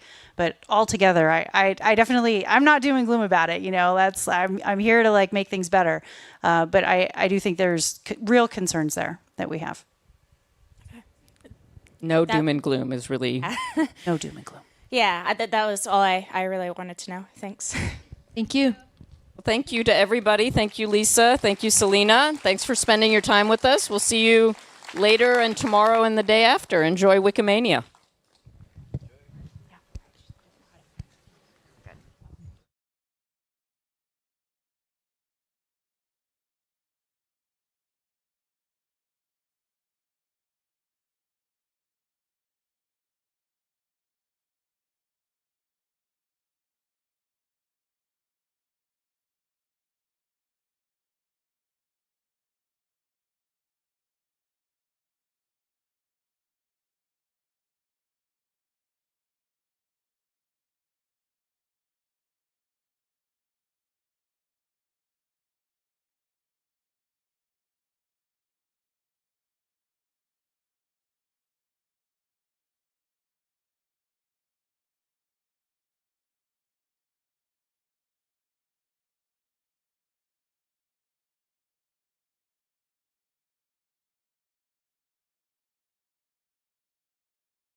Hello. Hi, we'll be starting it in a few minutes. So the way this works is we have a platform called that the quiz is going to be delivered in, and all of you, anyone who's taking part in the quiz will just use their smartphone or laptop or any internet-enabled device with any modern device to access that, or use a QR code, or well, open the website and just enter the link, enter the code, whichever suits you better. Okay, I'll just give it a few minutes, and once a lot of people are going. Once things have settled down and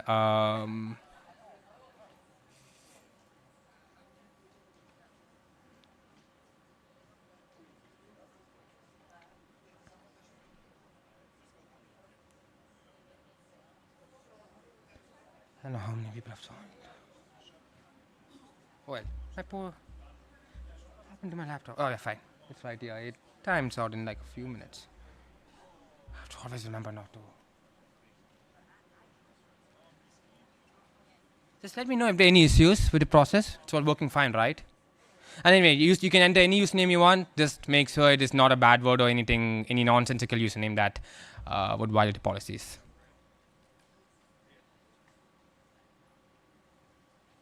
Okay, still people are still coming in, which is nice.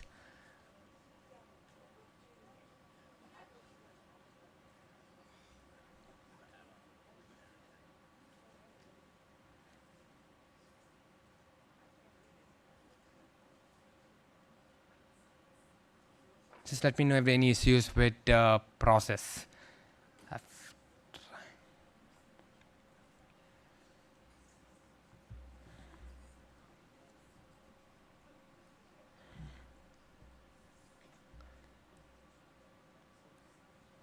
I think this thing also has some music. You may find it cringy or not. I don't know how people are going to react to it. So if people don't like it, just let me know. It's just built in. I don't know how it is. That's a problem. I mean, this software is not. It's mainly meant for schools, but it's the best option for this particular event as well, and for better or worse. So I don't know how the music is going to look like. If people hate it, just let me know. So let's see. I'm just going to close this temporarily and see. Okay, 19 people. Can we have more? So at least. Yeah.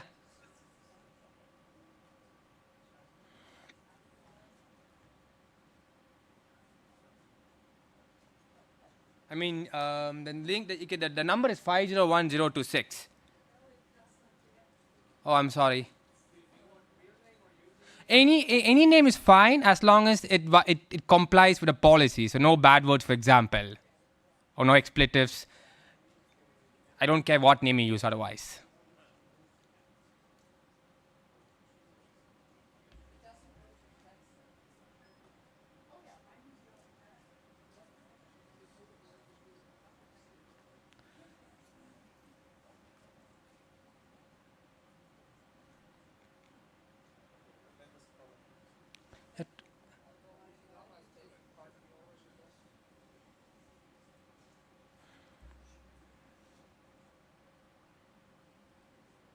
Is anyone having any problems with the process?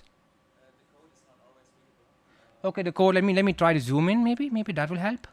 Zooming a bit. Does it help?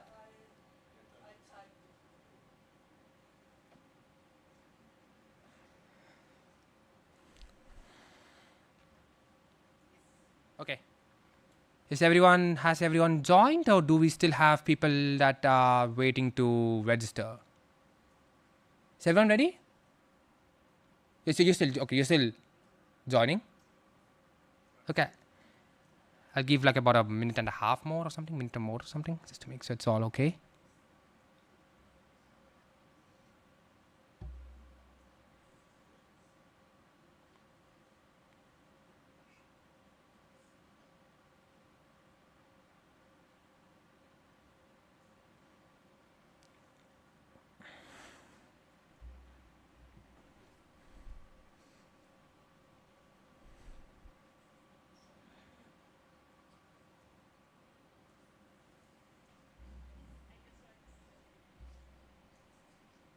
I think still someone coming in. Okay, we'll start in about a minute or so. So if just still people still coming in, but we have to start eventually. So it's not like. And by the way, just as a note, I actually put this in. On the Evenway page, but it appears a lot of people did not read it. But so I'll just sort of summarize how this works. Okay, so the questions will be both in your screen and on this. So for those in the back, there's no problem. You can see, you will see all the information you need on your screen. So don't worry about that too much. Then what's the other thing I need to say? It can be anything. It's specific is anything under the sun. Pardon? That software has some music. I don't know how good or bad it's going to be. I don't know about that, but there will be no questions with sound on its own. So you don't need to be playing anything. No questions have any specific video. No video, no audio. None of that. And despite my best efforts, there may be errors. So in that case, I might have to make some changes after the quiz, and I'll let you know. I will update the scoreboard accordingly. But I hope there aren't any. Okay, are we all ready? Okay, so we'll start, and anyone who comes in late can actually join using the same. Okay, 37. So let's start. I don't know how good this music is. Okay, music is switched off apparently. Apparently music doesn't work. Okay, this is not code. It's just a word cloud, just a way to make sure it works for everybody. It's just a way to test how well the software works for you. No scores, nothing, just a starter. This is the only unscored question and you have a timer here. We have got about 40 seconds right now, and this timer is strict. Why is the music not working? Okay, now it's working. Okay, don't ask me what. Okay, fine. I don't know why this software doesn't want to work when I.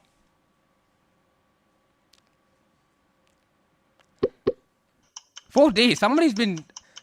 The question said round up to the nearest year. So 4 days we won.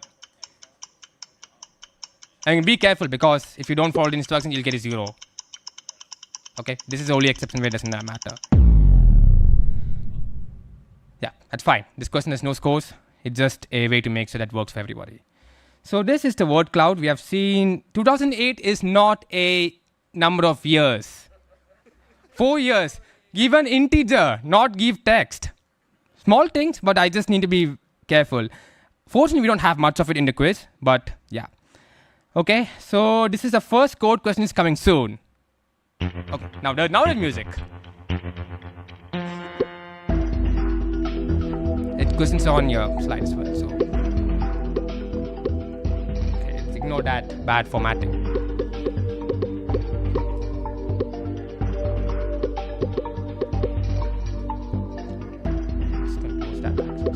It's on your screen, so it's be okay.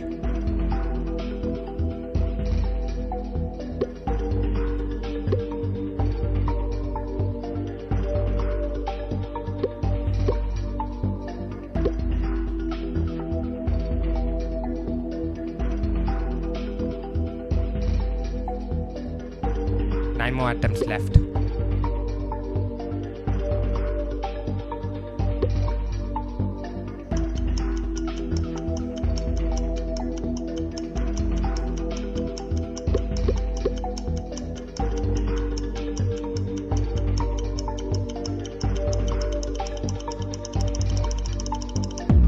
Okay, so let's see how well it was answered.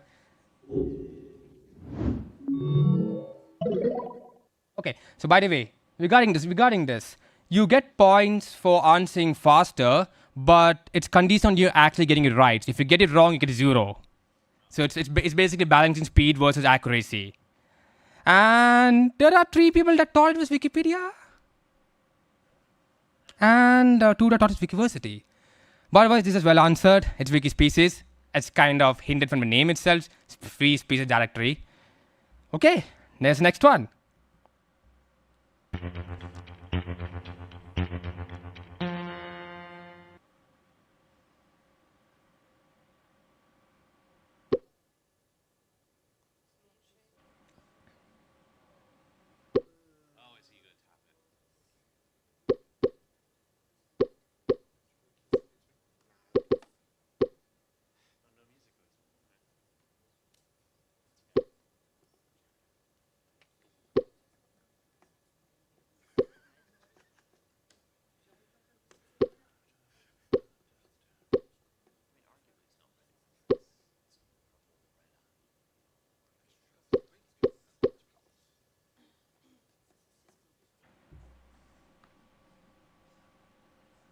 By the way, you do get partial marking. If you get one correct, you will get some points. So.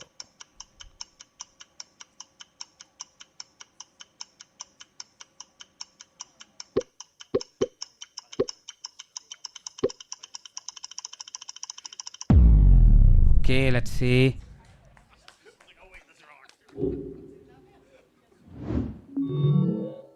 Okay, a lot of wrong answers, clearly. So if you look at this question, okay, it used to be yellow in color and it was still a sunflower. That didn't change. And yet they actually did some modernized logo in 2020 around the time of MediaWiki 31.35.1, if I remember correctly. That's when it was actually changed. And there were actually a lot of different combinations. Just like I remember there was like one with blue color in it, but that was just like one of the plant colors, and that was not what they chose in the end. Why? I don't know. But okay, how's it going? Hopefully fine.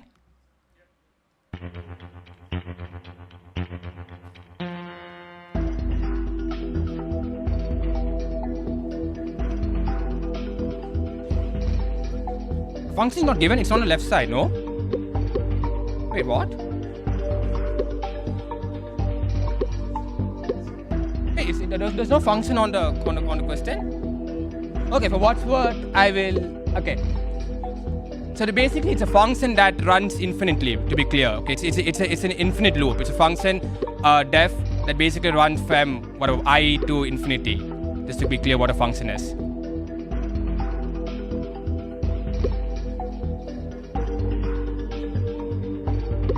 It's not working. I told you what a function is. Function is basically an infinite loop. It's basically a function that runs from 1 to like 9999999, some huge number. I'll try to figure out. I'll try to investigate it. That's strange. That's not what happened when I tested with my laptop. But oh well, that's very annoying. I will actually.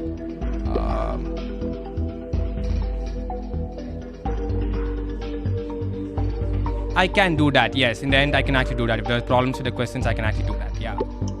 If I'm scoring, I can do that after the quiz. Again, it's a function, it's an infinite loop. For what's what? Infinite loop Python function, to be very clear.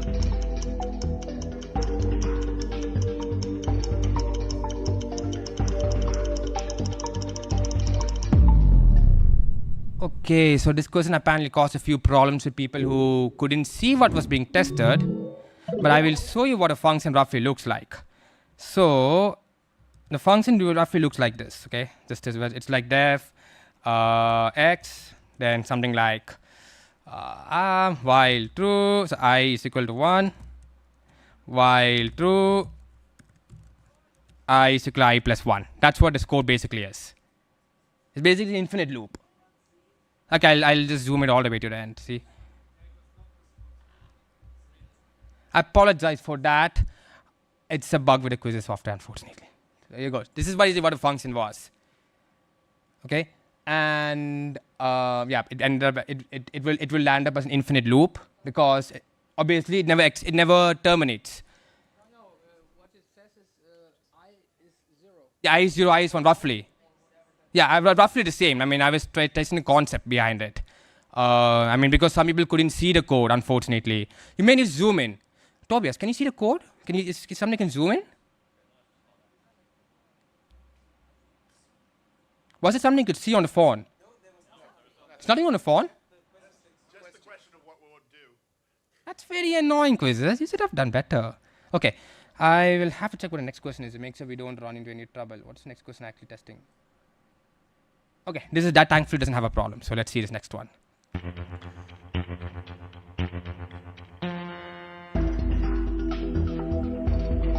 Okay, this one should not have a problem.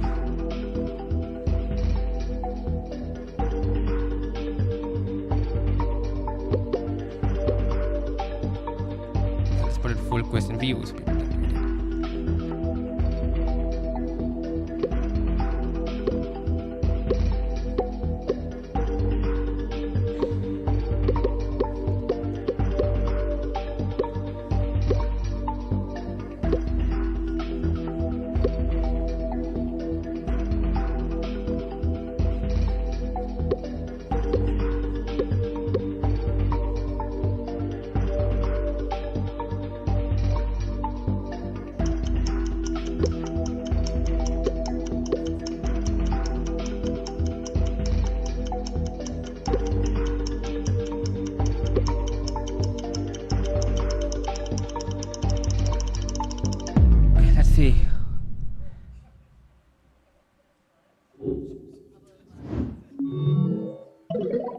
Jeremy says peace. Okay. Okay, so the biggest discriminator was D. Okay, that is possible. Unfortunately, the problem with that is it is possible, yes, if the game was actually free use. The game is not free use, unfortunately. It was not released on an open source license, which means that the screenshot is in. So this is actually a bit of an unusual case from my experience. I haven't really seen this in most of the games, but for this particular game, yeah, the developer did actually release this image under VRT ticket. You can see that you can see that when you look at the image on comments. There's like a VRT ticket that. Game is not free use. The game itself is not free use, but that screenshot is free use because the developer literally allowed it to be free use. That is a point of discussion. That's why I said can be anything under the sun. Yeah, that's why that was a kind of the outside knowledge that occasionally comes up. Okay, so this is also not a question without problem, thankfully.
Let's see.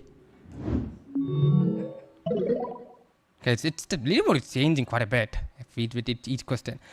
Okay, most of you got it right, turns out, because as some of you may know, you can't have recursive. The media will catch that. So when you click the first link to A, when you see it on the browser, the link, there's like an additional flag like redirect equal to no. It switches from yes to no. That's why it will not go beyond B. When it goes to B, it will not go back to A because that flag is set to no. And you'll have it will just show you the link to the redirect. Okay, so this is the next question. Any doubts? Any issues point until now? Looks fine, right?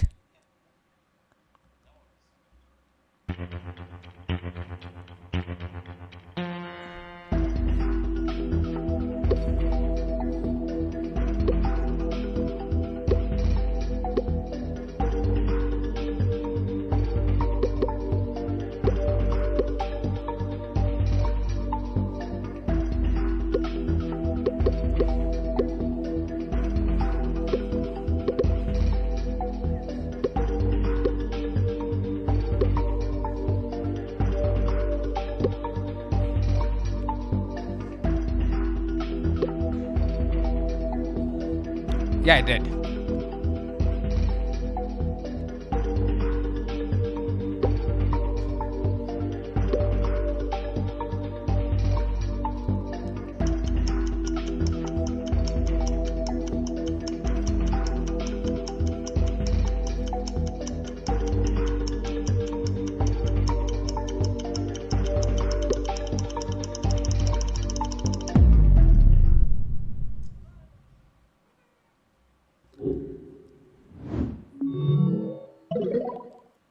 Okay. We have a new leaderboard. Okay, so this was the first kind of hard question I anticipated to put on the quiz. Yeah. Yep, correct. Because what happens is that most sites will not run on HTTP anymore. So it tries to go to HTTPS.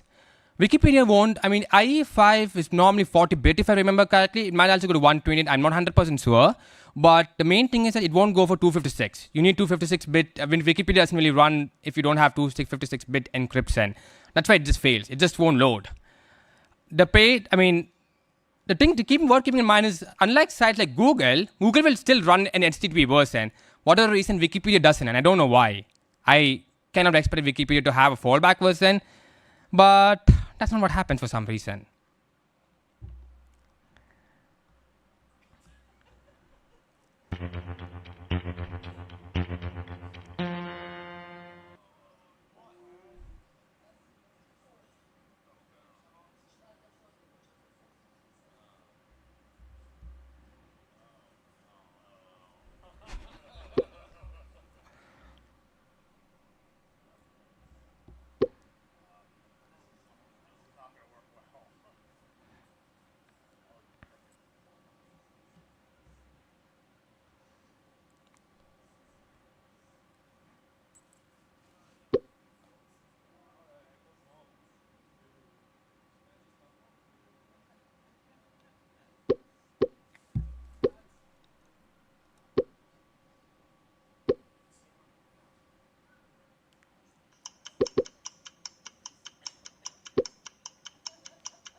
Okay, a lot of you got some points.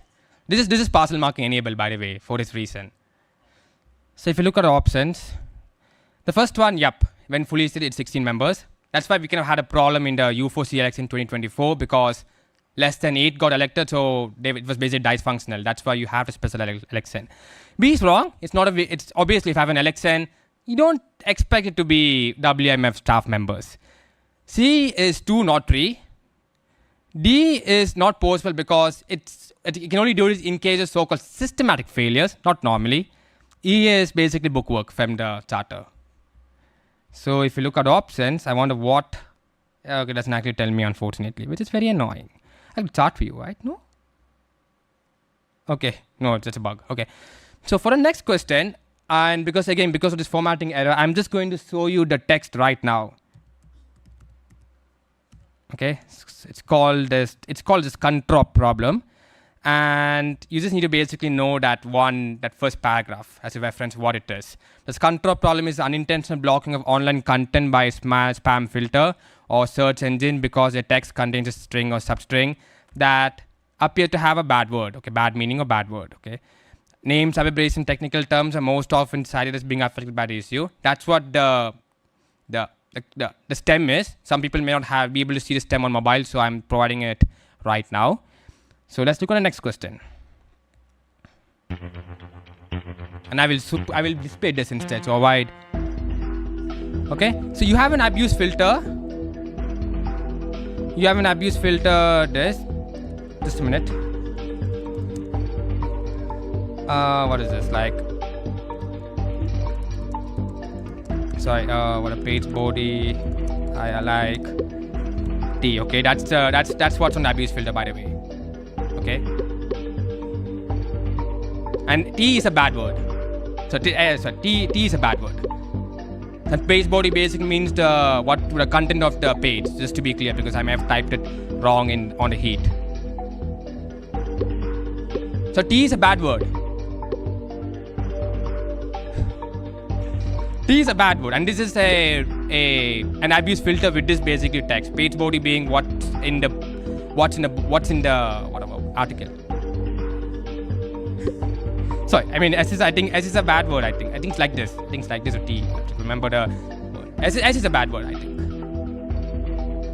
I mean the questions are equivalent, so don't worry about it. I'm just putting it for those who can't read it for whatever reason.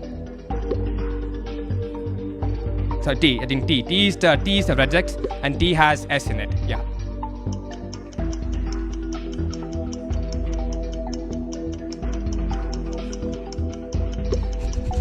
No, there are other questions. Don't worry. There are other questions as well. I mean, this is something I've tried to curve, but may not have worked properly.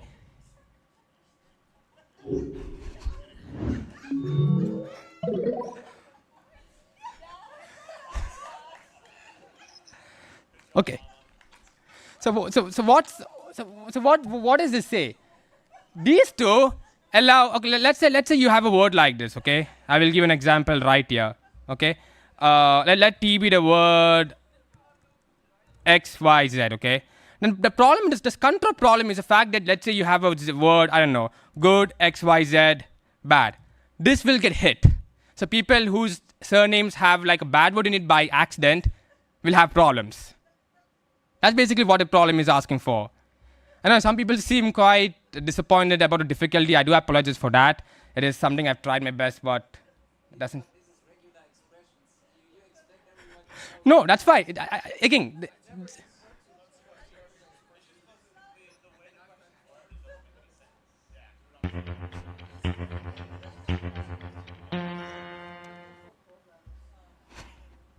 Okay, this is not a programmer question, don't worry.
Okay. What about a few seconds left? No, I meant 10 seconds.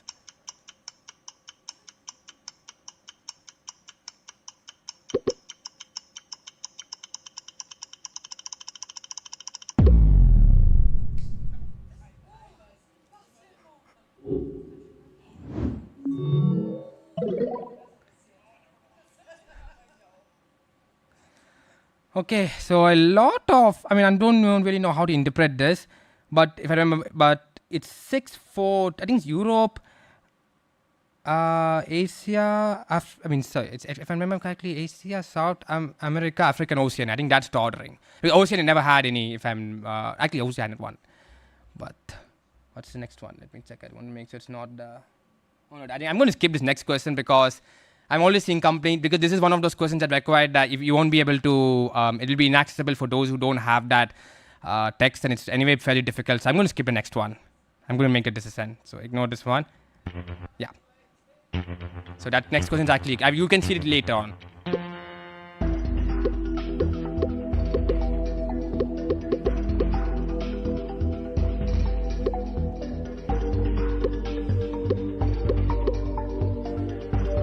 Yeah, as I said, again, if you read a documentation, it really says there'll be some that's easy, some that'll be pretty challenging.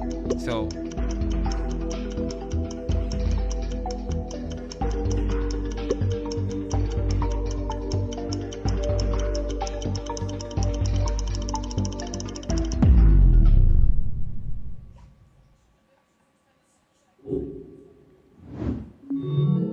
okay.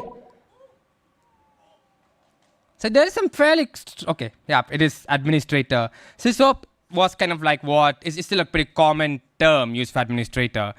Check users seem to be a surprisingly common option by a few people. I'm not entirely sure why. Okay, here's next one.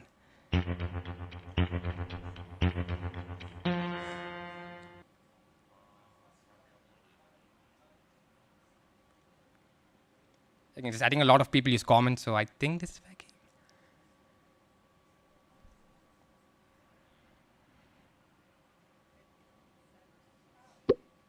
That is good. We have got some time for this. This is you have got some time to think about this one.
Yeah, but that's why I said there are no user restrictions. So I think, okay, the reason, if you look at that one, okay, the reason MP4 can't be uploaded, which is actually an issue I ran into when I was uploading a video, it's not free. EXE can't be run because MediaView doesn't like it. Docx is a zip file because when you rename think about some people don't realize is that docx, a Word file, is actually a zip file. If you rename docx into like zip, you can actually open it and you will actually see the internals of that file. That's one reason you can't actually upload, because media will just think it's a zip, if I'm not wrong. For other formats, I'm pretty sure I think EPUB, I believe there's a fabricated task lying down somewhere. They haven't bothered about it. PNG, PDF, yep, they work. MPEG is an open source format, so that works. GIF also works. So we have one person kind of on the lead. Okay, the next question I'm actually going to skip because it's a question that's again inaccessible to those on mobile phones. I'm going to skip it. And it's also a pretty hard one anyway. Yeah.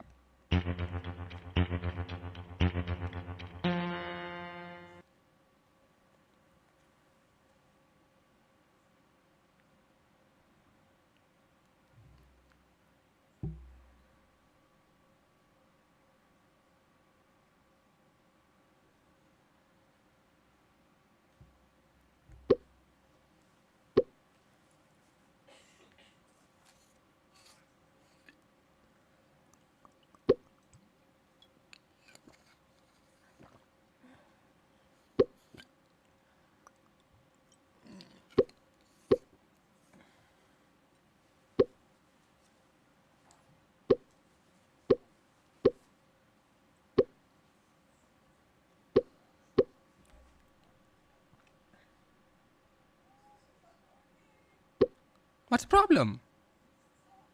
How come? I mean, there's no paragraph.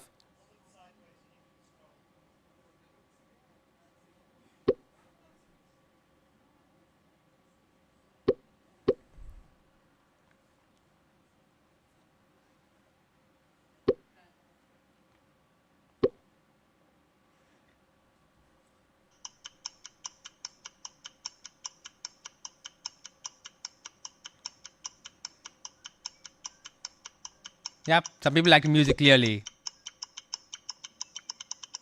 I think that's the countdown music, if I'm not mistaken. Whoever's humming that.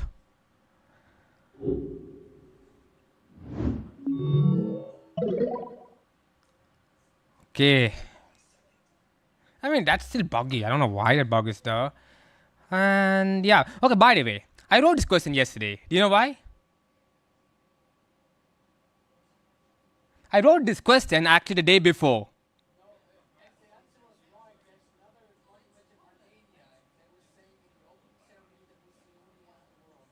That's why it came in the opening ceremony. That's why I put this question. Yeah, but this particular one is in Poland. That's why I literally put this question to test if you people watched the opening ceremony or not. And yeah, it's also located in Frankfurt Square. That was actually interesting to me when I was researching about this one. The right answer is it is located in Poland, as it's in the opening ceremony. It is an artist from Armenia, and it is located in the Frankfurt Square. So if you go here, let's say Wikipedia monument, monument. If you just type it on our search engine, it's this one. So it is, I don't know how to pronounce this word. If anyone from Poland can pronounce, that'd be very helpful. Snubis.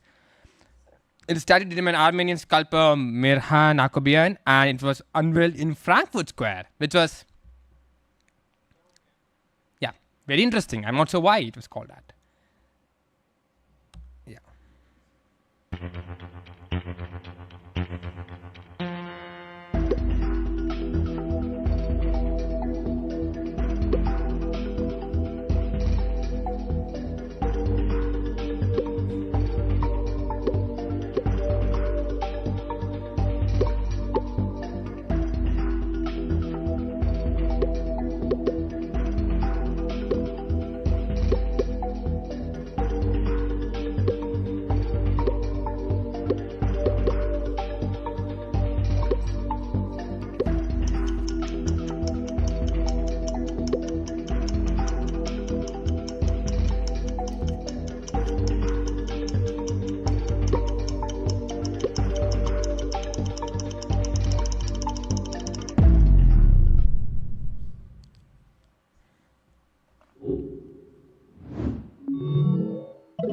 one person 600 points. That person has to get one of the next two questions wrong. And I don't want to get it right.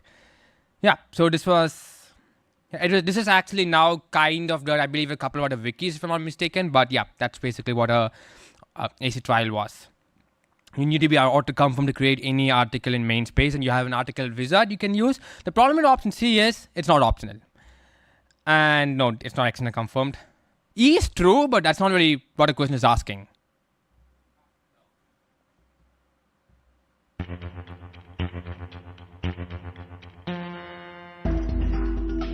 The last one.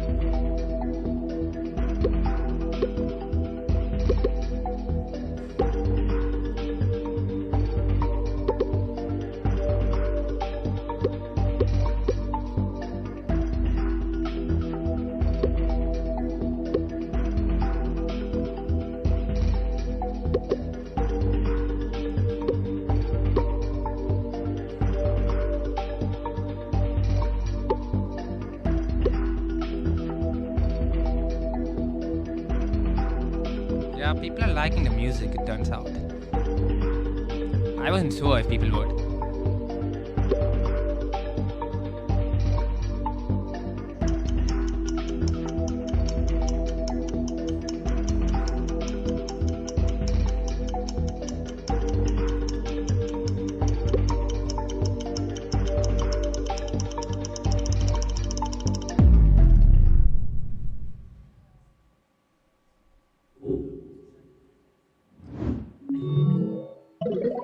Oh! Who's this?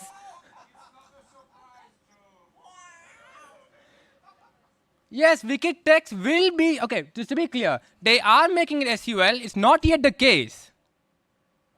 I'm surprised not many people did not get that. Yeah, Foundation Wiki, Simple English Wiki is a closed wiki, but yes, it's still under SUL. Foundation Wiki used to be separate, if I'm not mistaken, but they actually again integrated into SUL. Wikimania Wiki, as you all know, is SUL. Both wikis is the main thing. Yeah, it's very strange. I don't know why. You acquire its own account. And I'm not really sure why that's the case, but that's how it was designed. And then it's a weird software. So that's the last question. 2 questions were skipped, probably given the feelings I saw in this quiz, probably for the better, because they were some of the hardest questions that were planned. That's okay, I haven't done the quiz. Let's see who is the... I mean, I think I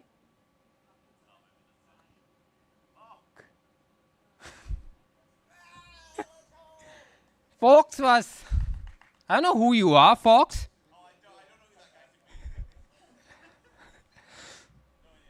Okay.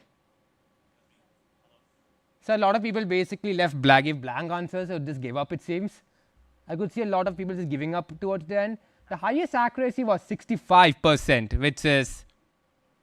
Actually, to be fair, I actually removed 2 questions, so it'll be like 70 to 80%, which is kind of more expected. And for those curious, these were the 2 questions that were skipped because they were just... let's see, which was that one?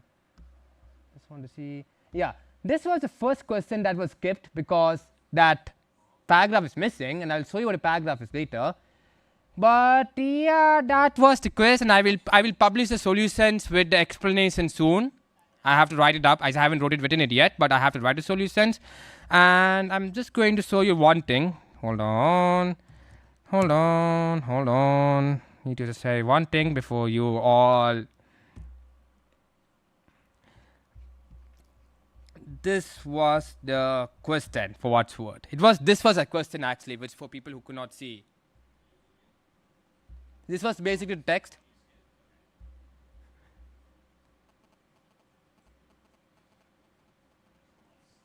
Yeah, there's a lot of code. It was basically analyzing MediaWiki code, and I just saw someone visibly complain that there was too many MediaWiki questions, but I was actually part of, because the problem is otherwise it becomes difficult to be project independent. That's why I kind of had quite a few of that. No, not that. So this was the next one. Next one. Yeah, this was the last one. This is the other question, which is basically on Wikidata. But yeah, you needed to know a bit of mathematics to do this one. That was the only question with any amount of maths. Again, for those who are confused right now, I will publish it on the wiki soon. But otherwise, that is it. For better or for worse, I mean, because I could see a lot of people feel annoyed. But yeah, there you are. And that's it. Dead end.